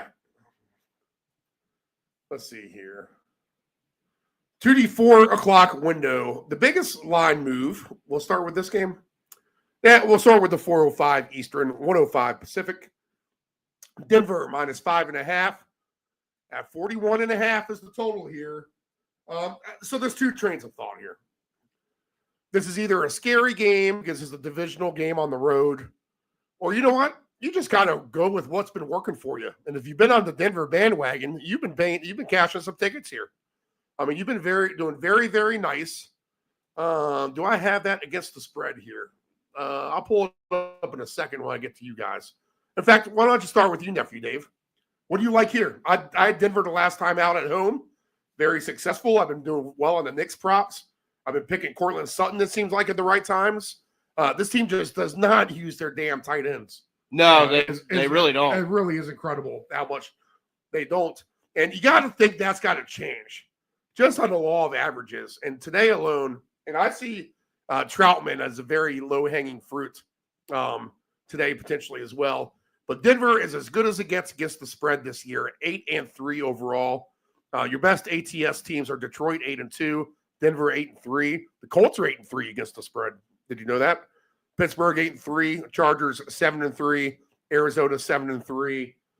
Washington 7-3-1. Minnesota 7-3. Buffalo 7-4. So Denver has been as good as of a bet as you could possibly have this year. Nephew Dave, what do you see here? Steve, this is one that I feel like Denver should have. It is that divisional game. But I like, give me anything Bo Nix today. I like what he's done and kind of the resurgence of battling out there for Rookie of the Year, possibly. So give me some Knicks props. I like them coming out of college as well. I think Denver, should they take care of business, I like Denver to cover here. I think you could go probably even 9.5 and just pick on a Raiders team that's just not doing very well this year. So give me some Knicks props, and then I'll go ahead and I'll make the 9.5 call as well. The one that Dave Del Grande likes is the Raiders, and he's a Raider fan. He likes the Raider team point under today, and even the alternate under. The Raiders baseline today, because Denver does have a good defense, is at, I think, 17.5. So I agree with that. I don't see Denver scoring or the Raiders scoring much. On the flip side, the Broncos are at 23.5. I could definitely see them going over.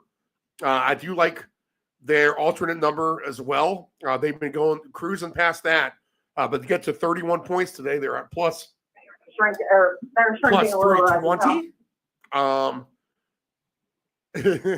Shout out from the great Babellini and Mommy Megan in the background there. Gardner Minshew, 208.5. Bo Nix, 221.5. Bo Nix to pass for 2 touchdowns. If you want to do like 5 quarterbacks to throw over 1.5 touchdowns, I think you can throw him on the list for that. Bo Nix, 250 yards, is only at plus 182. Look how these numbers have changed in the last few weeks.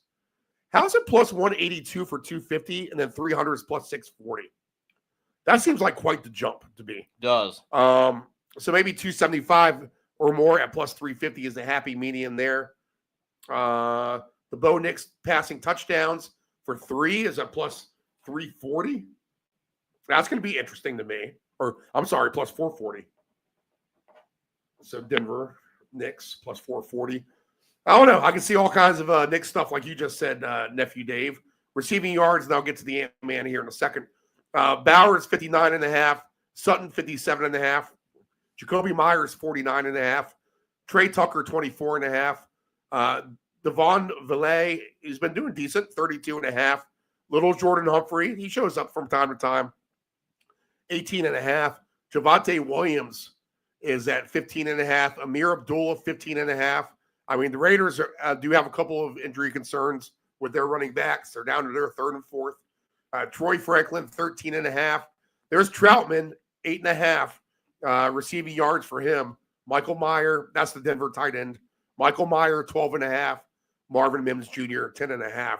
Do I get a Troutman alternate over? I see it. 25 yards for Troutman is at plus 360 today. I got to do it. There's no Lucas Kroll listed, but they do have Troutman on here. They've used them about equal, I feel like. So maybe we just lean with the Troutman. If you can find a Lucas Kroll number, Dave, why don't you tell me? But Anthony, what do you like in this Bronco Raider game? I love the fact that you called Michael Mayer Michael Myers. Halloween's over, turkey season. And number 2, he doesn't play for Denver. He plays for the Raiders. Yeah, it's Michael Mayer. Michael Mayer on the Raiders. Well, you know what? We'll start calling him Michael Myers. Screw it. That's his new nickname. But it's funny we talk about Raider tight end Brock Bowers. Yeah, Brock Bowers it is, because 8 catches on 12 targets for 97 yards is a score when they faced each other, I believe, in week 5. Now they're at home against a much better improved Denver offense led by Bo Nix, of course. He is my fantasy quarterback. This week I have to win out, and Bo Nix is going to lead the charge. Hopefully it is not too late. Give me Nix to score. Give me Sutton yards. I believe he is at a plus number once you get to 70. He sucked in week 5, but Denver wasn't Denver yet. And find me an outlet to pick Bo Nix to get Rookie of the Year, because, Dave, I love you, and I love what Jaden Daniels has been doing, but all it takes is a couple crappy games and for Bo Nix to surge, and Bo Nix is your Rookie of the Year. Well, I can see it. Not even crappy games, just that they like to run the ball a lot now, you know? It's been a Robinson and Eckler show, and that's been working for him. So why change it? No, I Yeah, could absolutely see that, Ant, for sure. Yeah, and I mean, I don't have any bets. I don't even think we can bet it right now. No, we can't bet that stuff. I wish we could. I know. You know what? I'm going to take a trip to North Carolina when I'm bored one winter day, when I have nothing to do, and see what I can bet prop-wise. Because the Carolina border is not that far away. If we jump the border, we can probably bet on some of that stuff. And I'll keep that in mind for future stuff like this. I can't wait till there's a random Wednesday afternoon and I text you, what are you doing? I was bored and went to North Carolina. I'm eating lunch at the Applebee's in Elizabeth City with my dad. Yeah.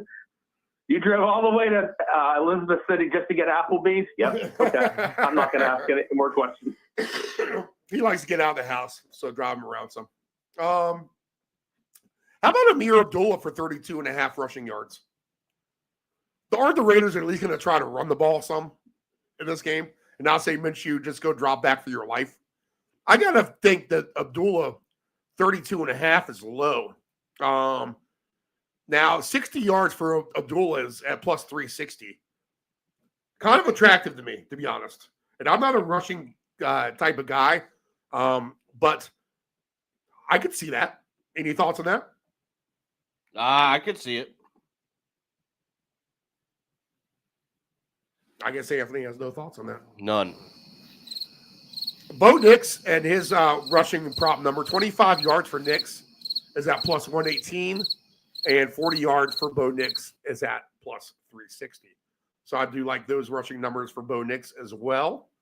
Touchdown-wise for this game, Sutton plus 140, Abdullah plus 160, Javonte Williams plus 160, Bowers plus 260, Valet plus 290, Jacoby Myers plus 290, Aldrich Estime plus 310, Bo Nix plus 320. I can see him for a touchdown at plus 320. Jordan Humphrey, little Jordan Humphrey, that is, not big Jordan Humphrey, plus 480. McLaughlin plus 420. The Denver defense is at plus 650 for a touchdown today. Do I consider them on my defensive touchdown list? I think I do, maybe. And Michael Myers is at 9-1 for a touchdown. There's Lucas Kroll, 10-1 for a touchdown. Give us some Lucas Kroll yards. Oh, there's Ned Atkins for the Broncos as well. Remember him? 16-1 for Ned Atkins for a touchdown today. 2 touchdowns in this game. We'll have to start a new madness ticket. Sutton is 10-1. Javonte Williams 10-1. Amir Abdullah 12-1. Bowers 24-1. Myers 29-1. Valet 31-1. Bo Nix 31-1. Estime 32-1. Let's see here. All the way down. Let's throw a Troutman on there. 100-1 for 2 touchdowns on our late touchdown madness ticket today. All right. Anything else on this one, guys? Negative. Nope. Okay. Just bacon's done. Oh. Bacon's done. Eggs are done. Leg it down, Spicy queso done. So, just in case, Steve, you Megan's mom's also over. So if you ask for any input and I don't respond, just know that I might not have heard you. All right. Continue. All right, 10-4. Next game on the list is going to be Arizona and Seattle. The spread is flipped from the Cardinals as the favorite to Seattle as the favorite. Now a full 3-point flip, depending on where you look. Touchdown scores for this game. Kenneth Walker to third, minus 135. Connor, minus 120. Harrison, plus 165. DK, plus 160. Smith and Jigba, plus 170. Trey McBride, 2-1. Kyler Murray, plus 240. Lockett, plus 290. Wow. Noah Fant, plus 340. Barner, plus 380. Michael Wilson is at plus 380. Trey Benson, plus 490. Seattle defense, plus 750. Arizona defense, 9-1. Geno Smith, impressive in victory, willing himself to a win last week, is 252.5 baseline passing. Kyler Murray, 215.5 baseline passing. Geno Smith for 3 touchdowns today is at plus 320. Kyler Murray for 3 passing touchdowns, at plus 560. The Cardinals just aren't a super dynamic offense at the end of the day. They just play gritty. I got to think this is a big Connor day. If they're going to try to game plan to win this in a tough, hostile environment, and we could have weather here. This is the one questionable weather game, although we could be hitting the dry window when this game plays, according to their local forecast. You'll have to, check more in on the city cams, see if you get a Seattle City cam and see what's really happening there. But Connor is 66.5 baseline. Walker to third, 62.5. Gino, 14.5. Kyler Murray, 29.5. Charbonnet, 15.5. Trey Benson, 21.5. Receiving wise, Metcalf, 64.5. Smith and Jigba, 57.5. Harrison Jr., 52.5. McBride, 52.5. 37.5 for Lockett. Wilson, 27.5. James Conner, 13.5. I like that receiving yard over for him. Let's see here. Cardinals, Conner over 13.5 receive. Kenneth Walker, 20.5. Charbonnet, 10.5. Dortch, 11.5. I feel like he plays so much for never really getting over his number. It's crazy to me. Connor for 25 yards receiving plus 250. I'm sure the 40 yards, if Dave has it, is really nice. And Kenneth Walker is at plus 128 for 25. Anthony, Cardinals, Seahawks, what do you got?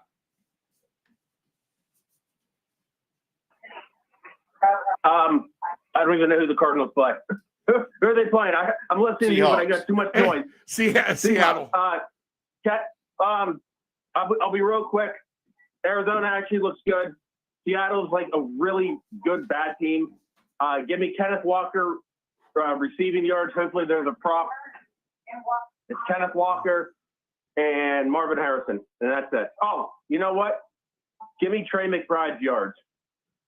All right, Trey McBride for Anthony and Harrison Jr. So McBride, 52.5 for him. Baseline, Harrison Jr., 52.5 baseline for him. I like Connor. I don't know how Connor's not the play here, to be honest, Anthony. What do you get, Dave? So your Connor receiving for 40 plus is going to be plus 450. I like this to be probably a close game throughout. I now have the Cardinals as the -1 favorite. So I think that flipped from when we talked about it earlier this morning, at least over here for me, because I think it was the other way around. But give me some Kenneth Walker today. That's always a good bet. And you know what? I'll call for a Seattle Seahawks slight upset today as well. Ooh, all right. If that's technically not an upset because they're not the favorite, but it would have been on a Wednesday, Dave. So I get your point here. Right. Let's see here. 2 touchdowns for this game for touchdown madness. We have Troutman for the 4 o'clock window, and then we'll also throw in. You know what? Let's go off the wall a little bit here, and I don't think this is too off the wall.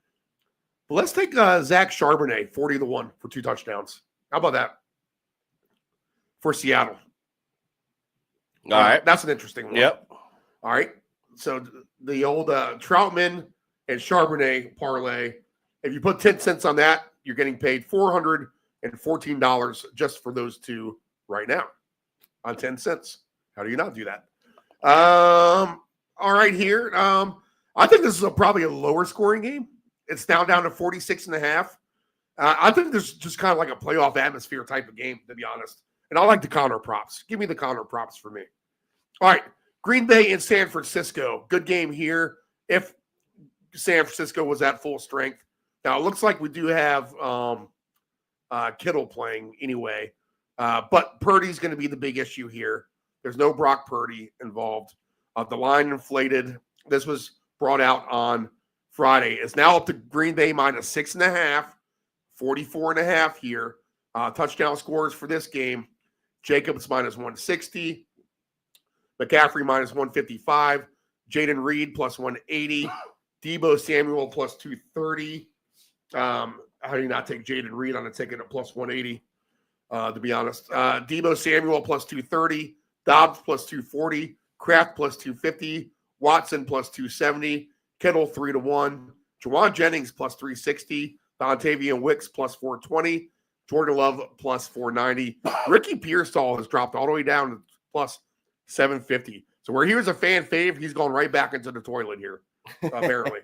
Kyle Juszczyk, 12-1, but that's interesting with Brandon Allen as quarterback. Maybe Juszczyk is part of the dump-off plan for him, you know?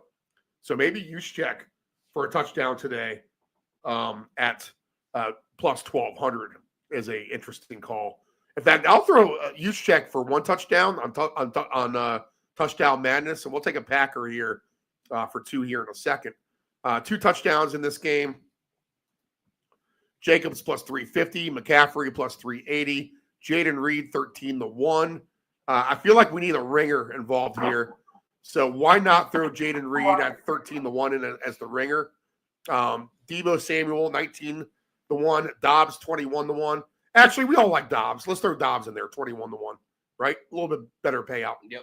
Tucker Kraft 22-1, Christian Watson 25-1, Kittle 30-1, Jennings 37-1, Dontavian Wicks 45-1, Jordan Love 50-1, Manuel Wilson 75-1. Passing prop wise, I clicked on the receivers. I'll just talk that first. Baseline: Jennings 47.5, Reed 50.5, Kittle 38.5, Debo 41.5, Christian Watson 38.5. McCaffrey seems like a logical one because they're going to want to dump it off Brandon Allen style to a running back. Although McCaffrey seems to have a little hiccup in his giddy up there, right? Maybe not fully healthy yet. Right. Dobbs 39.5 seems low to me. Tucker Kraft 28.5. Josh Jacobs 16.5. Pearsall 17.5. Wicks at 16.5 is low to me. So Wicks and Dobbs over for me for sure on some receiving props. I'll do the rushing, then I'll get to the passers. McCaffrey 80.5. Jacobs 74.5. Jordan Love 5.5. Brandon Allen 4.5.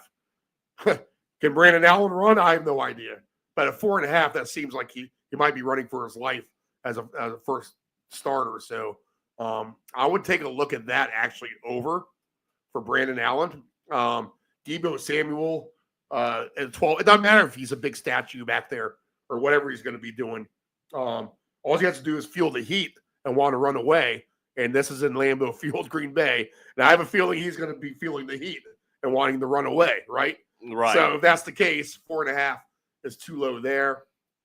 Let me get back to the McCaffrey receive yards real quick, only because that's interesting for that same reason I just said.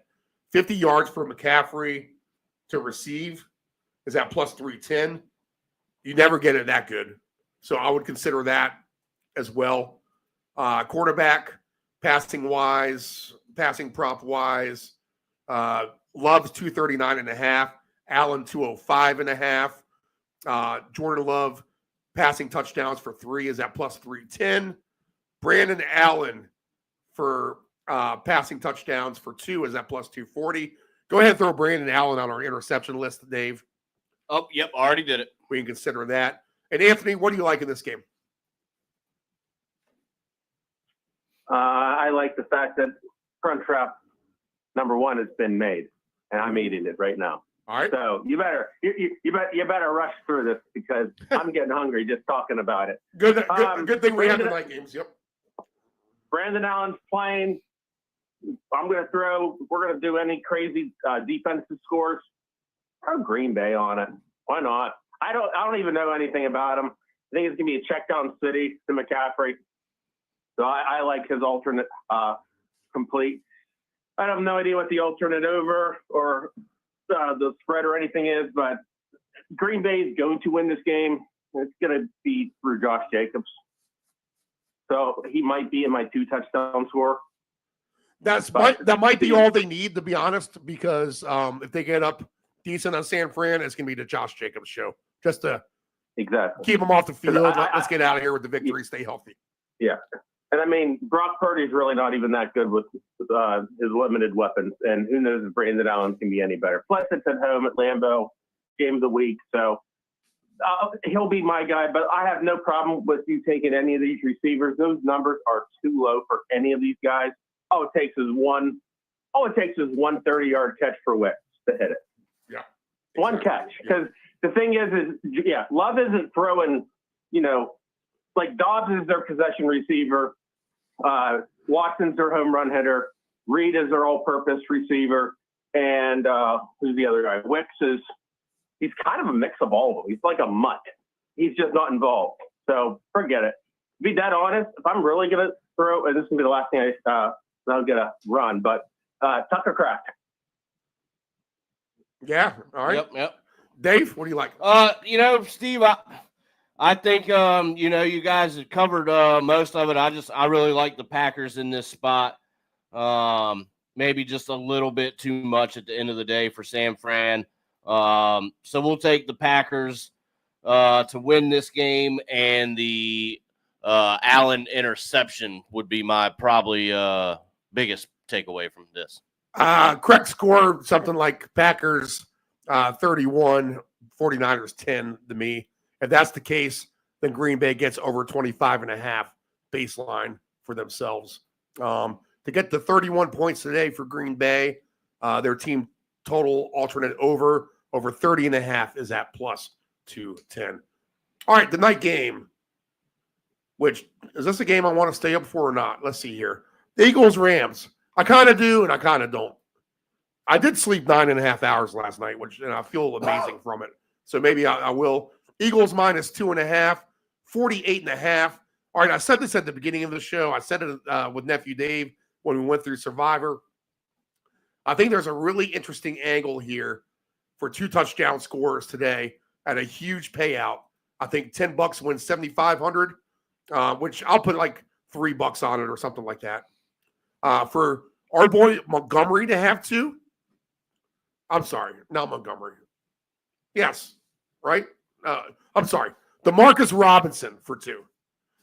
I don't know how I got Montgomery out of DeMarcus Robinson, but DeMarcus Robinson at 33-1 for 2 touchdowns today. And then the old Jahan Dotson filling in for Devonta Smith, a little bit more familiar with the offense. We have this weapon Dotson. Let's get him involved today. 100-1 odds for him. And that $5 parlay pays out $3,800 on Dotson and DeMarcus Robinson, who will clearly be perhaps by default the primary options of the quarterbacks because of the nature of the Eagles secondary, locking up Kupp and Nakua, and the fact that A.J. Brown will get most of the attention on the Rams side of things. So give me a Robinson-Dotson 2 touchdown parlay just with each other. The other 2 touchdown scorers, Kyren is plus 320, Barkley plus 320, Hurts plus 470, A.J. Brown plus 850, Cooper Kupp 11-1, Nakua 12-1, Dallas Goedert 31-1, DeMarcus Robinson 33-1.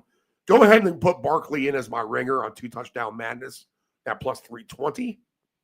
We'll get to that in a minute. Passing props. Stafford 250.5, Jalen Hurts 216.5. Passing touchdowns.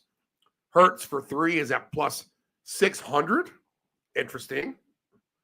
And for 3 touchdowns for Stafford is at plus 400. I do like Hurts for his passing touchdowns today against this Rams secondary that's very vulnerable to giving up touchdown scores through the air.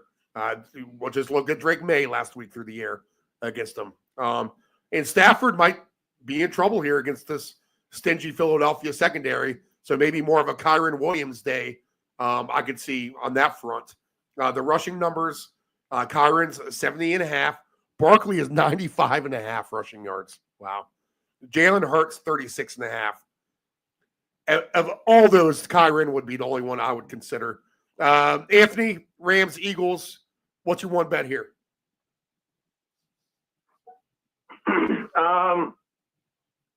What's the over-under at? 48.5. 48.5. 48.5. 48.5. I think for a touchdown score, because last week it was the Cooper Cup show. I think we'll go with Puka this week. Yeah, I feel like he's due. Plus, what I just read on Twitter is from the LA Times reports that Puka Nacua just recently learned that the Rams played in the NFC West. So in honor for him not knowing who he played for and where he played, I'll take Puka. All right, nephew Dave. I'm going to look to move this spread just a little bit. I think at the end of the day, the Eagles just a bit much for the Rams, maybe a little outclassed, as you like to say, Steve. So I'm going to go minus 5.5 with the Eagles. Get a plus number out of it. All right. There we go. All right. So Eagles on the road for you. I could go both ways. I want to see the Rams upset them. Why do I think the Eagles are just going to beat the snot out of these guys, though, to be honest? Maybe the Eagles actually are that good. I'll throw Barkley on this 2-touchdown madness ticket we have with – I'm going to throw 3 guys on here from the Green Bay game. I'm going to throw Reed on here. I'm going to throw Dobbs on here. I'm going to throw Kyle Juszczyk for 1 touchdown on here. Then long shots with Troutman and Charbonnet. And a total of $5.45 will pay out $140,336 playing the 2s, the 3s, and the 4s. Your average 2-game parlay winner will be $200. Your average 3-game parlay winner, if somehow something like this hits, $3,900. All right, so there you go. Placing the bet now. All right. Okay, that wraps it up for the Sunday slate. Monday. Ooh, excuse me. I get all the way through the show just to do that. The Monday night game is the Ravens and the Chargers. I'll think about that through tomorrow. No official play from me as of now. But anything we should look out for, Anthony, in that game? It's the Harbaugh Bowl. Yeah. It makes it tough. First time since they faced each other in the Super Bowl. 50.5, I would lean under just for that reason alone, to be honest. Yeah, could it be a kind of a boring game because everyone's going to hype this thing up like crazy, and like with the Chargers, a lot of folks are going to throw J.K. Dobbins and Gus Edwards since they're is this game in California or Maryland? Yeah, California. J.K. Dobbins revenge game, Gus Edwards revenge game. We'll throw something in there, but I'm just looking for a fun game. I don't even think I'm going to bet much on this, but if I were to bet it, yeah, under. Well, we'll bet something because we'll look at all these. We'll look at all the low receiving numbers that we can get on Dobbins, Justice Hill, right? Let's just take a look at a couple of these real quick just to plant the seeds.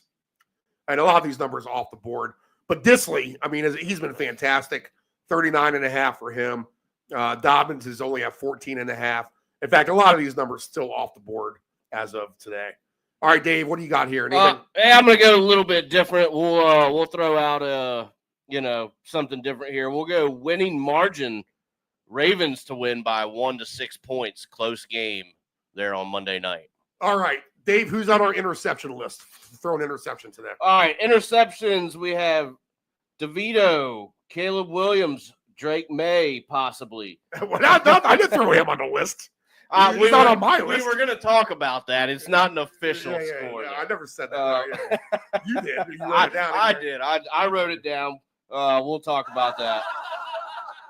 Will Levis, Cooper Rush, and Braden Allen in San Francisco. I'd be fine with those 5 minus my. We'll take Drake May out. There we go. We talked about it. Okay. Your best game for overtime, Dave. Best game for overtime. How about the Vikings and the Bears in a divisional matchup? Right. The Vikings and Bears to get to overtime today pays out. I do like that one. Let's see here.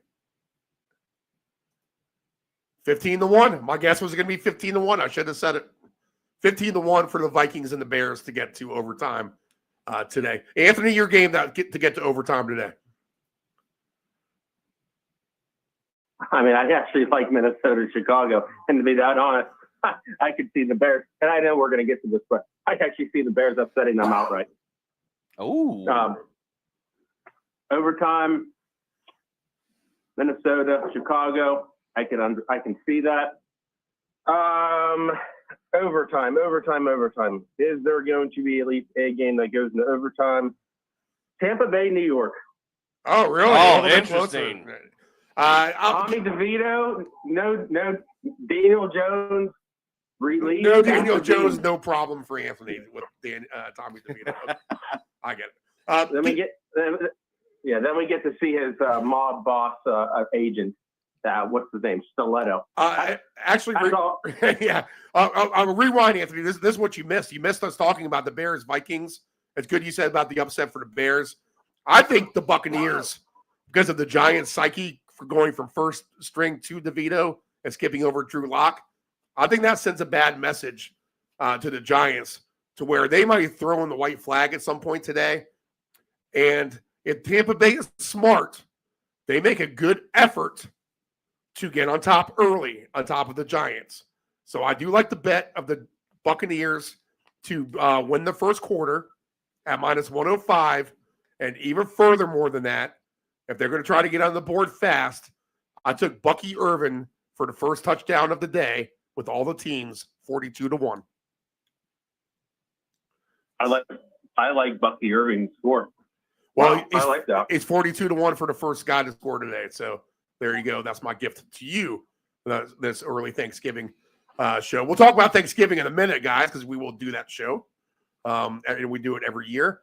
Okay, overtime for me, Cardinals and the Seahawks. How about that?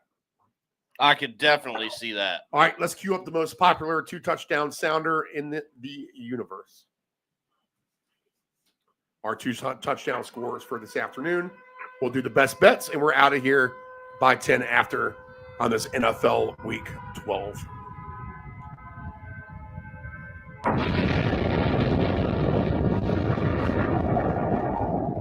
Johnny. 4 weeks.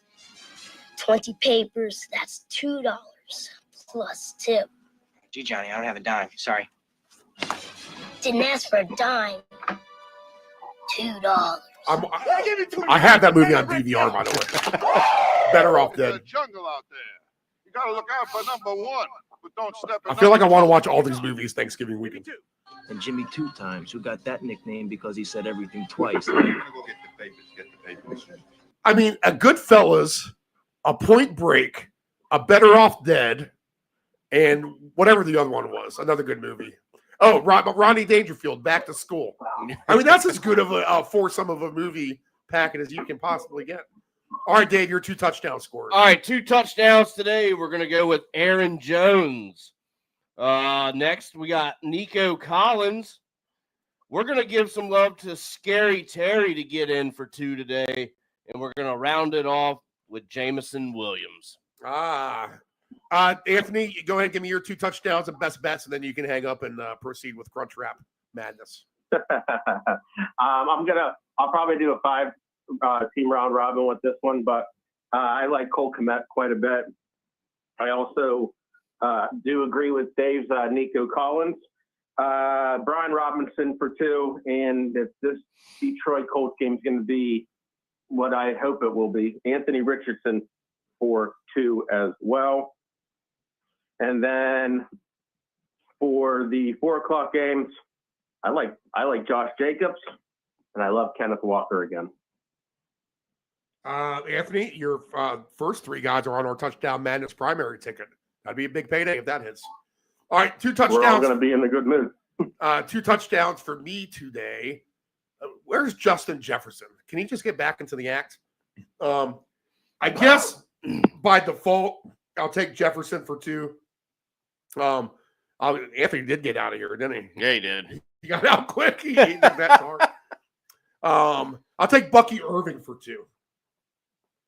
I will take. I need a Patriot and a Dolphin for 2. Give me Hunter Henry for 2. Although I want to take Drake May. Give me Tank Dell since you took Nico. You know what? We didn't talk about this Kansas City Carolina game, did we? I don't think we did. I like Did DeAndre we? Hopkins. No, we didn't. We skipped right over it. I like DeAndre Hopkins for a touchdown in this game, if not 2. So give me DeAndre Hopkins for 2. What are your thoughts on this Kansas City game? Dave? Actually, Steve, let me double check while I'm in my bet slip here. Yep, I had DeAndre Hopkins as well on a anytime scores, so I'm right there with you. All right, so give me Hopkins for 2 at plus 1,500. Anything else you want to talk about this game real quick? I just like the Chiefs to kind of bounce back. Yeah, I think the Chiefs name their number against the revolving door of Carolina. Yep. They can name their number, I think, today if they want to. Yeah, there's it's a nice day down there too. Easy environment to play in. It's not going to be loud. It's not going to be hostile. In fact, they will have more fans than the Panthers will have fans. Actually, while we're on that real quick, that was when we go into the best bets. Xavier Worthy for 40+ receiving yards is on a ticket as well. All right, let's just look real quick. Let's not cheapen it completely here. The receiving numbers: Worthy 34.5, Kelsey 57.5, Hopkins 42.5, Noah Gray 20.5. Noah Gray's on 2 touchdown alert for an underdog as well. 13.5 for Justin Watson. Chuba. In fact, I'll throw Noah Gray on my 2 touchdown ticket as he'll pay very well. Chuba Hubbard 13.5. Leggett 29.5. Thielen 30.5. 2 touchdowns today in this game. Kareem Hunt plus 390. Chuba 10-1. Kelsey 10-1. DeAndre 15-1. Worthy 23-1. Jonathan Brooks will play 41-1. Patrick Mahomes 44-1. Juju Smith-Schuster 35.5-1. Why not some Noah Gray 55-1? Why not? On a 2 touchdown ticket. He was supposed to be on the Madness, but I have him on somewhere else, so that's fine. But give me DeAndre Hopkins on a 2 touchdown ticket for me, and we will continue on. That's enough Chief talk for that one. Other 2 touchdown scores today. We already talked about Jameson Williams. I'll throw Laporta out there as an option. Welcome back, Laporta party. Laporta potty party. It's a Laporta potty party. 2 touchdowns today, I think, potentially for Bo Nix, if not Cortland Sutton. Any of the Packers, I think you can get involved and go ahead and give me James Conner as well. Night game, long shot double, Demarcus Robinson, Jahan Dotson. All right, Dave, your best bets? All right, best bets. We're going to go into the 40 club with this one today. Xavier Worthy, 40+ receiving yards. Zach Ertz, 40+ receiving yards. Jalen McMillan, the kind of long shot oddball here at 40+ yards. We're going to go back to the well. I think he can do it. Kayshon Boutte, 40+ receiving yards. And then we're going to round that particular ticket off with over 3.5 Mo Alley Cox, 1 catch receiving yard. All right, give me the Cardinals game and the Seahawks going under. Unless it goes to overtime, they may steal it from you. Give me the Lions team points over. Give me the Chiefs team points over, alternate as well. Give me the Raider team points under. Let's see here. Give me all these defenses to score. The Lions, the Vikings, the Buccaneers, the Commanders, the Texans, and maybe even Green Bay. 6 different defenses to get on the board today. Let's see. Prop-wise, obviously there's a lot. But I would trust, let's see, DeAndre Swift receiving yards. Baker Mayfield passing and rushing. Bucky Williams receiving. Look for 1 touchdown by Polk and Javon Baker at big numbers for the Patriots. Schoonmaker would be a good touchdown guy as well today, under the radar. Joe Mixon receiving yards always. I would take a shot on the Stroud passing touchdowns for 3 potentially, knowing that it's going to be the passing guys today. Give me Brian Robinson for a touchdown. Give me Jonathan Taylor receive yards. Give me Bo Nix rushing yards. Give me Amir Abdullah rushing yards.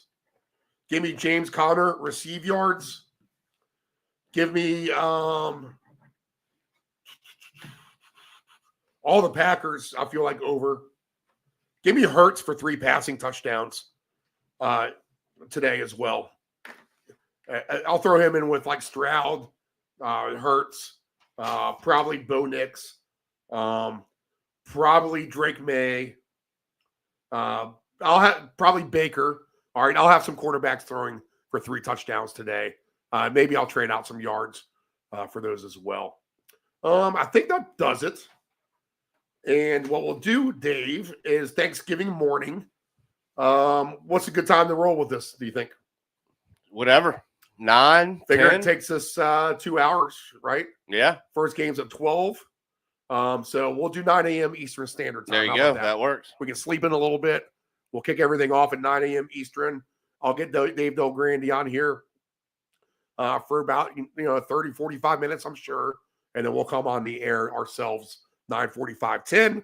We'll go through the 3 games and be out by 10:30, 10:45. Everyone on their way to a nice Thanksgiving payday, hopefully. All right, David, any final words? No.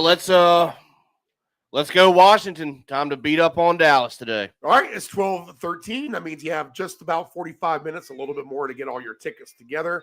If you miss any of this program, go back to the YouTube channel, Deep End 757 Broadcasting. You can always go to the website, deependbroadcasting.com.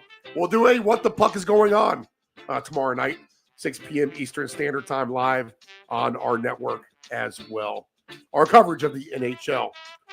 No Alex Ovechkin, Dave. 4 to 6 weeks. Makes you want to cry. Does. All right, guys, have a good Sunday. Good luck. Let's try to win some loot.